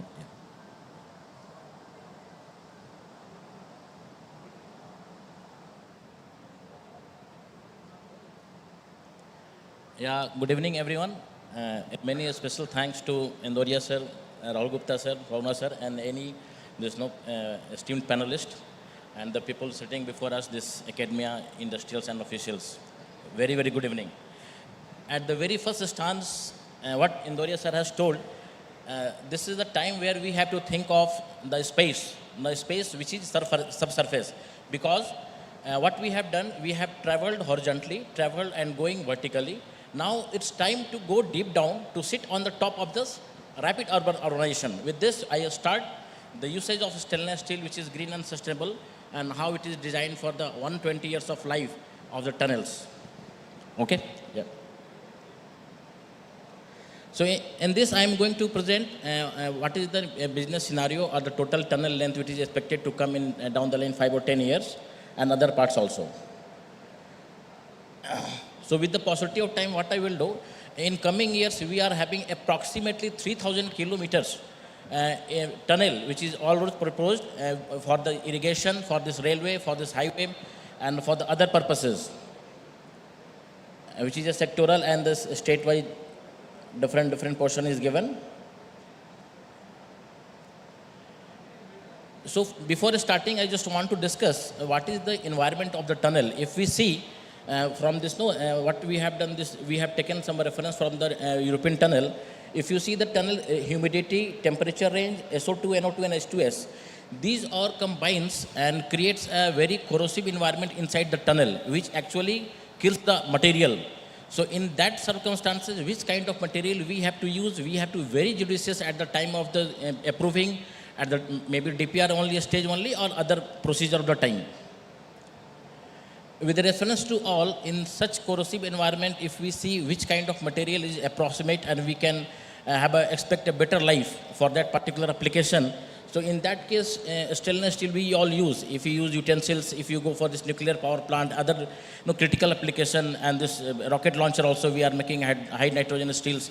They all are from this stainless steel group, and they are performing and coming up to the expectation of various corrosive environment, which is very critical for the long life of this project. So I'm just going to discuss what type of corrosion, issue of corrosion in tunnels and related to the accidents. If we go to this Satara-Pune highway, this is Khambatki tunnel, and this MS, it is clearly written that this corroded MS channels has fall on the trucks and this cars, which is very, very dangerous. So in India, what we are doing, when we are designing any tunnels, we are also taking the extreme condition. We are not working on the only standards, this will not happen. But we also take a condition, extreme condition, this may happen, accordingly we are designing the things. So this is not the story of India only, where this corrosion is killing. In abroad also, there are some cases of this corrosion and related accidents is there. This is with some pictographic, it will become. This sir is sitting just in front of this Mumbai Coastal Road project. We have seen this water seepage. Water seepage is a natural process. It will be there in the tunnel, but we have to manage when water is coming, which kind of water is coming and where it is flowing. When it is going and touch certain portion, some components, definitely it going to impact on the life of this product. This is some of the pictographic you can see. Normally what happens, we were working with this rights for this Calcutta Metro Rehabilitation Project, where we have seen number of corrosion issues were there, say this cable hangers and other rebars were there.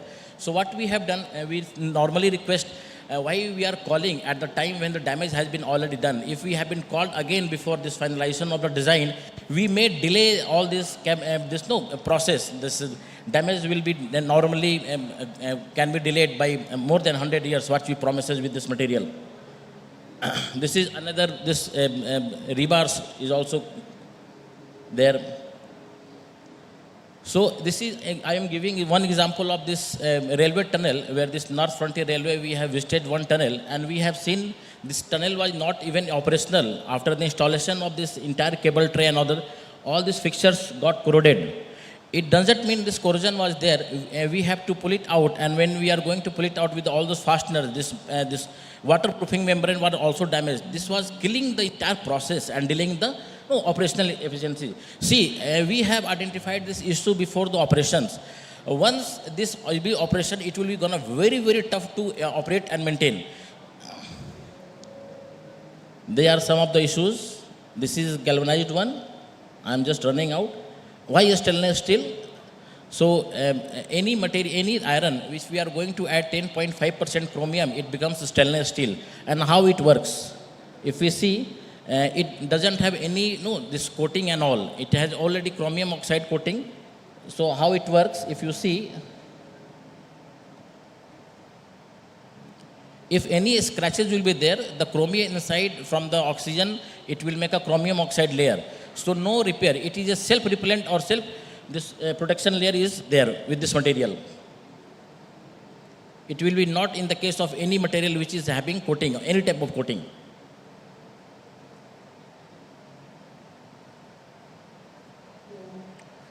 I am just taking the slides. If we see, Professor Arnold Dix has rightly mentioned all these fire issues in the tunnels, and it was well noted that if we are going to design the fire load, maybe 50 megawatt from the initial stage, we have to very particular about selecting the material, which kind of material is going to use, which is exposed to the tunnel and inside the tunnel. Maybe some fireproofing paint also will work. If you see this, material wise, this is stainless steel, carbon steel, aluminum and fiberglass. We can sustain up to more than 600, 650 degrees centigrade, where my means stainless steel, this structural strength will not lose, where this mild steel and other fiber FRP will lose at the 60 degree. FRP will not lose this initial state. It will further augment the fire process. It will aggravate the fire. Some of the accidents has already been discussed.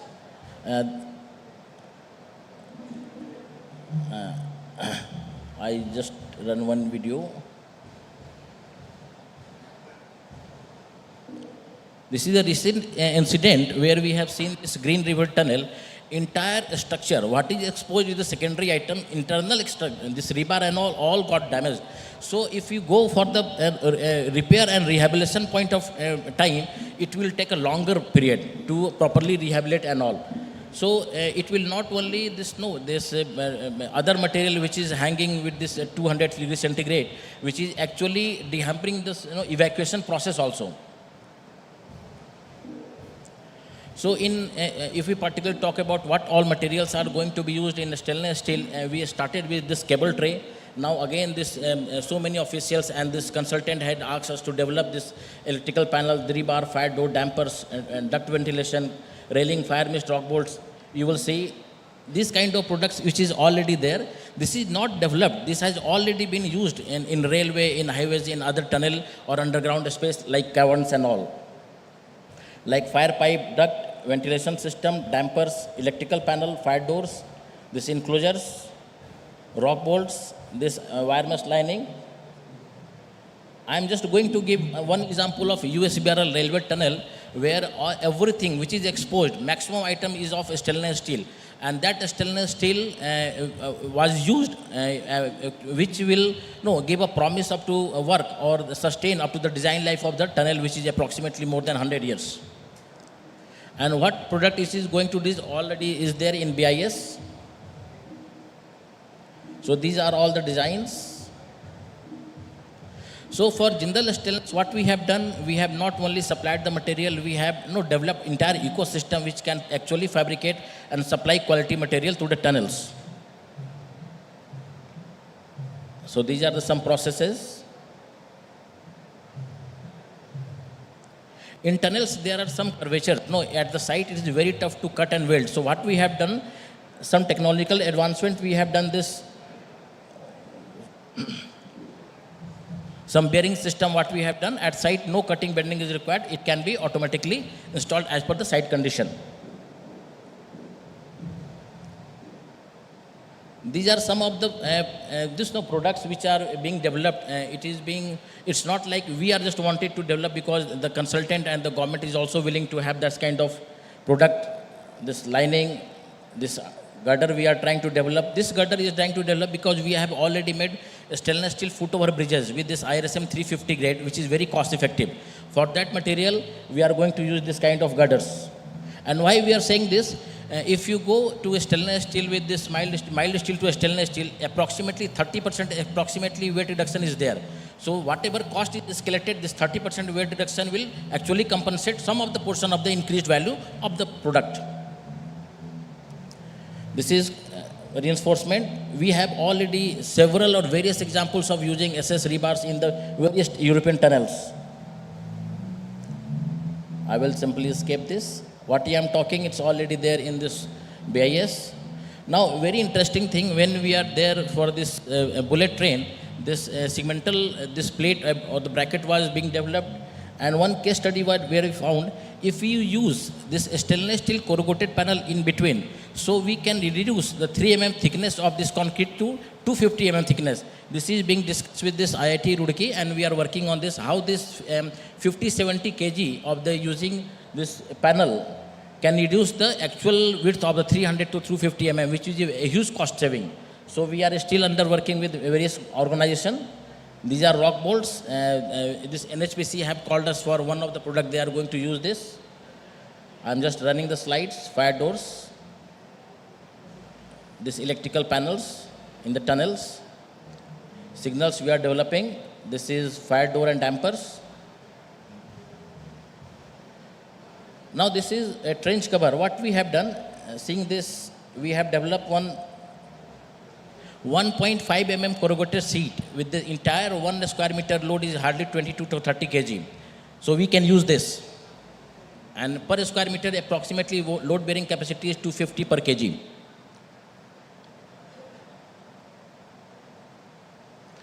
Some of the places it has already been used. This Calcutta Metro, we are displaced this SS hangers. This earthing strip is there. Now ventilation is there. Recently, this Dwarka Expressway has got this ventilation jet fans. If you see this middle of the picture, what we have cleaned, the outer case was of this GI 0.6 mm thickness. So what I request to the officials and obviously sirs also, when we design, we only not only functional or this functional behavior or the properties, we can also have the material selection. If we that kind of product which will no and transportation it will do damage, so we should normally avoid this. If you go to the right side, this Visakhapatnam highway tunnel, it is all stainless steel with 2 mm thickness. It will give a life of at least 100 years with the material, and the functionality it will make 34 years. This is some of the cases we have used this. Jet fans, this conduits is there. In Mumbai Coastal Road project, we have seen this entry, lots of stainless steel, this entry and exit, we have used this. We have not used mild steel because of the coastal area and other things.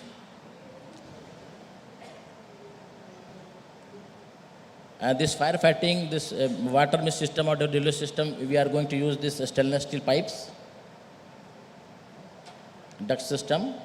There are many other projects where all these materials have already been approved. In this CITCO, this tunnel is coming, where all these products is already there. So one misnomer is there that when we are going to use a stainless steel, it will be a higher cost. So definitely, when a stainless steel there, it will have some cost. How we are going to mitigate this?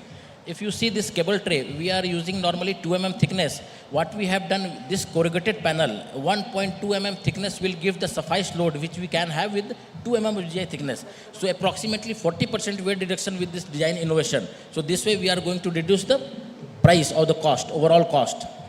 This maintenance strategy is already there, so no need to discuss. This is the very complex and the actually required process of this PR comprehensive tunnel maintenance and inspection workflow. If you have that kind of material, this periodic maintenance will definitely going to be lesser on that part.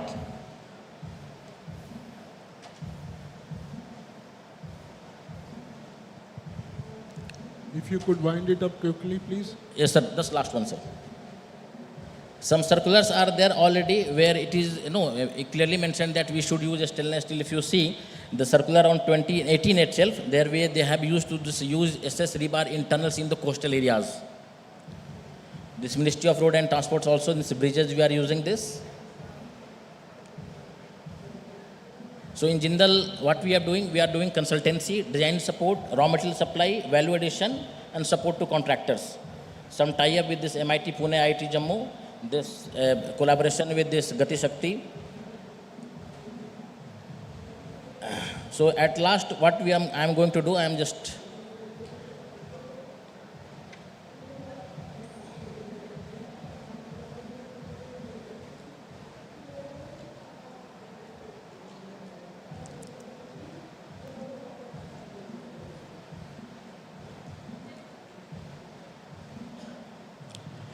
this message was there, Srinivas Gadkari sir, we are very happy. He also recognizes the use of stainless steel. Here we can see. Volume.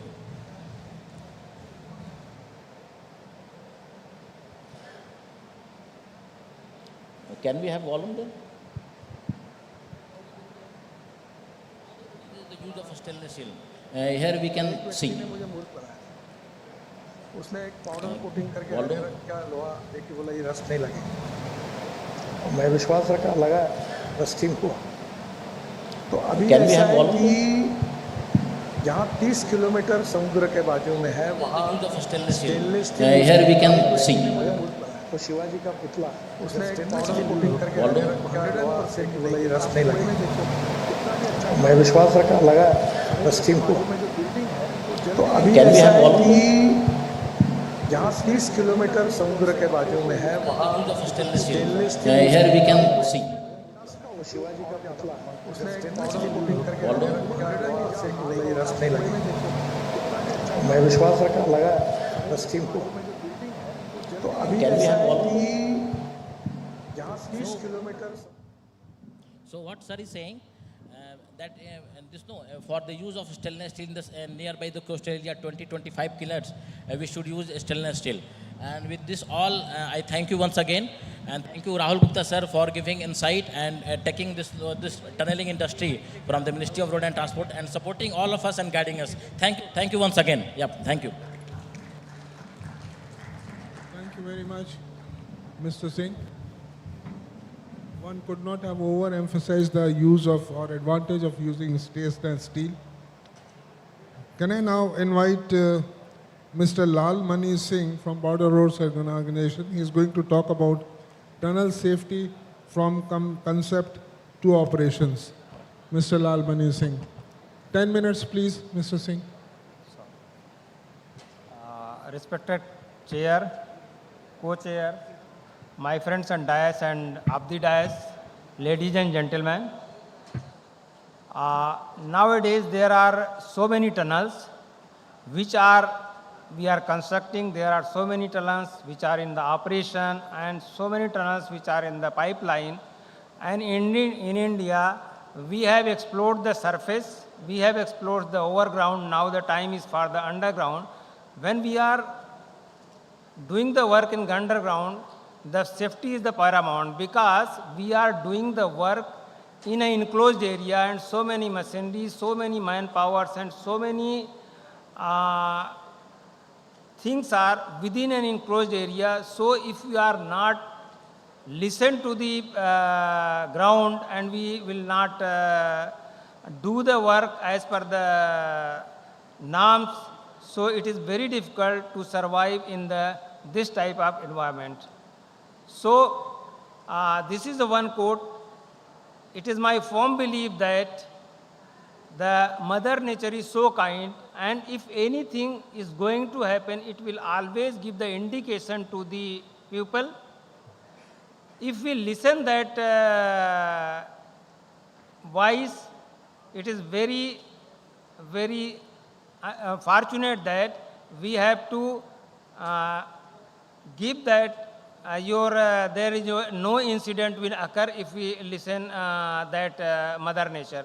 Because, for example, if we are see that there is a collapse, before a collapse will happen, there is an indication of cracks. That cracks will always happen and a small patch will always fall down. If we listen that, it will never be any collapse. And if we see that in case of their host rock there is a water, then there is a leakage is also seen. If we listen that thing, then the water ingress or the running ground condition will not happen. I will just give the presentation on this sequence. Firstly, just one brief of the BRO. It raised in 1960. This is the only organization which do the work departmentally. It is till 2015 it was under the MRTS, now it is MOD. We have completed with 9 tunnels of about 16.74 kilometer, including the Atal Tunnel Rohtang. There are 3 under construction tunnels, about 8 kilometers. And we are 13 western sector, 5 in eastern sector and 1 in Bhutan. That is about 19 tunnel in the pipeline, which is about 95.14 kilometer. This is the Uniform Cadre Execute works departmentally, ideally for challenging terrain, unfavorable climate, and difficult security situation. It has the inbuilt capability of redistribution of resources, so it is the military ethos and technical expertise which known as border organization. Tunnel safety should be in the holistic, and it should be a continuous process. It should be the system built, not it should be the any layer at the time of work or at the time of when we are going to work. It should be in the each and every steps, that is the conceptual stage, that in DPR stage or in the design stage, where is the construction stage, each and every stage should be inbuilt your safety precautions. Otherwise, the tunnel will be very dangerous. Safety must be built in, not bolted on. Means it should be the system based, it should be the process based. It should be each and every layer of the, your work, it should be built in. Safety provisions are based on tunnel length, traffic volume. If we are, suppose, want to avoid the collision and vehicle breakdown, your horizontal or vertical gradient should be so smooth. If you want to air quality of good one and there is any happening of the fire, we have to have a good ventilation system. Your lighting system should be such that it will be light each and every corner of the tunnel, especially in the entrance and exit. Then power supply, you should have the redundancy for the reliable power in all the system which are the critical. Tunnel safety can be ensured only, and this is only done if everyone responsible for their own safety. If everyone has their own safety, then it will also help to the other people which can be safe. All accidents are preventable if you follow the rules and you do not take any shortcuts and always follow the rules. This safety can be ensured and no accident will take place. If you are not trained, then take a training before your work or you do not work. If you use the right tool at the right time, at the right way, if you want to save, assess the risk before approaching to work. If you are going to work anywhere, you should know what are the risks, is there. Suppose we are going to in the tunnel and it is chances that anything will fall on your head, you should have wear that hard hat. So if you want to go anywhere, you should assess the risk and then go to the. Never wear loose cloth and slippery footwear. Then don't indulge in the horseplay while the work. Always practice good housekeeping. It is a very, my own experience that during the construction of Rohtang Tunnel, there was no incident taken place because of the housekeeping was very high standard. So if you are keeping your tunnel clean, then there is a less chances of any accident or incident. Then always wear appropriate PPE. When we talk about the safety, and if it is, I am saying that it should be the system driven, it should be the process based, then it should be done at each and every place at the planning stage. When we talk about the planning stage, our tunnel should not go below any monumental structure, shear zone or fault zone, water bodies. And if it is necessary to go from there, you should give the geotechnical investigation in such a way these can be find out at the early, at the your DPR preparation stage, so the things will in place. If there is a requirement of, suppose within we are going from the monumental structure, your observation or the deformation should be negligible. If you are going to shear or fault zone, the things like pipe roof all are in the place so that you can go and do the work as per the requirement. And if the ground condition is such that it is the leveling or running ground or a squeezing ground or the rock which is of the your spelling or rock brush nature, you should not go. But if it is necessary, we should go. Suppose there is a rock brush, you should give the, means do the hole to release the stresses. So better it will be, we will not go from there, but if it is necessary, if it is mandatory, if you are going, then the things should be on place. And this groundwater, inadequate geological analysis can lead to unforeseen hazards, poor ground condition, turn require additional support, and specialized machinery which can be put for the geotechnical baseline report is the one thing which can your allocating this means GBR, you can avoid the dispute over the differing site condition, and you can avoid the cost and time delay, because if there is a dispute, it will naturally will take the time and will take also the cost. Cost optimization in planning achieved by allocating budget to risk mitigation measures that have greatest safety. If regulatory compliance, you should know the local and international standards for the regulation, because it can go your legal liability and it will lead your time and cost delay. Then risk assessment, we have to have the risk assessment for each and every whose likelihood and how it will cost and how it will go in the, so each and every part of your tunnel should be assessed, and accordingly the system should be in place and the safety strategy can be adopted. At the design stage, you should know on the basis of the host rock, on the basis of the ground which we are seeing, whether we are going with the excavation with the drill and blast method, where we are going with the TBM method. Suppose your ground is like a uniform ground, you can go with the your TBM system. If there is a change of ground, then it is necessary to go with the drill and blast method. Then appropriate support system to be given before the excavation is started. Because if you are giving the less support system or higher support system, it will cost and it can delay also. So robot ventilation system, if you are giving the safety to the man, to the machineries even, which is working within the tunnel, then your ventilation should be in such a way that it will give the required oxygen to the man who is working there. Strategies of groundwater management. So the things will in place if there is a requirement of dewatering system, and your tunnel should be lined.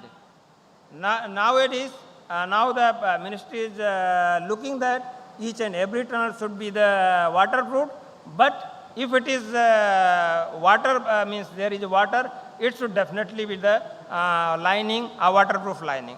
Adequate resources should be given in the DPR, because if you are having some time, extra time, some money, then we can take the challenges which is coming at the time of excavation.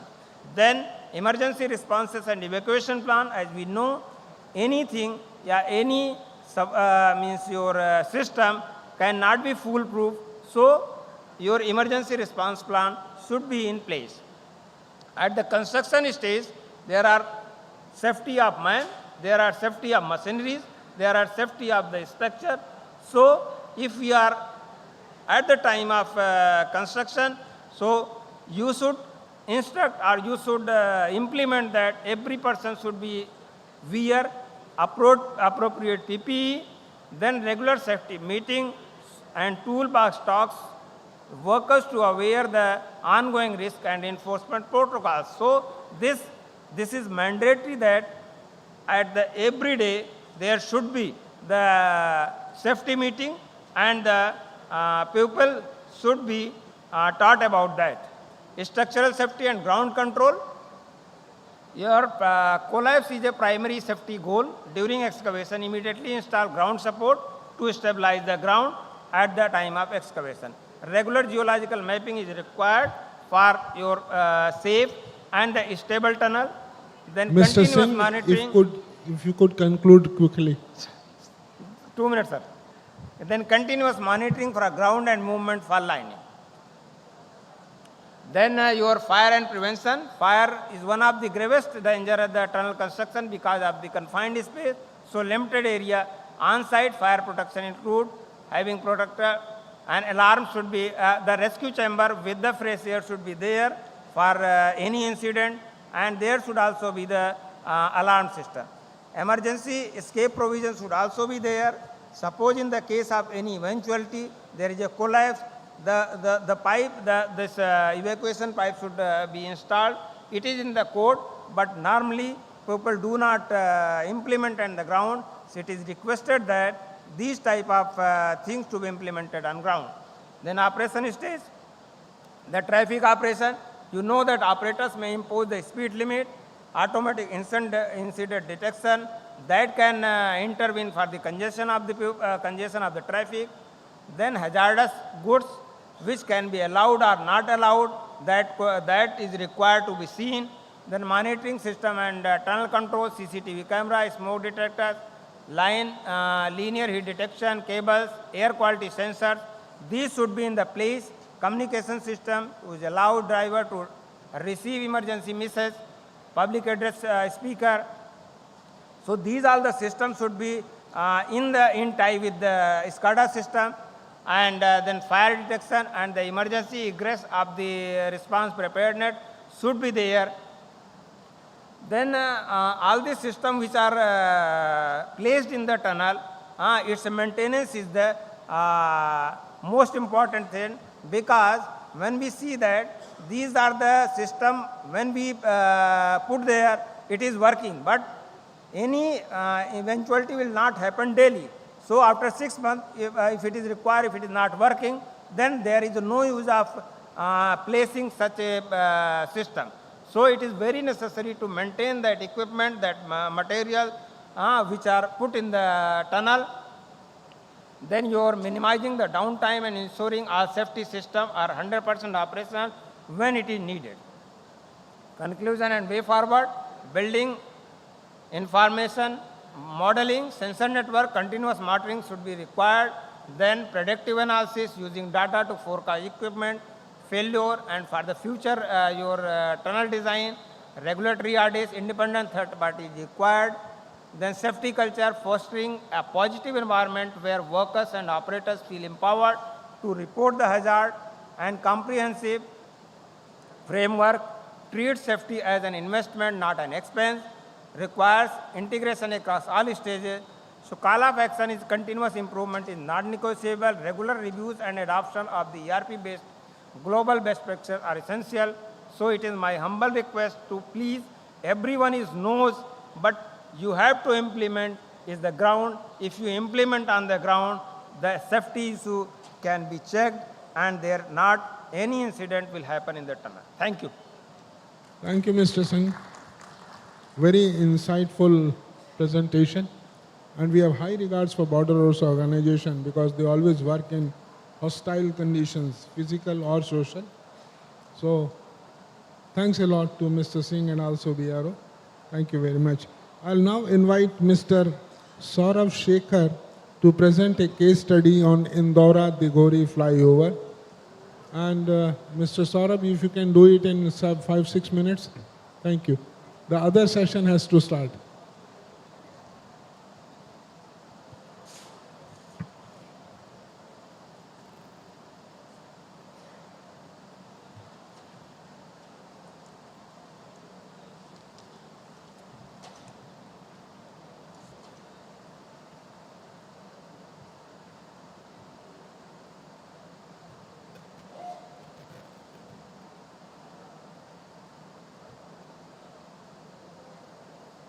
This one, sir?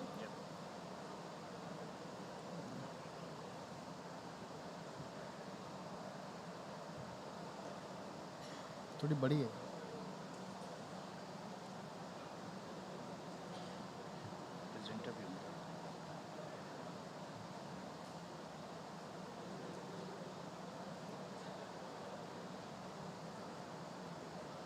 MB की sir 500 MB की file थोड़ा time तो लगेगा.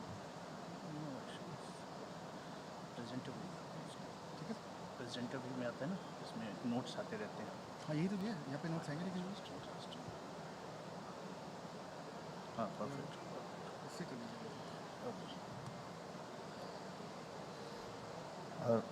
Respected members on the dais and fellow IRC members, first of all, I'll take the gratitude to the chair and the co-chair who has given me the chance to speak on the subject.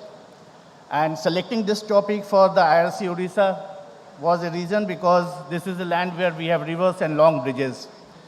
So, ultra-high performance fiber reinforced concrete, we have been hearing for long. And this is one of the projects where a 2.5 kilometer section was constructed. And this is in the world, this is the biggest flyover with UHFRC. This is total length of 8.9 kilometer. Purpose is to decongest the Nagpur city.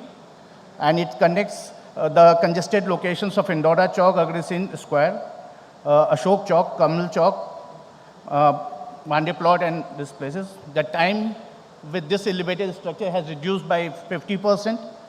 And this has been used because instead of conventional concrete, it has been used for longer spans, slender sections, and superior durability. Further, it helps us to address the site constraints of multiple junctions and limited support locations, ensuring the structural efficiency and long-term performance. Since I am observing the next panel team is also there, so I'll be reducing this whole presentation. So I'll not be going for this video and I'll continue further.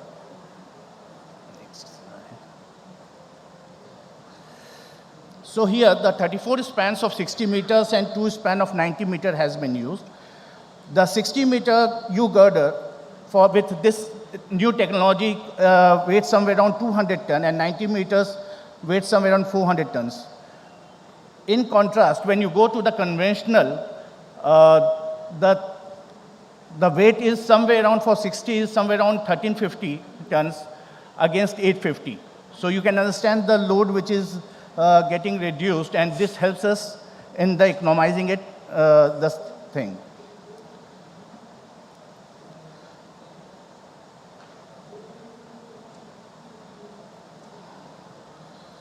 So, ingredients required for UHP FRC are cement, silica fumes, silica sand, water reducer, high strength steel fibers, and ice.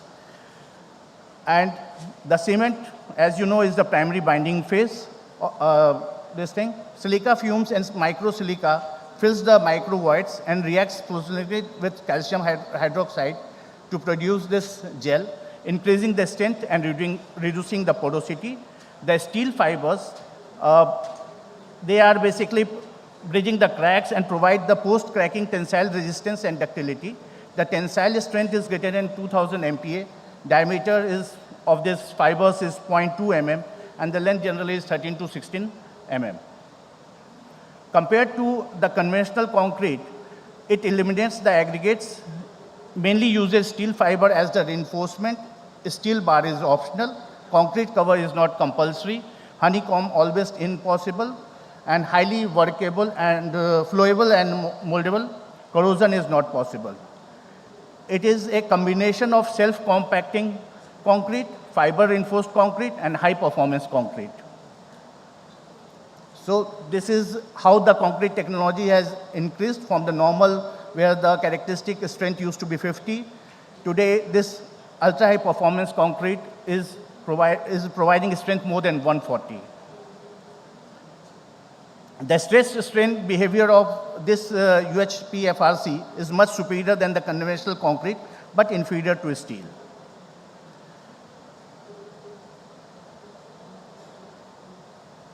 Similarly, the flexural strength is also far superior. The strength, what we get is more than 150 MPa. In my project, it was somewhere around 180, 190. And 4 to 6 times superior strength than the normal concrete.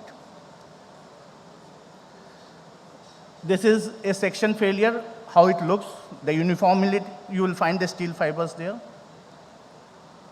This is the X-ray, how it looks inside.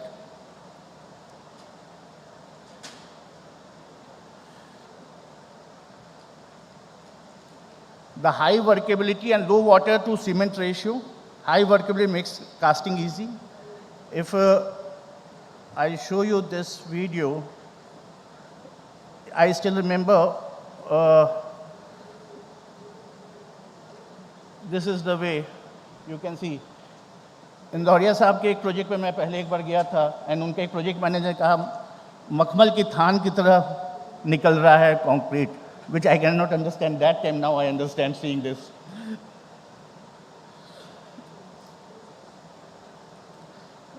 This commonly used sections are 4 meter depth for up to 100 meter. 70 mm span तक के लिए 3 meter depth इनमें we are achieving it out. And sequencing, this is casted in factory, transported, assembled there, post-tension, launching, and deck casting. So time is, you can control the time, the quality can be controlled, and in the factory you are making. So you can think of making it in different states, different factories, and controlling the whole construction from one place. I'll move in these slides. This is how their presence is there all over the world. In India, they are doing numbers. These are a few of the projects in India where this work has been done. And as far as the costing is concerned, from the conventional, it is costlier, but in the total cost, this is cheaper. For example, for a 1 kilometer in our project, a 60 meter span, if we use this one, was costing 43.71 crore per kilometer compared to 47.7 for a conventional structure. These are a few photographs from the site which we are discussing.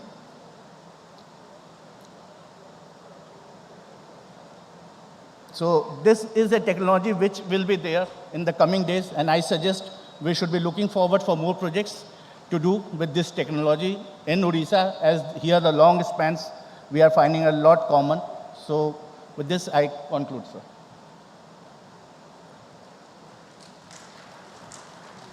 Thank you, Mr. Saurabh. This has been a very interesting and engrossing session with so many insights on underground structures.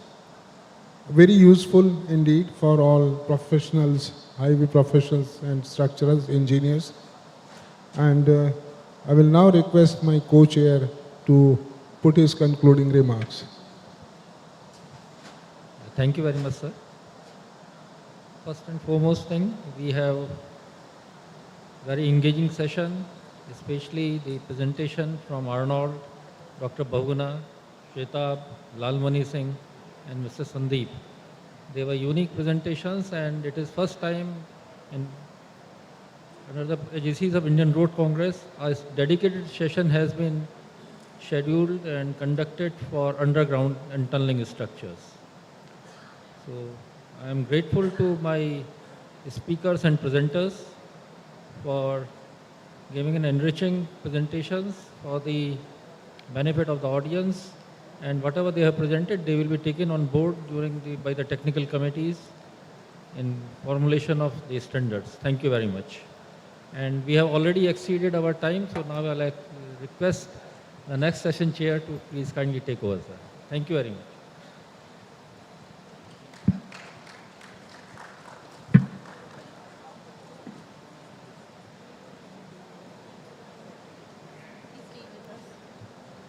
Sure. Thank you so much. The chairman of the session, Shri R.P. Indoria ji, and of course the co-chairman of the session, Shri Rahul Gupta ji, requesting everybody to please stay with us for a few more minutes. And now, I would like to request our chairman of the session to give the memento to our presenters. So, I would like to request Dr. Harish Bagunya ji to come a little bit forward. Can we have the moment, please?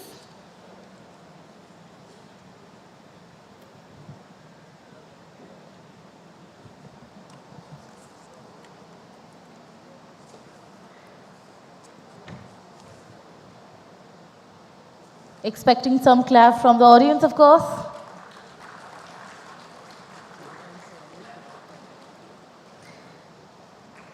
Next, would like to request our respected chairman, sir, to felicitate Shri Shatav Singh, co-governor, G2 committee.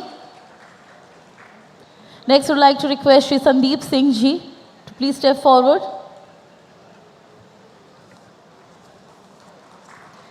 Now, I request the co-chair of the session, Shri Rahul Gupta ji, to give memento to Shri Lalmani Singh ji.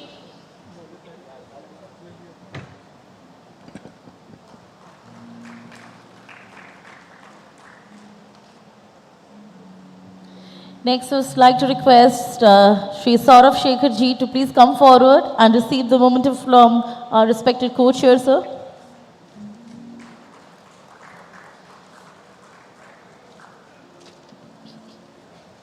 And now I request Engineer Shri Gaurang Charan Sahu to please come on the stage. Chief Engineer, Retired Works Department of Odisha, to felicitate our respected Chair of the Session and Co-Chair of the Session. First, we are going to felicitate our respected Chair of the Session, Shri R.P. Indoria ji.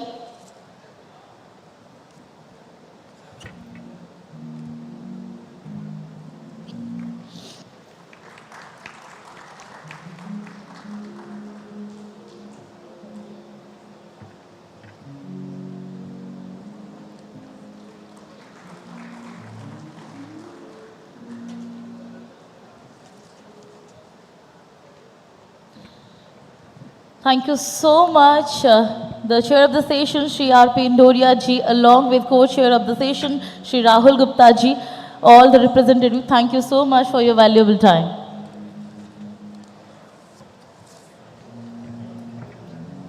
Well, we are starting off the technical session 12. We just need 5 minutes for the setup. So requesting everybody kindly get ready. Well, the panel discussion on cost optimization on road project, that is our topic for technical session 12. We are starting in 5 minutes. Thank you.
Ladies and gentlemen, we are about to begin the technical session 12 within few minutes.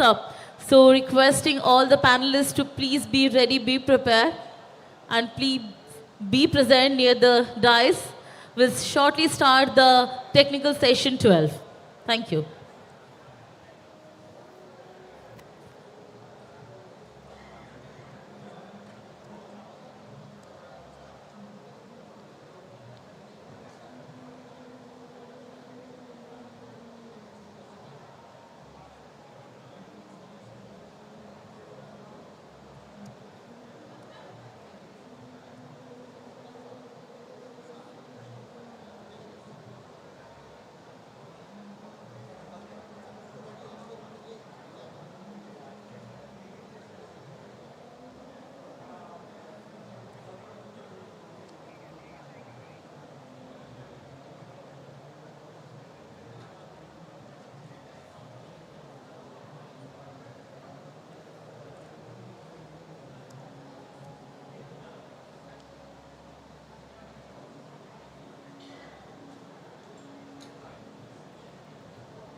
Sure. Namaskar and a very good evening to all the ladies and gentlemen. I would like to welcome everyone for the technical session 12 on panel discussion on cost optimization of road project. So let me take the honor and let me introduce the moderator for the session is Shri D. Sarangi, Director General Road Development, Special Secretary retired for Ministry of Road Transport and Highway. Let's give a big hand and let's welcome Shri D. Sarangi sir on the dais.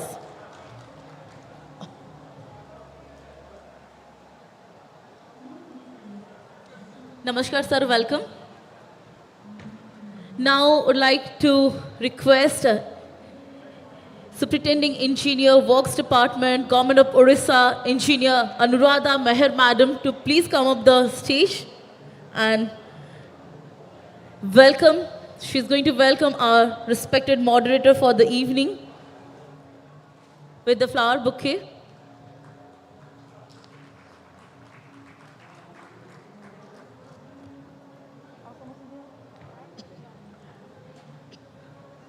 Thank you so much, madam. Now I would like to invite all our panelists to please come on the dais. Shri Akil Ahmed, Senior Engineer, Ministry of Road Transport and Highway. Let's give a big hand and let's welcome him. Welcome, sir. Shri Chandra Ravi Shekhar, Chief Scientist, CRRI. Can we have Shri Chandra Ravi Shekhar, Chief Scientist from our CRRI? Next panelist is Mrs. Arundhati Sharma, Superintending Engineer, PWD, Maharashtra. Namaskar and welcome, madam. Next panelist is Professor Bhargav Maitra, Dean, SAIIT, Kharagpur. Let's give a big hand and let's welcome sir on the dais. Next, we have Mr. Jumo Seong, KC Long-Term Expert to NHAI, Korea Expressway Corporation. Namaskar, sir. Welcome. Next, we'd like to welcome our panelist, Ms. Atashi Das, Assistant Vice President, GR Infra Project Limited.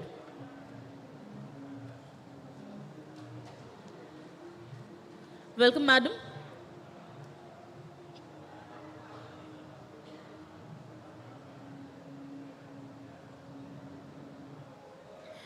Now I request Shri D. Sarangi sir, our respected moderator, to start this panel discussion with his opening remarks. Thank you. Actually, I am having a small presentation. Please start that. Very good afternoon, rather good evening to all the delegates. We are quite late. Initial time schedule for the panel discussion was 2 hours, but looking at the mood and everything, probably we'll try to compress it to 1.5 hours. Cost optimization is something which bothers each of us who are in the sector, whether in service, whether rated, whether contractor, whether consultant. It is something that bothers everybody. When we joined service 35 years back, there was very little use of this term cost optimization. It was there, but very hardly used because budget was less, and to sanction a project, it was sometimes taking years. But later on, there was funds availability for highways, very enormous scale. Now we are spending around 3 lakh crores per annum.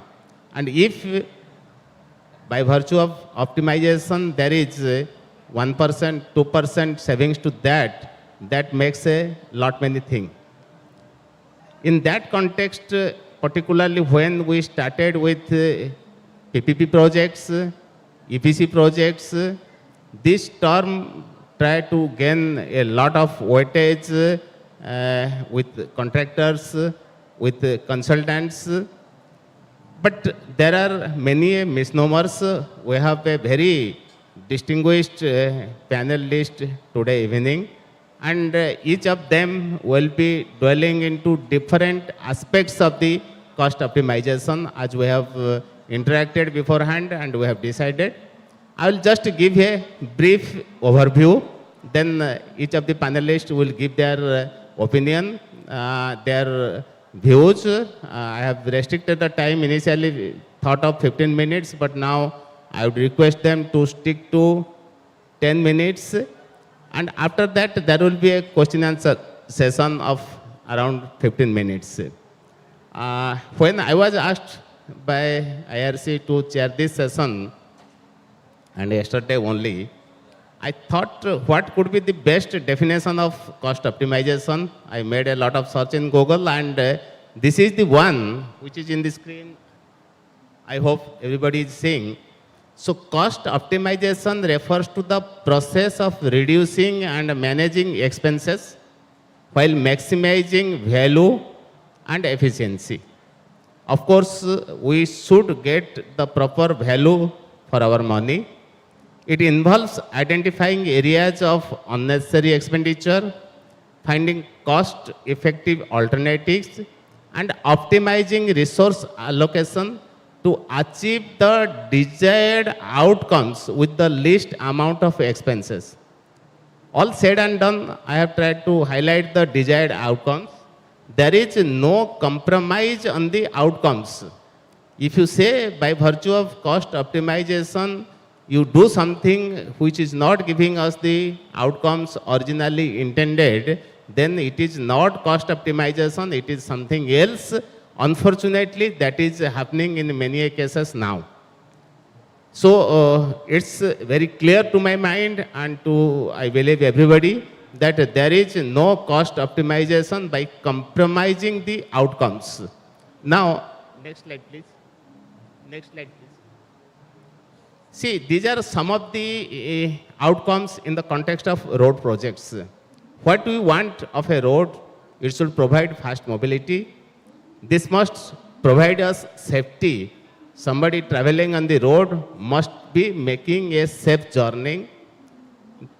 It has a structure, whether bridge, whether culvert, whether underpass, whether pavement, protection work. Everything is a structure in some or other sense. It must have the required strength to withstand the loads, and loads over a period of time. It's the fatigue loading, it must take into account.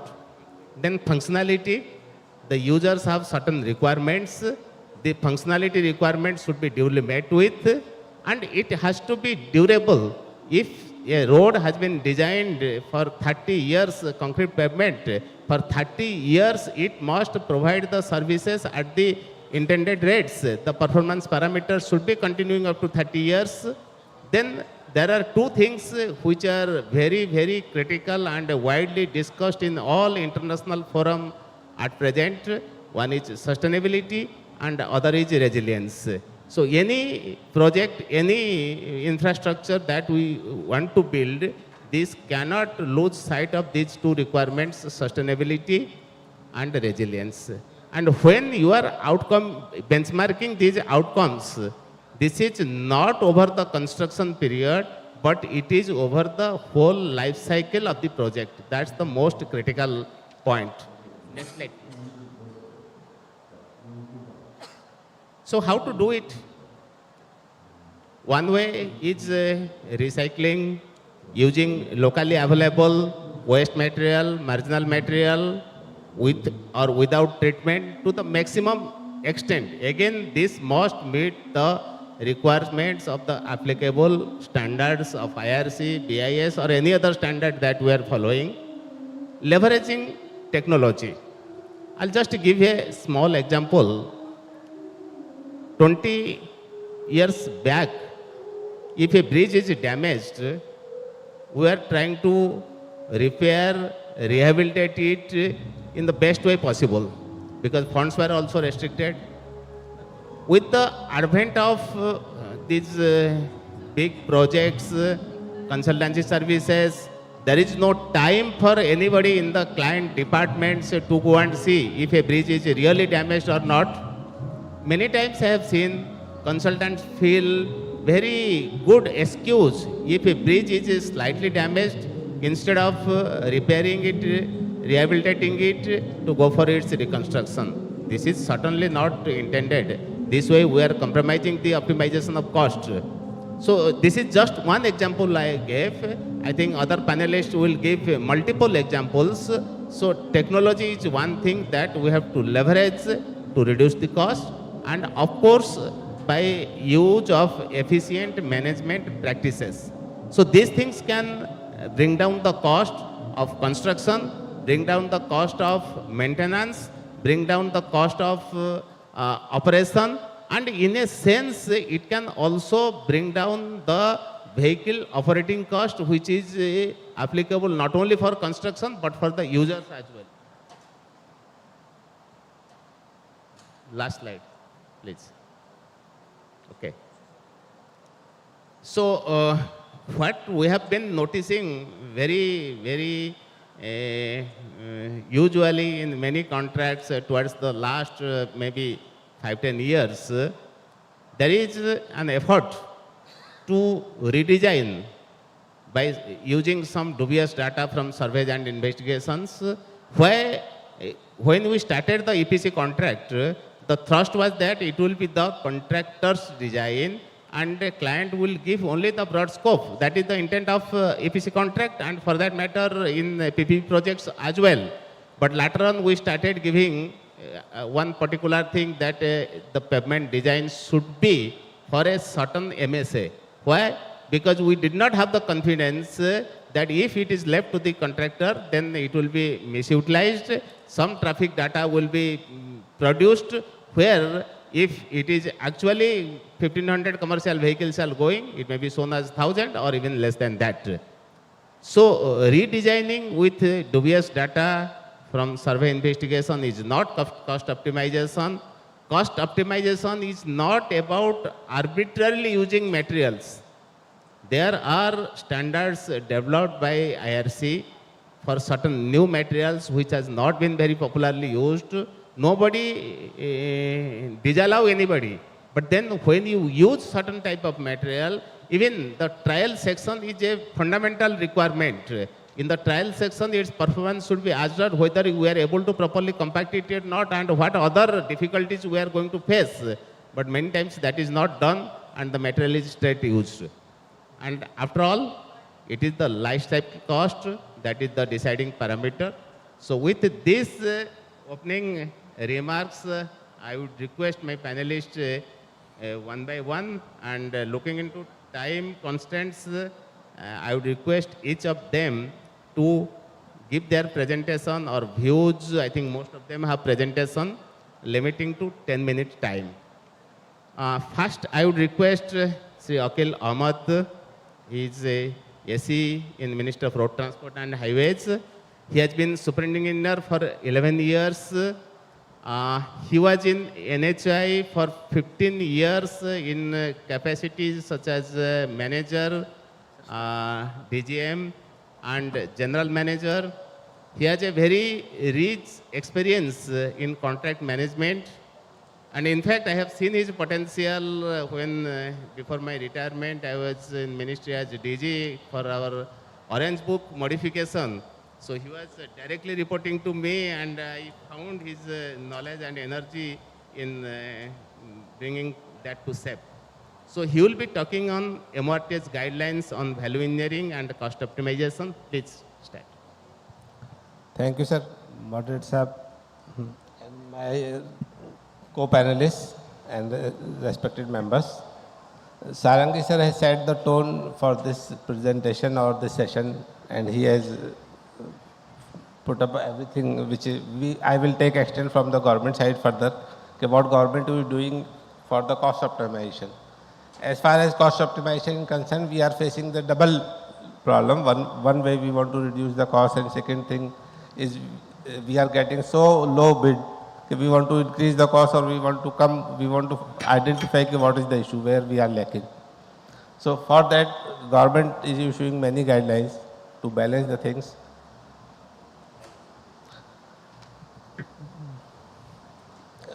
What is our scope and what we are going to achieve? Honorable Prime Minister has given the vision to 2047 for development, and in line with that vision of Honorable Prime Minister, Ministry of Road Transport has also developed its 2047 vision, which include access to high-speed corridor, 100 to 150 kilometer to all citizens, India to rank among the top countries in G20, high-speed corridor density, equitable access to national highways, underdeveloped region, improve passenger convenience with world-class passenger amenities, reduction in logistic cost as share of the GDP. Considering this ambitious development program, cost optimization of road project is necessary to achieve the value for money, whatever we are spending.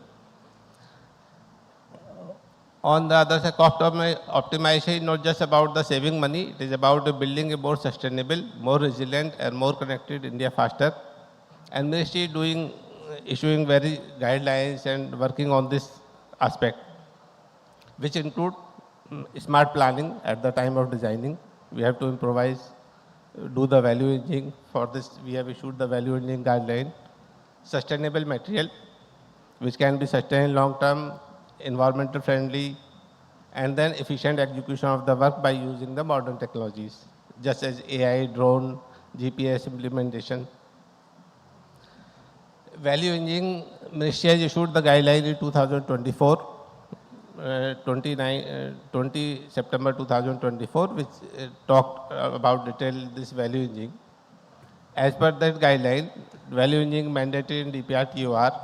At the time of DPR, we have to make a chapter about the value engineering,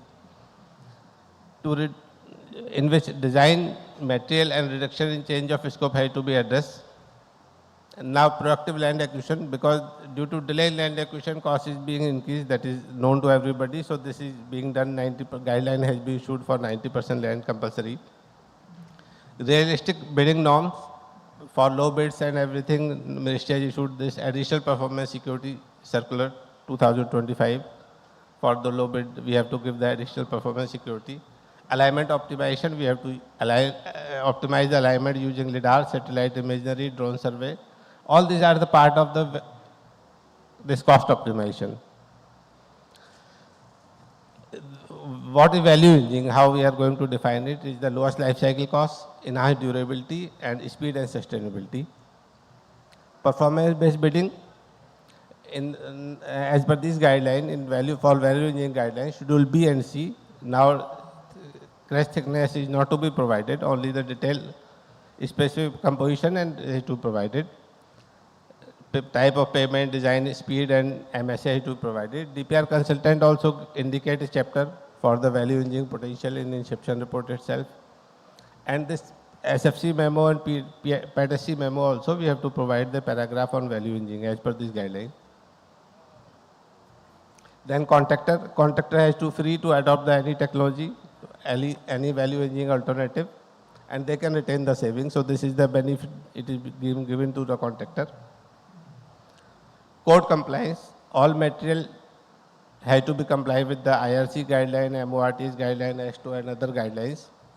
Trial section is compulsory. As per this guideline, you have to prepare a trial section if you are using a new technology. And if some proprietary item being used or some technology being, then they have to make a agreement with the technology provider who has to provide the guarantee and who has to define what they are going to give, what support they are going to provide. And AI has to review all the new technology. Innovation is also part of this, and it includes the many innovation ministries doing and allowing the innovative technologies, fly ash, pond ash, slag steel, plastic and rubber waste we are using, geosynthetic stabilization, reclaim, asphalt pavement. This is also part of sustainable material, recycling, RAP, industrial waste we are using, waste material are being used. Honorable Minister, he always talk about improving this situation to use the maximum waste material, geosynthetics.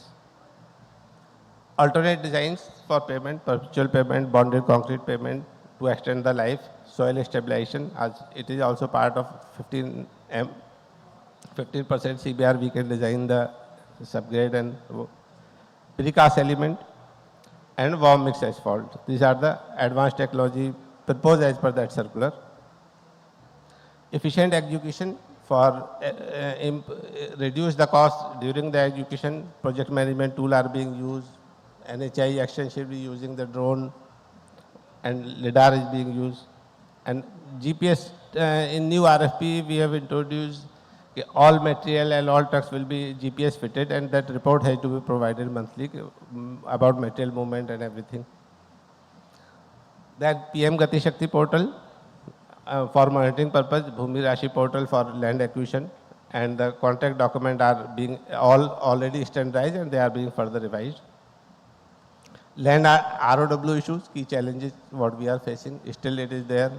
ROW and land acquisition delay, statutory clearance that takes time, and contractor performance, low bidding also creating time, because of which they are facing the financial issues, limited capacity of some contractor to take up the project. So this is leading to the cost escalation.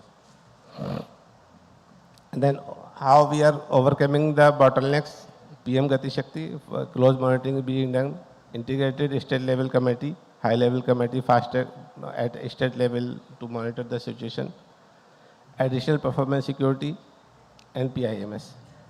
Thank you.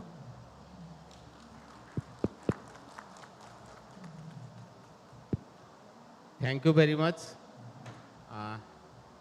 It's a very good insight what is happening in ministry at the policy level to bring in the cost optimization.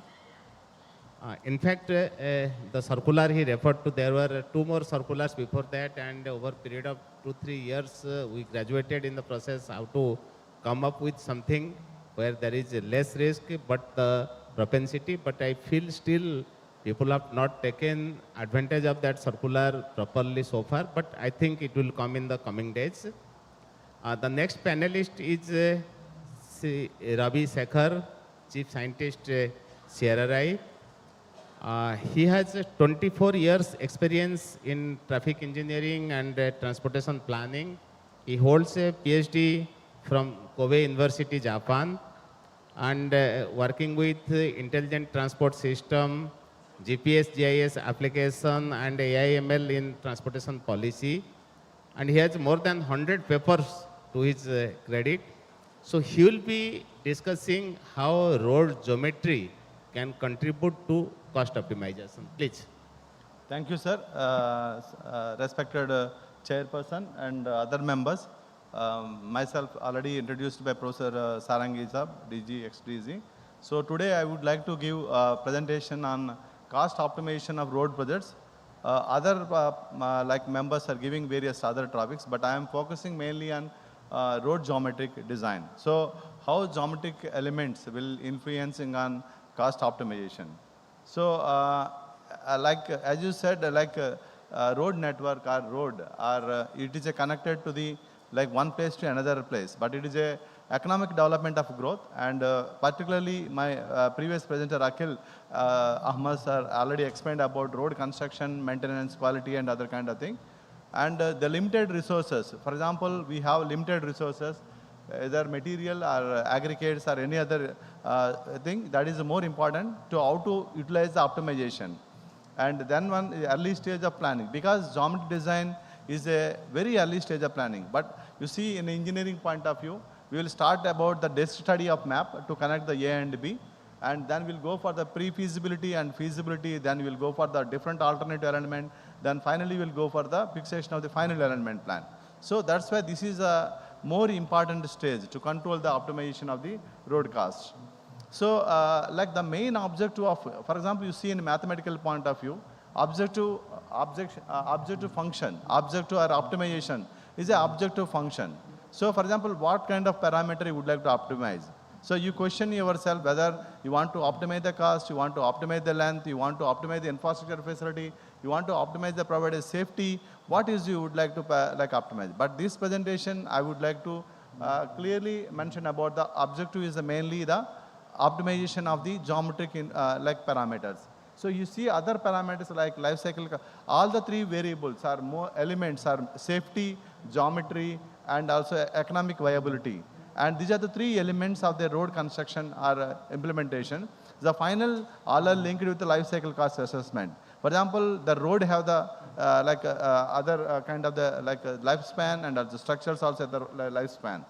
So you see the main principle of the optimization is the life cycle cost and right sizing and also staged widening. For example, you see many of the 2-lane to 4-lane widening of the projects, and also 4-lane to 6-lane widening of the projects. So the main parameter is the forecasting of the traffic. For example, then you estimate the LYS criteria. For example, I would like to go, so when I would like to make the infrastructure facility widening 2-lane to 4-lane, 4-lane to 6-lane. For example, sometimes what will happen, your road is, traffic is not reaching after 15 years level of service C or B. If you constructed a 6-lane divided a bridge, it is a very expensive cost. So you have to decide what to be considered during in the construction stage, or maybe that can be done in the design planning stage. For example, if you can construct a 4-lane divided carriageway, so you can go for the bridge of the 2-lane, So after 15 years, the traffic is coming more, then you can use this bridge as the one way and you can consider it as an alternative other way for that one. So that's why a staged widening also is one of the parameters for that one. So now what are the key parameters? The main key parameters are the like road cost optimization material, design standards, IRC provided design standard for the interurban highways and urban highways. Those guidelines to be strictly followed for the widening or maybe during the like planning and like design stage.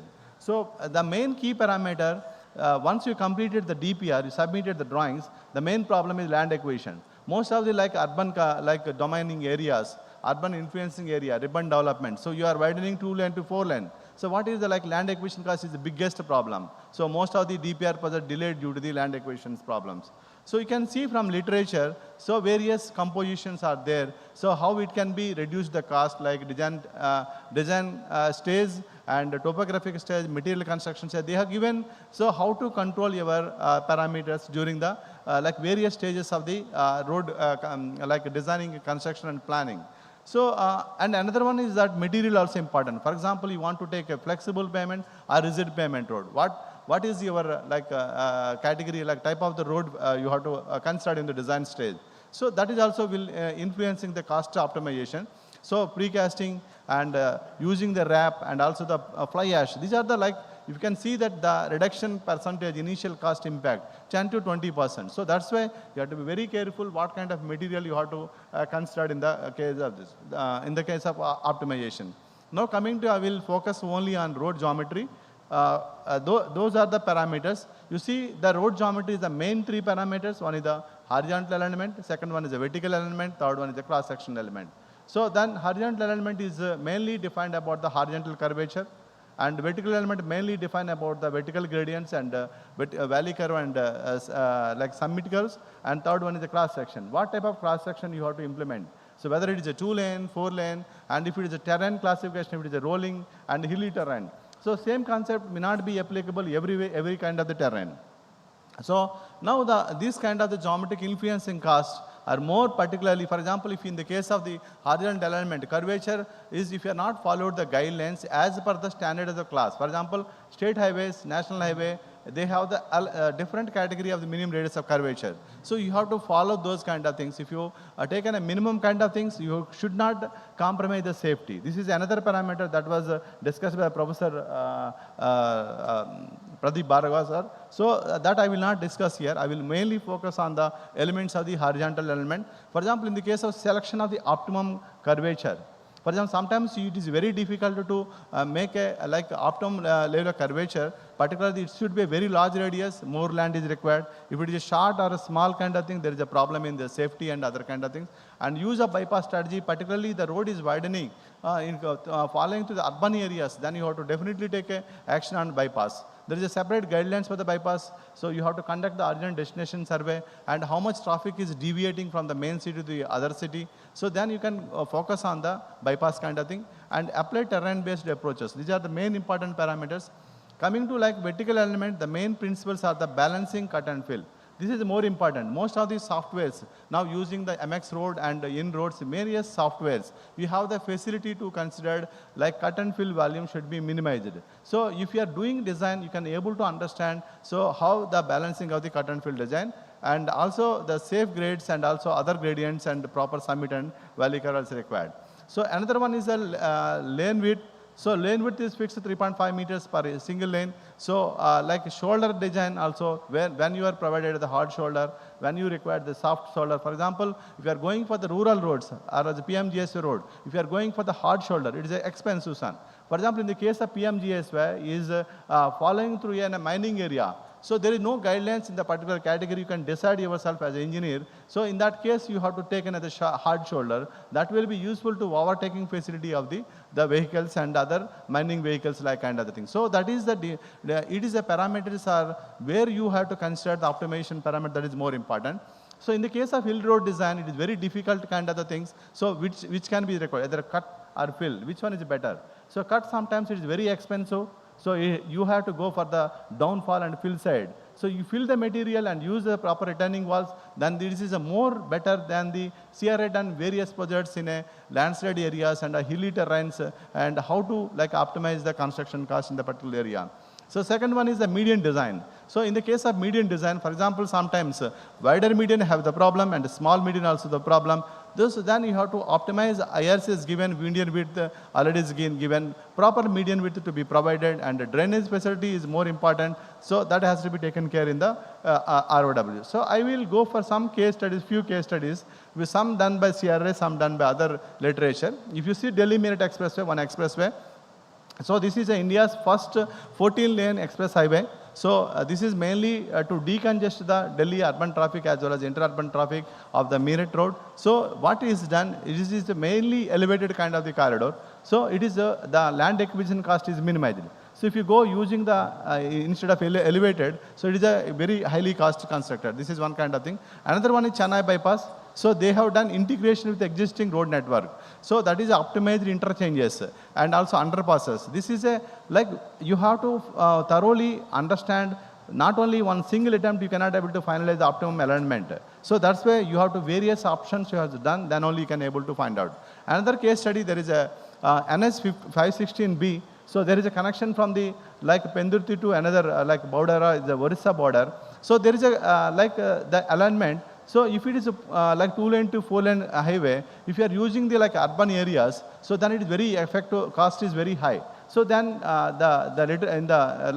construction, like consultant have been taken 4 different alignments. So bypasses, there 2 bypasses they have considered, and accordingly they have made a cost estimation. So greenfield highways are better than the like urban kind of the things. So construction cost, rail over bridges, and also the like forest clearance and also the railway clearance. This is a very highly time consuming and cost effective kind of thing. So sometimes you can go over the greener green road, green expressway, or maybe bypass the green area. So that may be the better. So they have considered different alternate alignment. The main point of the alignment fixation is the cost and infrastructure facilities. So that is the kind of thing. So they made for the 4 different alternative alignment. Finally, they make for the 4. And also you should not compromise the speed also. You should not compromise the safety also. So that's why which is the most high altitude optimized element that is more important.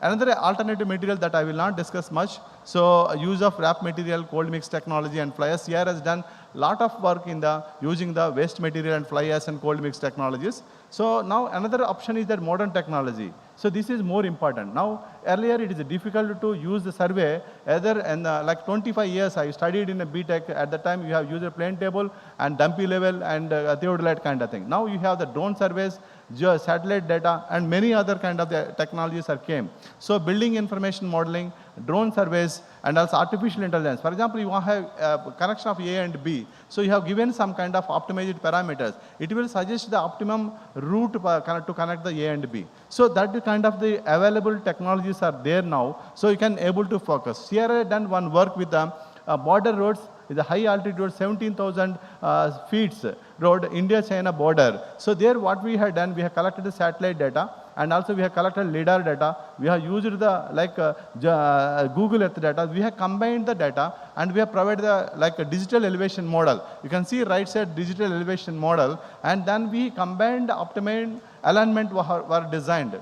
Like for the high altitudes. High altitudes is very complicated exercise. If you make high like gradients, it is very, cutting is very high if it is very expensive. So that's why we have done different alternative like alignment designs, and also landslide also one of the major point, whether the cut is stable or not stable. So these things have to be checked every 50 meters interval or 100 meters interval. So that CRA has done challenging work and designed an alignment and submitted. So another part of is that, for example, which parameter is more important? You have to done some kind of statistical analysis. For example, my optimization of the cost, or what is the right side parameters. My optimization is the radius of curvature. What should be the influence parameter? Do some kind of statistical analysis, then come with some kind of the optimization like parameters, then you go accordingly. I cannot be able to do. You can see here construction cost versus maintenance cost. You can do some kind of optimization exercises. And curve radius versus crash rate. So you can do some kind of exercises on like optimization of the like parameters. So finally, I would like to go for the key challenges. The main key challenges are land acquisition and delays, inconsistent quality control, and environmental clearances. This is a major problem now. So robust pre-project planning and effective stakeholder management and early identification of risk and skilled manpower. And the earlier presentation also told that, but because if you have high technologies and you have the drone data, so there is no skilled manpower to develop a digital elevation model, to develop a design. So if you are not skilled design engineer, so if you are providing the satellite data, what you will do with that data? So you cannot do with a good design. So that's why skilled manpower, skilled design engineers are most important kind of things. So finally, I would like to conclude my presentation. So the main point is that early integration of safety measures reduce the life cycle cost, and value engineering and modern technologies. So already previous presenter discussed about the value engineering point of the thing. So finally, the future is that you have the advanced technology. So high-end technology. So use the optimum parameters and AI-based technologies and other kind of the parameters. So in your design, and also that can be useful to connect the proper connection of the horizontal element and vertical element. So that is my final conclusion about the geometry design. So I have used various IRC references and also ADB and World Bank reports for this presentation. Thank you all. Thanks so much. Thank you very much. It is a very enlightening presentation. Although it had components apart from the road geometry, but the road geometry components are really very interesting because of more and more reliance on the software, MX, AutoCivil, like that. Without proper understanding of the geometrics by the designer, we are compromising many things. We are compromising cost, we are also compromising safety. So very nice presentation. Next is Mrs. Arundhati Sharma, Superintending Engineer, PWD, Maharashtra. She has more than 25 years experience in PWD, handled AD-funded projects, HAM projects, maintenance of around 6,500 kilometer length of road, and good experience in precast concrete panel road, soil stabilization, white topping, etc., which is very prevalent in Maharashtra. So, Madam will be speaking about case studies of cost optimization in Maharashtra. And good evening to all of you. Thank you to Sarangi sir for introducing me. My co-panelists here explained all the details to arrive the cost optimization considering geometric designs. Now, I'm going to explain some of the points how to arrive the cost optimization practically on field on road projects. Something like that, road projects involve large investment in terms of materials, equipment and manpower. The millions of rupees, crores of rupees we have to invest on only 1 kilometer road. So the saving in 1 kilometer in rupees will achieve a great optimization in cost of overall project. So that efficient use of resources, quality and durability, on-time delivery, and objective is achieve best value for money without compromising quality and performance.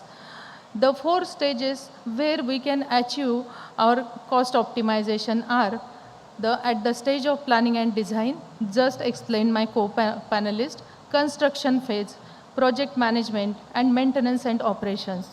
My presentations involve some of the cases which actually I have executed. The examples are related to the construction phase and maintenance and operation and project management phase. The planning and design stage, that is route alignment optimization, value engineering and use of local materials to avoid the leads and lifts which reduce the cost of the project. Design for life cycle cost, not just initial construction cost. Construction phase optimization can be achieved by efficient equipment utilization, proper planning and preventive maintenance of equipments, material management like bulk procurement, by floating the e-tendering system to get the material at very low cost. Storage control policies can be implemented. Optimized mix design also will help to reduce the cost by conducting trial mixes with use of like stabilization techniques, the waste material fly ash, GGBS, that is waste material of blast furnace slag, and the recycling of asphalt pavement, that is RAP. In most of the big projects, we remove that existing road surface that can be used, and we can achieve some of the cost reduction. Skilled workforce also will affect. Training improves productivity and reduce the rework, so the building capacity is also important. Time optimization can be achieved by detailed scheduling, like using software for project management, parallel activity execution, then resource planning, right equipment at right time. We should avoid the ideal resources on site. The risk management, that is early identification of critical activities, and to find the mitigation for that critical activities, we can achieve the cost optimization. Some of this example, the soil stabilization I have used for Bari to Sinnargoti road. The first slide indicates the existing road condition was like that. Then we have used the soil stabilization. That machine indicates PTR machine. That machine at a time can do that pulverization, trenching, and reclamation also. So that machine is used for soil stabilization. And in last picture, we can see the compaction of reclaimed stabilized soil. Now I will brief in short the process that after reclamation, we have constructed the concrete pavement, and that finished surface we can see.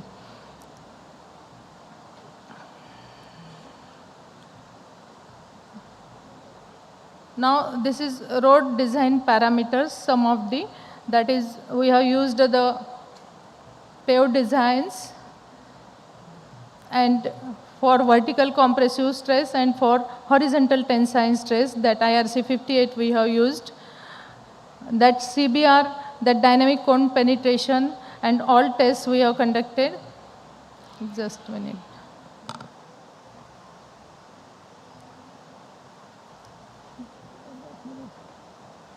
Yeah, for soil stabilization, we have used that cement dosage as 4% for dry weight of soil, and base seal dosage as 750 ml per cubic meter of soil.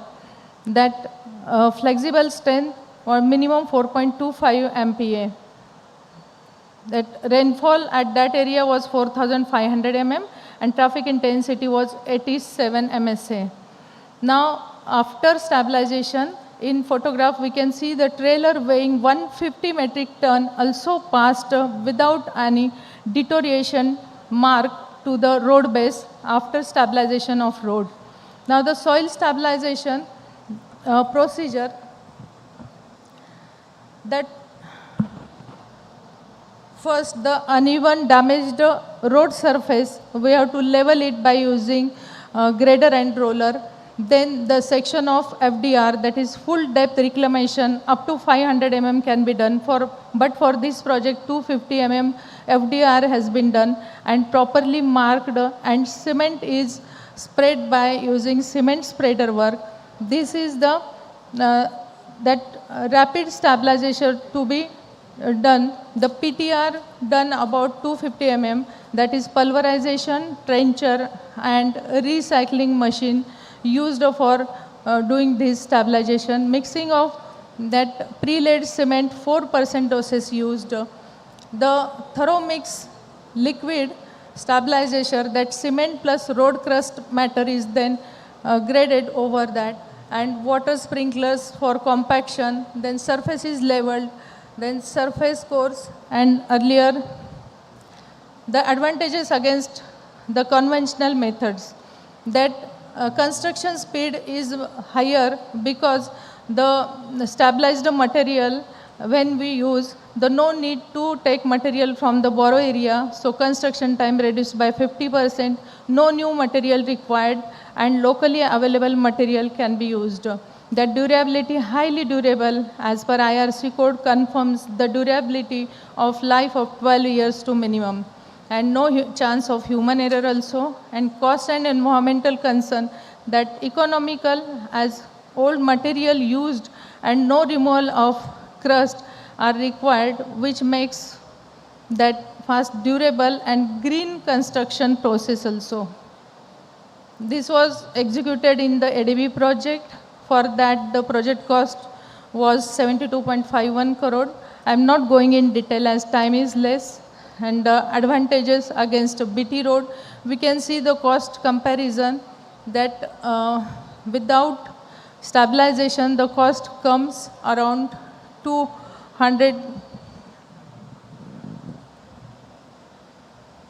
That 250, and with stabilization it reduced to below the 2 crores. Madam, please conclude in 2 minutes. Madam, this side, please. In 2 minutes, please conclude. Yes, sir. Yes, I am going. Yeah. Some of the, again, new technology advantage against traditional BT and concrete surface. The soil stabilization is a successful technique used in the development countries. There will be many representatives coming up. It's environmental friendly also.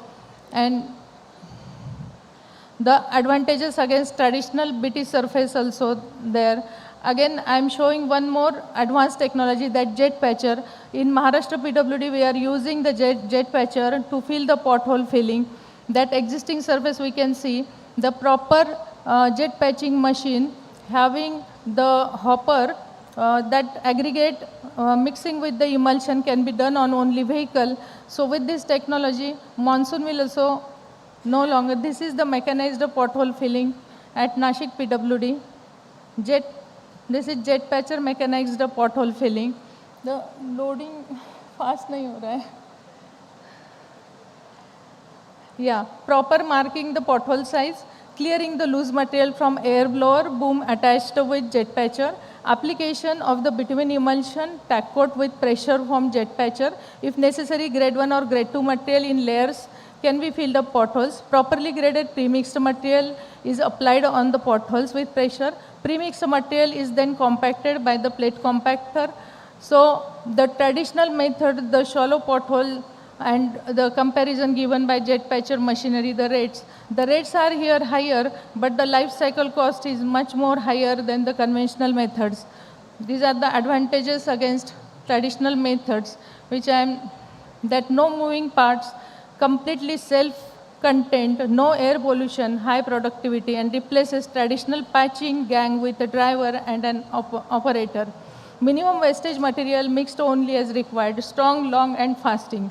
That white topping is another one which I have used for Ahwa, Tarabad, Nampur road. Here the only project cost sanction was only 3 crore for 1 kilometer road, and the need was of concrete road, which was not possible to execute in 3 crore 1.1 kilometer. Then I have used a white topping concrete, in which the milling of the existing bituminous surface, the cleaning and profile correction with MPM layer, then laying of 50 mm thick bituminous macadam layer done, then laying of 200 mm thick M40 grade PQC concrete done, then curing of freshly laid M40 grade, and road furniture and signages done. Now we can see the only in 3 crore how we have achieved by using white topping. The project cost is below up to 2 crore only, and for the purely PQC concrete, it was beyond 3 crore. So in only 3 crore, the cost optimization we have achieved and executed 1.1 kilometer. Another one example is of micro surfacing. There's some advantage of white topping concrete. I'm not going into that, as all we are knowing. Macro surfacing, the Maharashtra State PWD executed 10,000 kilometer in hybrid annuity first phase, and for that length, after every 3 years, the macro surfacing provision has been made, which will save a lot of cost on maintenance and repairs in upcoming days. So the macro surfacing, that is the procedure. I am not going as time is less, but the application of macro surface are having lot of advantages to reduce the maintenance cost in future. The quick application with minimum traffic hold up and traffic opening in maximum 2 hours rectifies surface defects and routes including minor cracks, hungry surface due to aging and surface oxidation. Lifespan exceeds the lifespan of ordinary bituminous concrete environmental friendly, non-polluting for environment since no heating or hot paving required, no compaction required, and longer life since oxidation is required. So as earlier stated that modern technology reduces the cost in our project. So for cost optimization, the use of modern technology is very essential. And thank you very much. Thank you, madam. Really some good case studies. We'll move to the next panelist, Professor Bhargav Maitra from IIT Kharagpur. He's a PhD from IIT Bombay, then 24 years experience in IIT Kharagpur. And his core area is traffic engineering, planning and road safety. Sir, please stick to 10 minutes, please. Thank you, sir. These days we are all talking about life cycle cost. And when we talk life cycle cost, it includes cost during design and development, construction, and also operation maintenance. And when we are talking about operation and maintenance, it doesn't include only the maintenance of the road surface and the pavement, but also the accident cost and the environmental cost. Notionally, these are there in IRC guideline, IRC provisions, but hardly we take care of that during the design and development stage. It doesn't come to specific project, but the cost is bared, it's a burn to the nation, because if you see the fatality, if you see the grievous injuries, the cost is going to the nation. And if it gets distributed to the road development projects, I think it is going to be enormous. So my other panelists have focused on the construction aspect, design aspect. I will concentrate only on safety aspect and what needs to be done, some of the priority areas. 7 specific areas I want to highlight for your thought process. First is, we know that the land is a constraint. It is well known, and in future also, day by day, availability of land is going to be a more challenging task. The question is, what we are developing is a compromised design, giving the genuine reason that the land is not available. But land is not available is the reality. Say for example, median is made narrow for divided road, national highways, other roads. And we are giving U-turning facility. Median is equally narrow at intersections where there is no storage lane, no provision. Yes, the reason is known, but question is that how long we will continue to develop such compromised facilities in a land constraint situation. The reality is, I was actively involved in upgradation of IRC 73, the mother code for geometric design, and that got revised after 40 years. Believe me, hardly any research has been done to support the nation to develop modernized road engineering in terms of geometric design. We have not invested. So what I appeal, that we know our reality, let's accept the larger reality, and we need to promote research how to develop safe facilities in a land constraint situation. Accept that land is not available. If you ask me what is your answer, sir, I don't have the answer.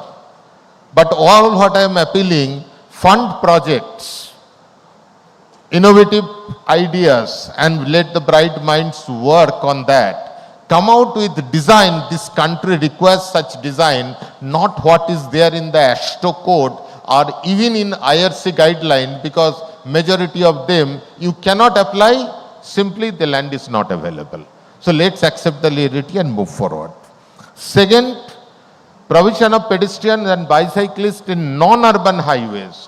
Whenever we are talking about pedestrian and bicyclists, it's all as if our mentality goes that it's urban situation. No, sir. Look at the vast national highway, state highway.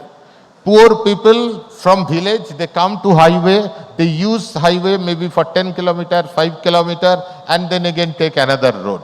We have not been able to stop. They are not supposed to be there as per definition. But the actual operation of the highway, if you see, they are very much there. But look at our cross section. Have we ever thought about bicyclists? Have we ever thought about pedestrians? It is the shoulder, again we are giving it, keeping in mind basically the requirement of breakdown vehicle. And yes, let bicyclists use it. And they are dangerously exposed. If you look our death toll, the vulnerable road user, the pedestrian bicyclist is very high, not only in urban roads, but also for non-urban areas.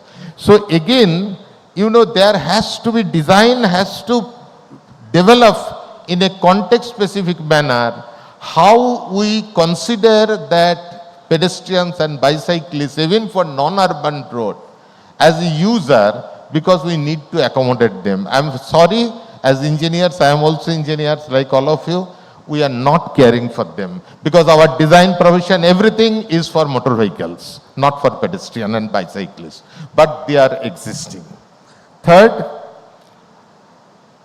speeding is a major issue. Nearly 70%, 68% crashes, fatalities, all are happening due to speeding. And speeding we are carrying externally. Like I develop a road, I develop it just like that, without thinking about the land use, without the environment, without anything. Then leaving it to the police to manage. That means safety and handling speeding is considered external to road engineering.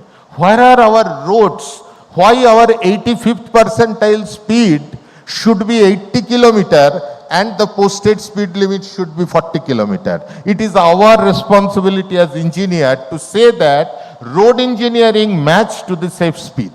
If we are not able to do that, there is something wrong with our road engineering.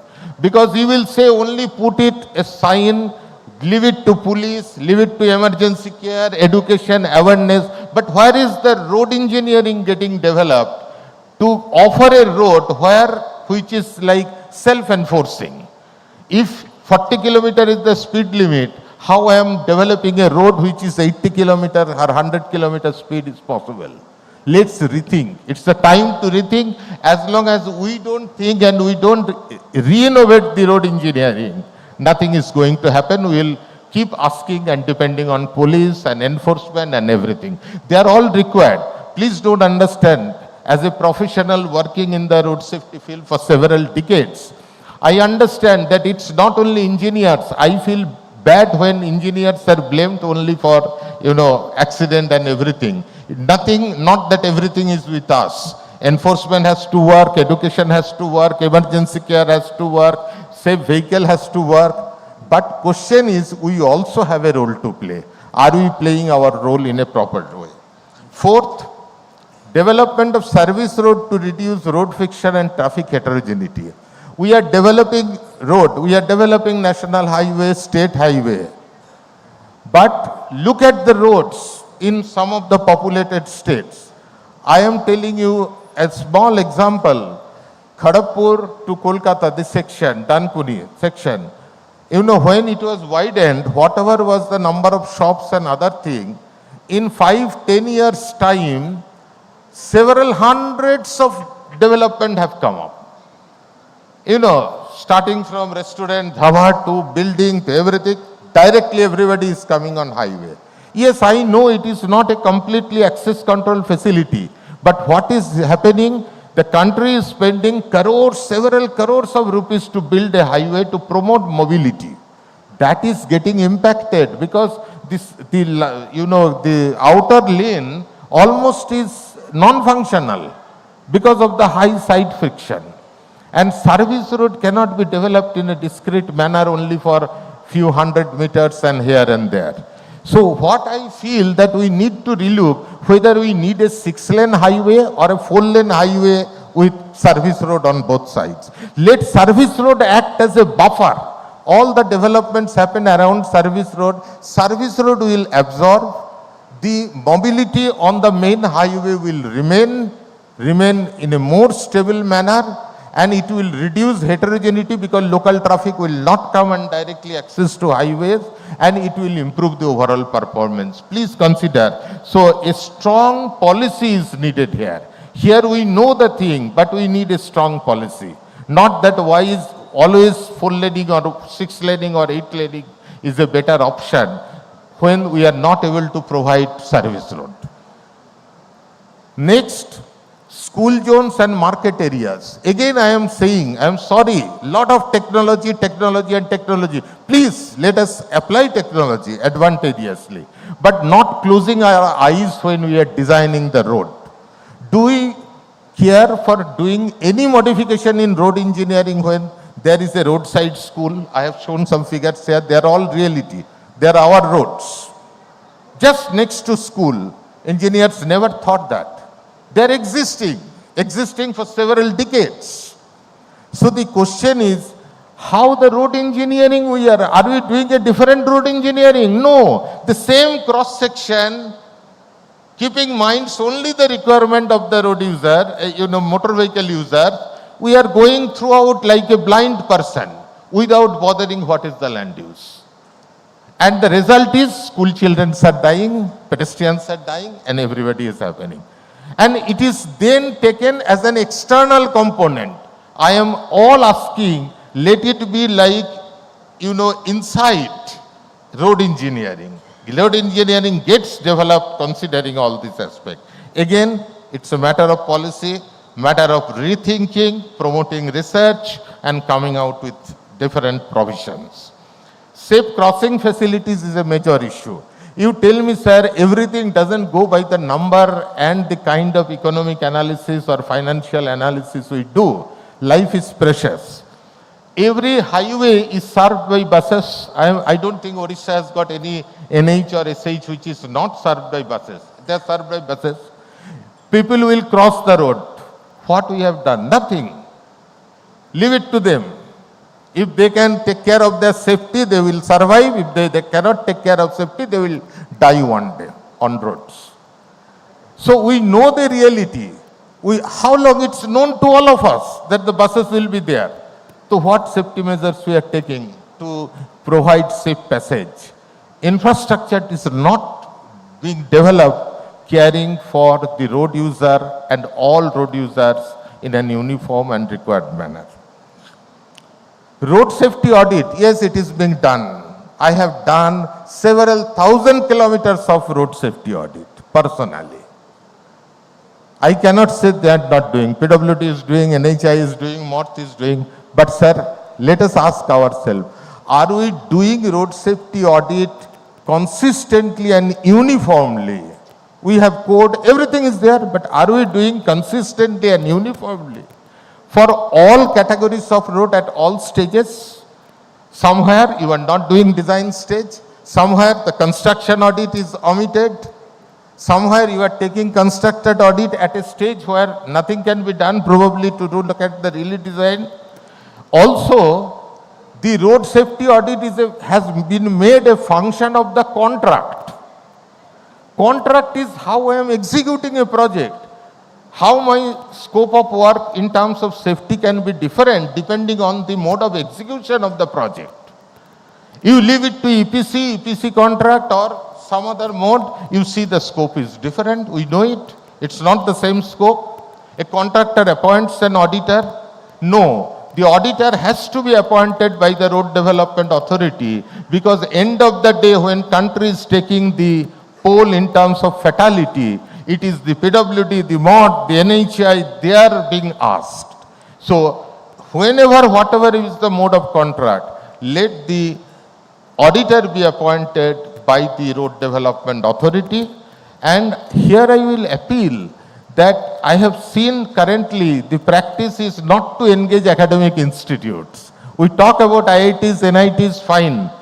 But these days, NHI, MORTH, they don't give any road safety audit work to academic institutes. All goes to consultant. Sir, let us also be part of your fight. It's a big fight the nation is doing. Let IITs, NITs, academic institute be part of it. Let them be feel responsible. So I think, please, we can engage themselves, in a much better way. And I appeal to all of you, let's make the road safety audit uniform and consistent across all road categories and at all stages, because life is precious. If a person is dying on national highway, it is more important rather than a person dying on MDR or ODR. That is not true. Life is equally precious. So what I would conclude saying that the larger reality of Indian roads, traffic, road user, availability of land and land use must be recognized. We all understand, but recognize them. And to bring changes in road design to make roads safer for all road users. The second, research should be promoted in focused areas as per the need of the country to develop safe design elements in a land-constrained situation, make road design self-enforcing in terms of operating speed, etc. There are very, very few focused areas. We need to work together hand in hand to bring changes in the country.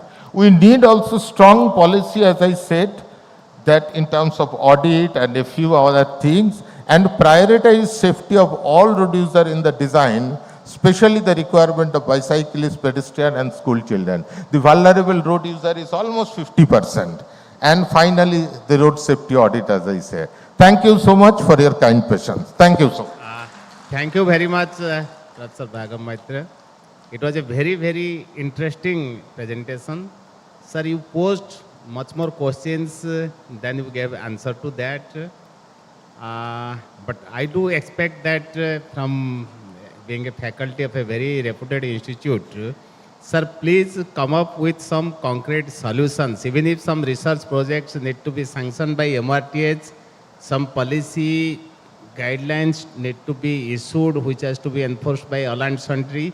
Sir, please give something concretely. At least I, for one, not as the moderator or the panelist here, I will support your idea and let us see if at least one life is saved. Definitely we gain a lot of things.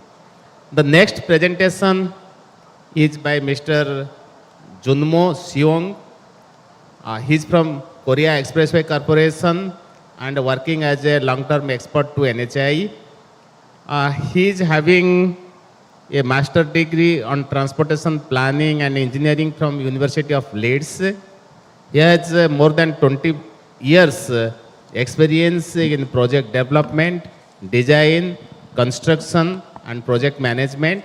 So he will be speaking about Korean experiences on cost optimization. Sir, 10 minutes please. Thank you, sir.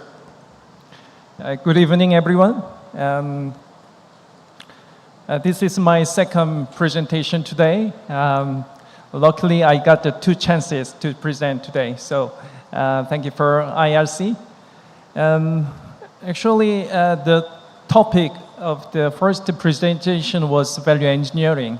I think it was closer to the current topic, but I'd like to share the Korean experience in cost optimization at this time. So I prepared a very short slide. So let me get started.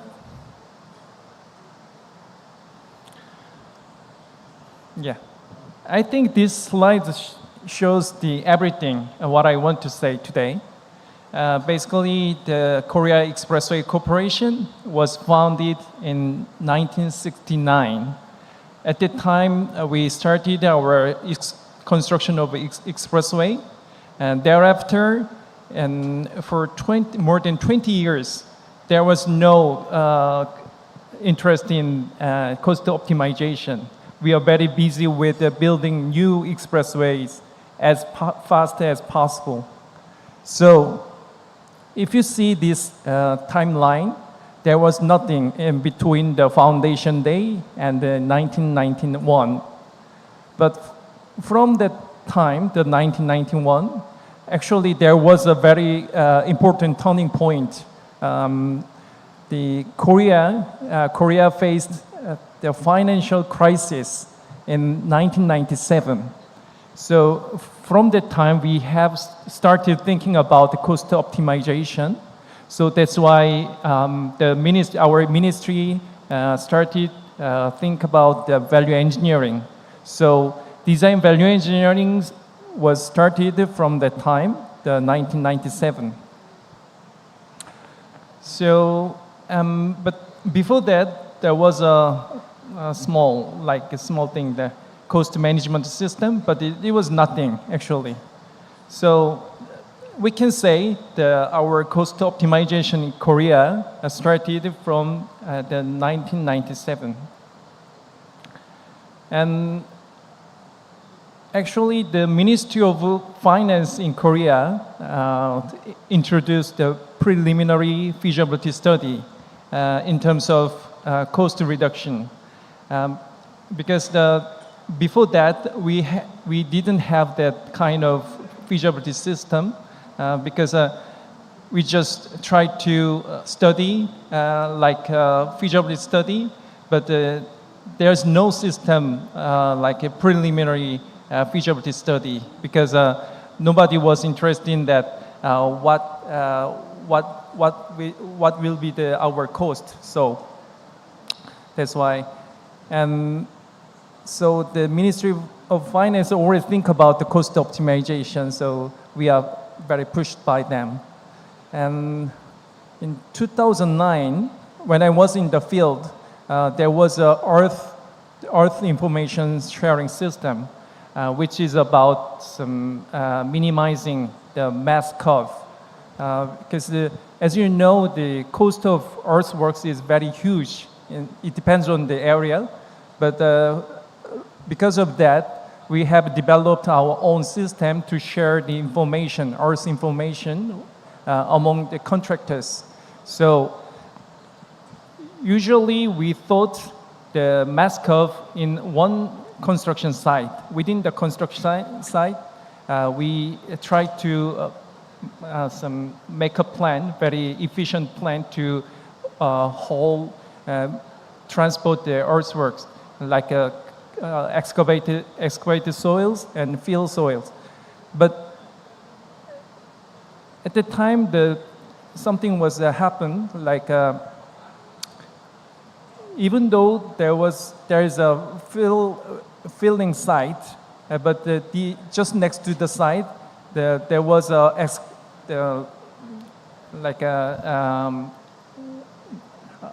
forgot the name, but we had to think about the balance between the two sites. So as an employer, we pushed the contractors to use this kind of system, and so they could find out some good way to make balance with the idea of the very efficient mass curve. So it was very successful at the time, and then it was regulated in our construction-related act. So now it's still effective in Korea. So I think this is one of the very successful thing in terms of cost optimization. And 2016, our bidding system was just lowest price bidding system, but there was so many side effects of that system. So the contractors tried to increase their costs, even though they got awarded with the lowest price.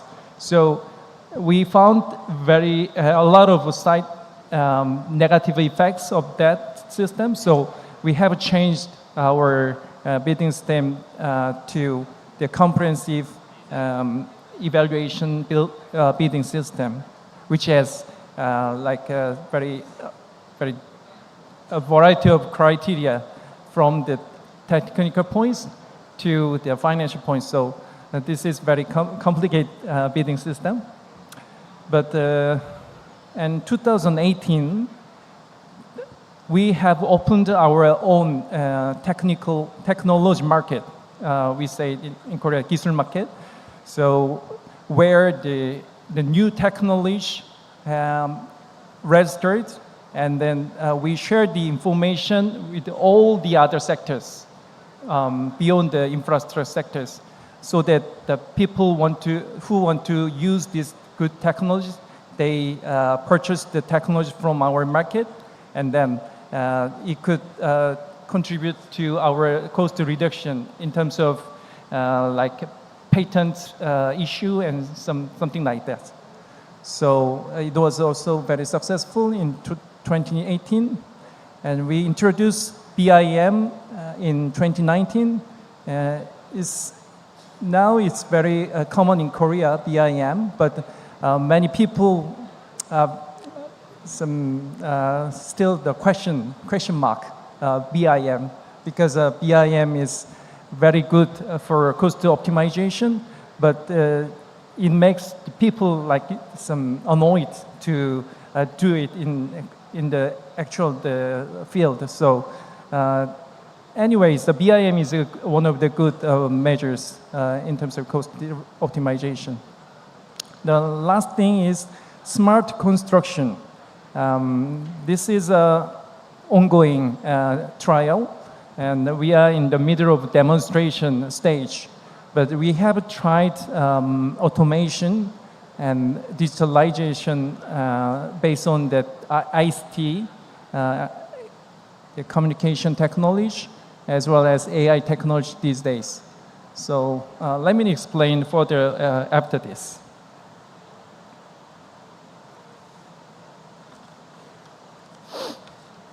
Yeah. This slide shows that the earliest cost optimization begins, the greater the potential benefit. We can say that the most cost savings occur during planning and design, not after construction starts. That's why Korea made value engineering mandatory before tendering for all expressway projects beyond a certain amount of construction cost. Yeah, this is the key considerations for optimization by design VE. So I think the previous presenters already discussed this one, so let me skip this. Yes, this is a smart construction. Actually, KC has been nominated as a leader of this area in construction field. So as part of a national R&D program that began in 2020, KC has been leading the smart construction technology development project, aiming to improve productivity, shorten construction periods by 25%. The progress is no longer theoretical. We have already demonstrated these technologies at real expressway construction site. Last year, we held a full-scale demonstration at some area, and their visitors could see how multi-drones and UGV, unmanned ground vehicles, automatically scan the terrain and produce a high-precision 3D digital map in a mobile control center within minutes. The same digital model was then used to guide unmanned earthwork equipment. So,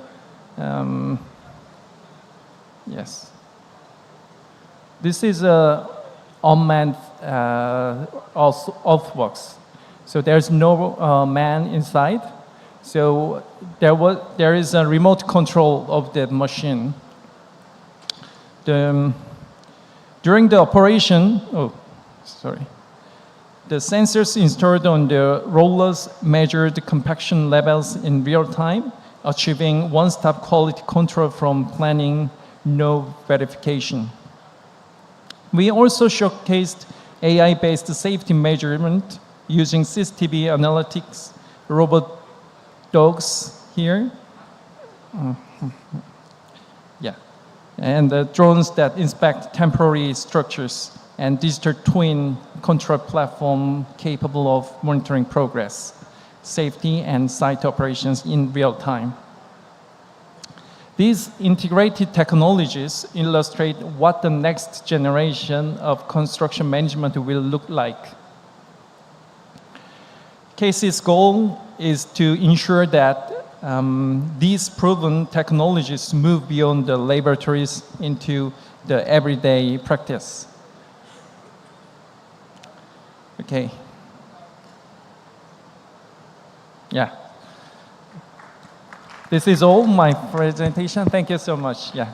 Thank you very much, Mr. Junmo. You have given a very wonderful presentation, and I know whatever things happening there, it is happening very consistently across the projects, so that we can get some measurable results. Hopefully, we'll be also doing the same thing. The sooner it is better. And the last panelist is Madam Atasi Das, Assistant Vice President, Messrs. JR Infra Projects. She is having a master degree from University of Delaware, USA, and PhD from IIT Roorkee. She specializes in payment engineering and geotechnical engineering, and her presence is felt in IRC. So, Madam will be talking about life cycle cost optimization through appropriate selection of project features, mostly pertaining to the design stage. Madam, 10 minutes, please. Sure. Good evening, everyone. And just a small correction, sir. I'm pursuing my PhD now. It's still not complete. And so as a part of the suggestions that we have from the industry for sustainable cost optimization and also safety and also environmental friendly features, we would like to propose that for normal highways, why don't you propose our VUPs, the LVUPs, the SVUPs, all the underpasses, the vehicular underpasses as the overpasses. Let's go at grade. Let's not have high embankment, which leads to the consolidation settlement within the material of the embankment. So let's go at grade. And then for the PUPs and the AUPs, let's go with subways. It will be a lot safer feature. And I will explain you. I mean, if we are building at the approaches 8-meter embankment, 8-meter embankments, if we will have 250 mm layer each, so there will be 32 lifts. And with 32 lifts, each layer compacted with 95% compaction, and each layer having 12.5 residual settlement is inherent to each layer. So at the end of 8-meter construction, though we say that consolidation takes place or the settlement takes place within the embankment during construction only, but in today's world, when a project is finished in a time frame of 2 years, it doesn't take place actually. So a total of about 350 to 400 mm settlement, residual settlement, is built in within the embankment. So when the road is constructed, the approach slabs will settle, our gap slabs will settle, and there will be cracks in our PQC pavement, or there will be rut subgrade settlement in our flexible pavement. So why don't we go at grade? And it will help smooth travel, there won't be any roller coaster ride. The vehicle operating cost will be reduced, and that will also make happy Professor Moitro. The vehicle operating cost will reduce, and we will save Mother Earth, natural resources, the earth, which is very expensive these days. Then also there will be RE walls lesser, and that will, a recent RE wall circular has been issued that we cannot have RE walls for a height more than 10 meters and all. So RE wall quantum will also reduce. So we will satisfy. Because what is happening these days, we are introducing numerous circulars, for use of new technologies. But what is happening, and because of the rushed construction, the new technologies are not proof checked or something, they are not implemented correctly. Why it is not implemented correctly, I will come. But then we are issuing new circulars, withdrawing the new technologies and going conventional, going back to conventional RC retaining wall, no use of RE walls above 10 meter. So we shouldn't backtrack. Then the crash barriers are there, safety features. We were given crash-tested crash barriers to be used as a cost optimization initiative. But what happened? Safety got sacrificed. Safety was sacrificed. Then circulars are coming back, going back to the conventional crash barriers. So let's be pragmatic, let's be optimistic, and let's have an engineering approach when we are introducing new technologies for optimization. And for adopting the at-grade feature, we will reduce the land acquisition features also. Why? There won't be any slope failures. There will be not extensive slope protection measures. There won't be any requirement of 1.5:1 or 2:1 slope features. So we can protect our slopes also. And what will happen, the cost of construction will reduce, lower carbon emission reduced, artwork reduced, material usage, fuel consumption, all these will reduce, environmental footprint will increase. Now coming to the upcoming, so how we can do? Upcoming DPRs and project designs for plains and semi-hilly terrains, we can adopt this, which will increase the durability, it will increase the cost effectiveness, and also the environmental sustainability. Now coming to the negative impact of the mad rush to the construction cost that is happening. These days we are having very competitive bids, and to maintain the competitive bids, the initial cost of construction is like it's sacrificed. And what is happening? The maintenance cost is increasing, and that is having an effect on the life cycle cost. So how can we make the life cycle cost sustainable?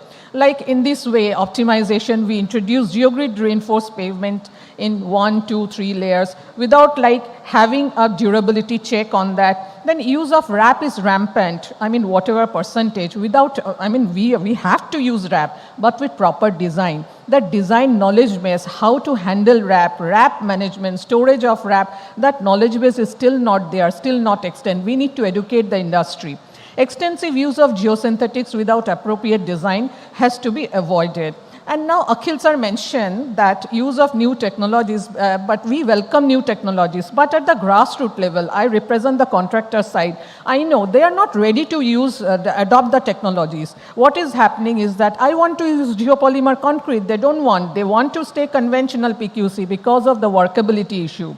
The joint cutting will be very strict. Then high dosage wrap, they are not ready to adopt the construction stringent windows that we have to maintain for high polymer dosage. Working window is very less. For short panel concrete pavement, instead of like 4 or 5 joint cutting machines, we need 10 to 12 joint cutting machines. These are like at the execution level, they are still not ready. Ravi Shankar sir mentioned we need to optimize in planning, materials, but we are doing a lot of optimization in design and materials with consideration that design has already been optimized. And then construction methodologies, it's not altered because the grassroots level is not ready. So to mitigate the design and material optimization, there is a huge mismatch. Workmanship is not there, and what is coming? It is running on negative factor of safety.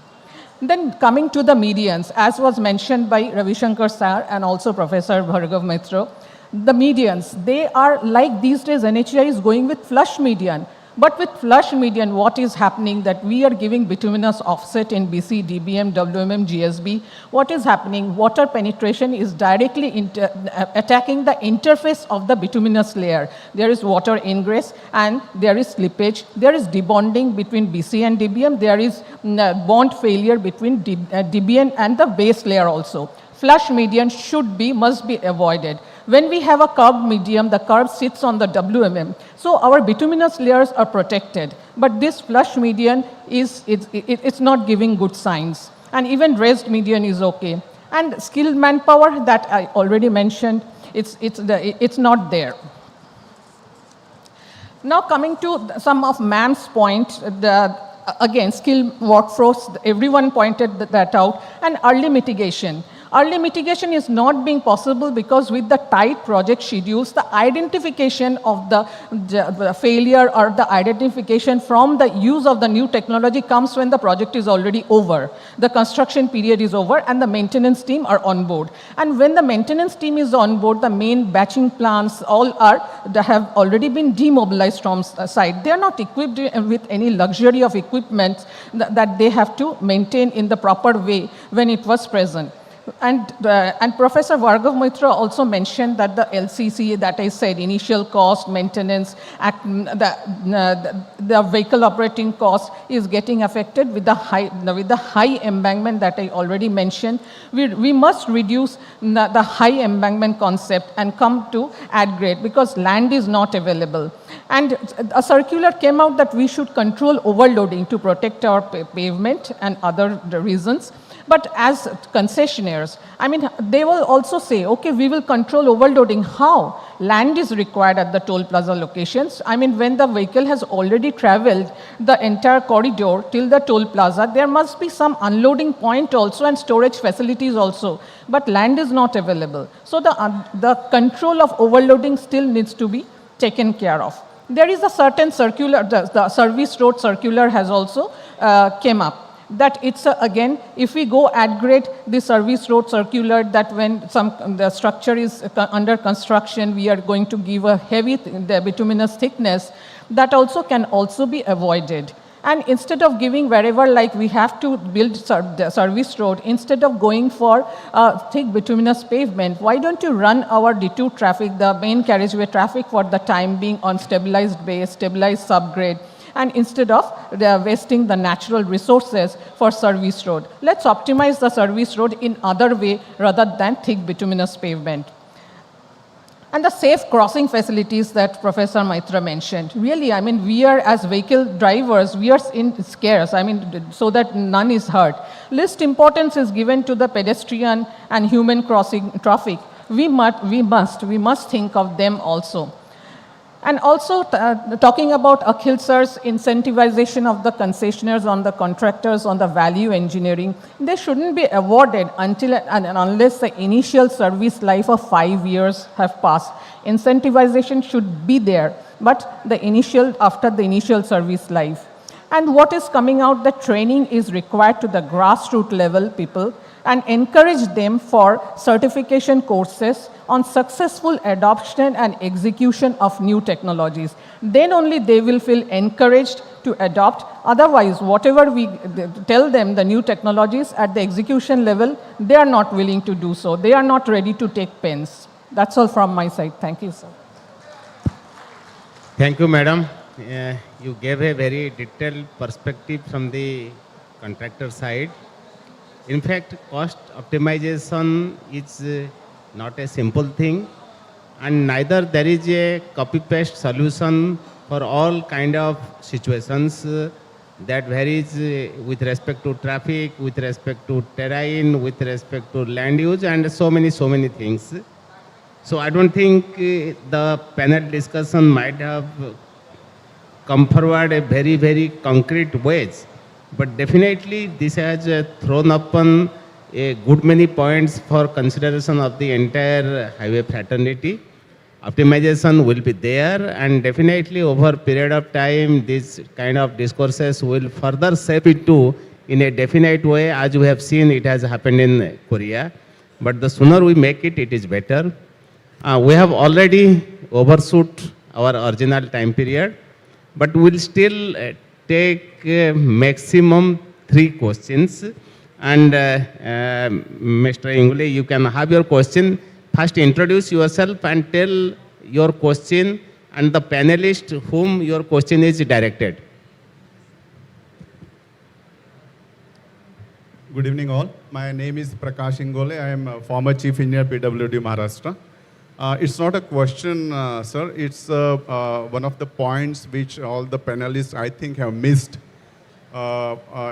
in relation to the optimization of the construction cost. When we say, we normally talk about 2 terms. One is cost overrun and another is time overrun. The time overrun is directly, the cost overrun is directly related to the time overrun, sir. So the time overrun, we see that 3 aspects are majorly contributing to that. The first one is the land acquisition. The second one is the shifting of the utilities, and the third one is the environmental clearances. So, shifting of the utilities require the coordination between the different organizations. So, from the initial stages itself, we should look into those aspects and coordinate with all the utility providers. My suggestion initially was that there should be 3 stages of construction. One is the DPR stage, second is the completion of all the utility shifting and the clearances, and the third is going for the construction. That will, to my thinking, will contribute a lot to the optimization of the cost. So thank you. Thank you. Okay, please. My question is, Mr. Akil Ahmed, so now you have added one more addition. The value engineering clause now has to be put in. Okay, are there any guidelines for that? In the DPR.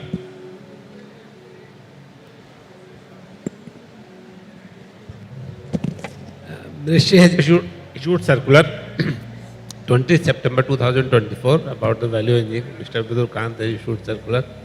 So that circular is quite detailed and everything is given, it is long circular. So you could simply follow that. And in every DPR, consultant has to provide this value engineering and for schedule also, what value engineering they are adding to it. It is detailed circular. And for Chief Engineer's point, I would like to say land acquisition, all these issues, that was in my presentation. But certainly these are the challenges and this is continuing challenges. So everybody is aware of this and that has to be resolved. But due to center, state, so many issues are there. So to resolve them is not easy. So many coordination committee are there. Chief Secretary level meeting are being done monthly level. But still those issues are not being resolved. Different thinking are going on, just like now appointed date cannot be given without 90% land just to improve that. Same is going with utility shifting that has been included in the concessionaire scope, so that or contractor scope, so that they can be shifted. Time delay is not there. So these aspects are already being taken care of, and certainly it is a learning process, learning curve. Slowly we are learning and improving, improving. Thank you. Yeah. My question is... so this is the last question, sir. Okay. Okay, please. My question is in the form of consideration to the all panelists. As Madam Das was saying at the last, that the contractors are not always ready to adopt the new technologies as it has its own cost. And of course, I also understand as a field engineer that contractors are always hesitant to execute the new technology in the field. So, the contractors, engineers and designers, they should converge somewhere to reach the optimization cost. Otherwise, there is no point. Because you see, the designer may give any design, any optimistic, any cost optimum design from his point of view, but if it is not cost optimum design from the contractor point of view, then he won't adopt it. So that convergence is very much required. And I think there is a lag in this approach. You are very correct, sir. That's why even if now we have made it, I think the last circular, if there is any savings to the contractor, it will be retained by the contractor. There is no sharing of the savings with the ministry or the user agency. But what happens, there is lack of preparedness from the contractor side. The authority engineer many times plays the spoil shirt, does not have the confidence, neither want to go this way or that way. But hopefully over the years, because as the manufacturers, because they are the key, they are promoting their products as they go on doing it, maybe slowly we'll do it, but certainly after the circular issue, only problem is not going to solve.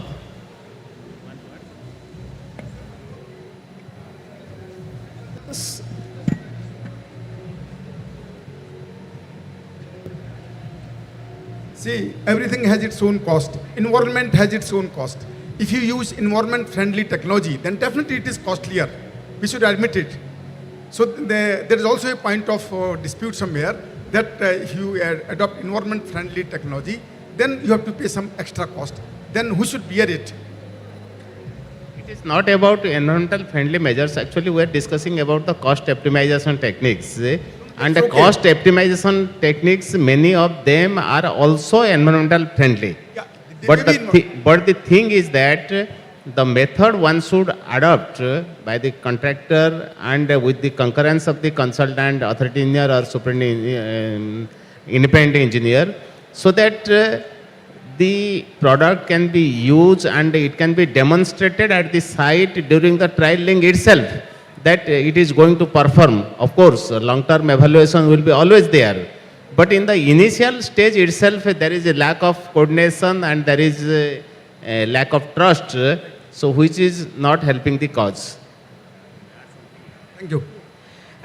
Sir, the point is that, I mean, number one is there has to be risk sharing because contractor is willing to take the risk, but the risk has to be shared also. Okay, savings may be to the contractor, but the risk sharing, risk is huge. Number 2 point, as I said, adoption of new technology. The classic example is the SMA issue in our country. We were given to construct SMA, but the suitable knowledge base or the suitable handholding was not there, which can be improved as we learn. But वही है कि the grassroots people adopting the same BC जो चलता आया है वैसे ही construct करते हैं. So the risk of adopting new technology and hand holding, that's the most important. Sir, I was not inclined to take more questions, but yours will be last. No more questions after that. Please, sir. Be brief. Myself, Professor Sanjay Samantare, alumnus of IIT Kharagpur. I think Professor IIT Kharagpur is sitting exactly in front of me. So, sir, actually, this is a question to you, sir, from alumnus IIT Kharagpur. Sir, exactly, your talk was really excellent. One point is hitting me, and of course it will be hit others also, that to save one life is most important. But what happened? In the morning section, I was just listening about the road accidents. In national highway, it is 31%, state highways, it is 22%, other roads, it's 46%. And the accident is increasing day by day. So, Indian Roads Congress must take it very seriously, and particularly we are discussing here about your cost optimization road project. Just now we are discussing how we can relate to this. So how best you can reduce this by optimizing the cost. Is it possible? Sir, can you reply this? As I said, there is no doubt that the country or the nation is bearing the cost.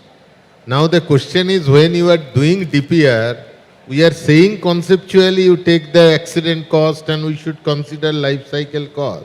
But there is no explicit provision how to consider the accident cost. But what I tried to say, some of the areas, of course it was 10 minutes, so I could not go into much detail.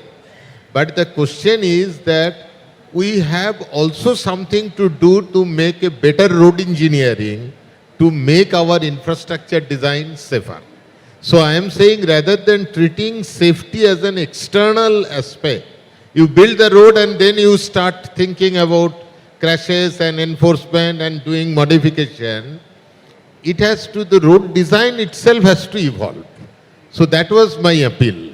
And how we can change the reality, it has to be only through our collective efforts. So we are ready. If you are happy to work with your institutes here or even IIT Kharagpur, let it be a collective effort. Yes. Because the things are that, as I said, our designs are there, but there is no adequate provision. You say highway design, it doesn't cater to the requirement of pedestrians, bicyclists, but the larger reality, in Odisha, what is happening. So how long we will, experience and absorb such deaths?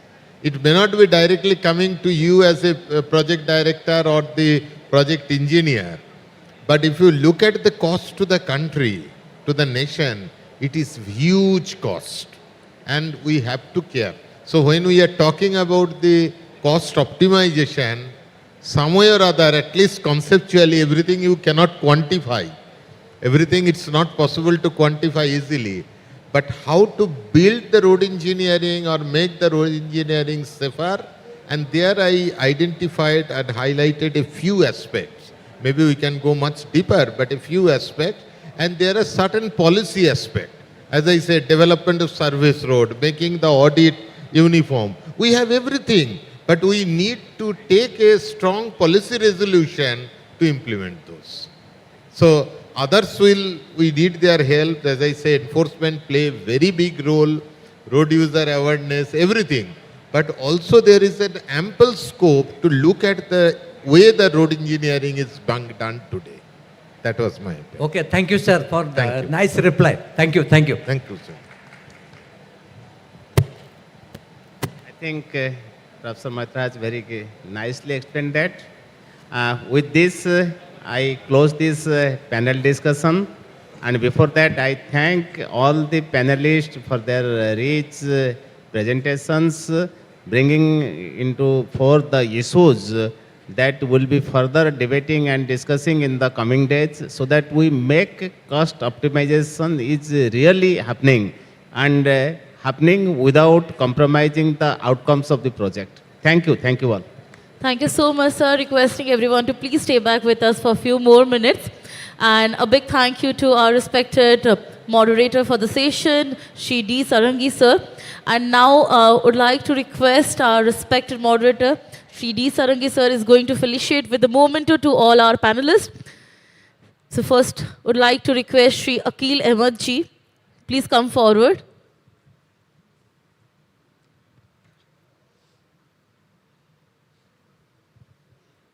Thank you. Let's give a big hand, everyone. Now requesting Shri Chandra Rabi Shekhar. Thank you so much, sir.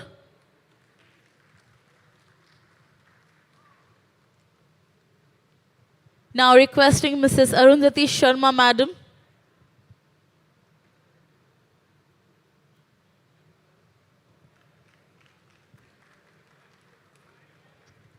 Now requesting Professor Bhargav Maitra, sir.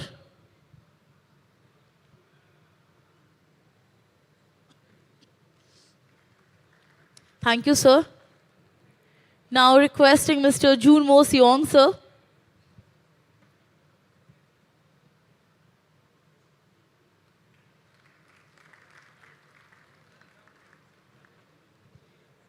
Now requesting Ms. Atashi Das, madam.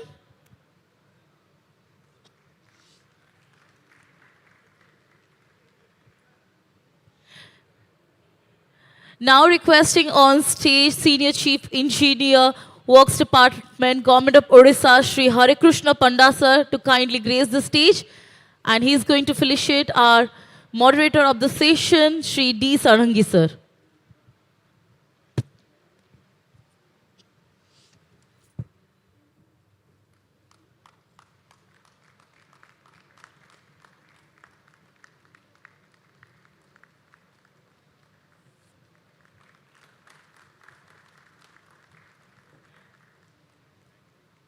Thank you so much, Hare Krishna Panda, sir. And thank you so much, Shri D. Sarangi, sir, along with all the panelists. Thank you so much, sir. Namaskar. Well, ending the session 12 for now. Enjoy the entertainment segment. Thank you so much.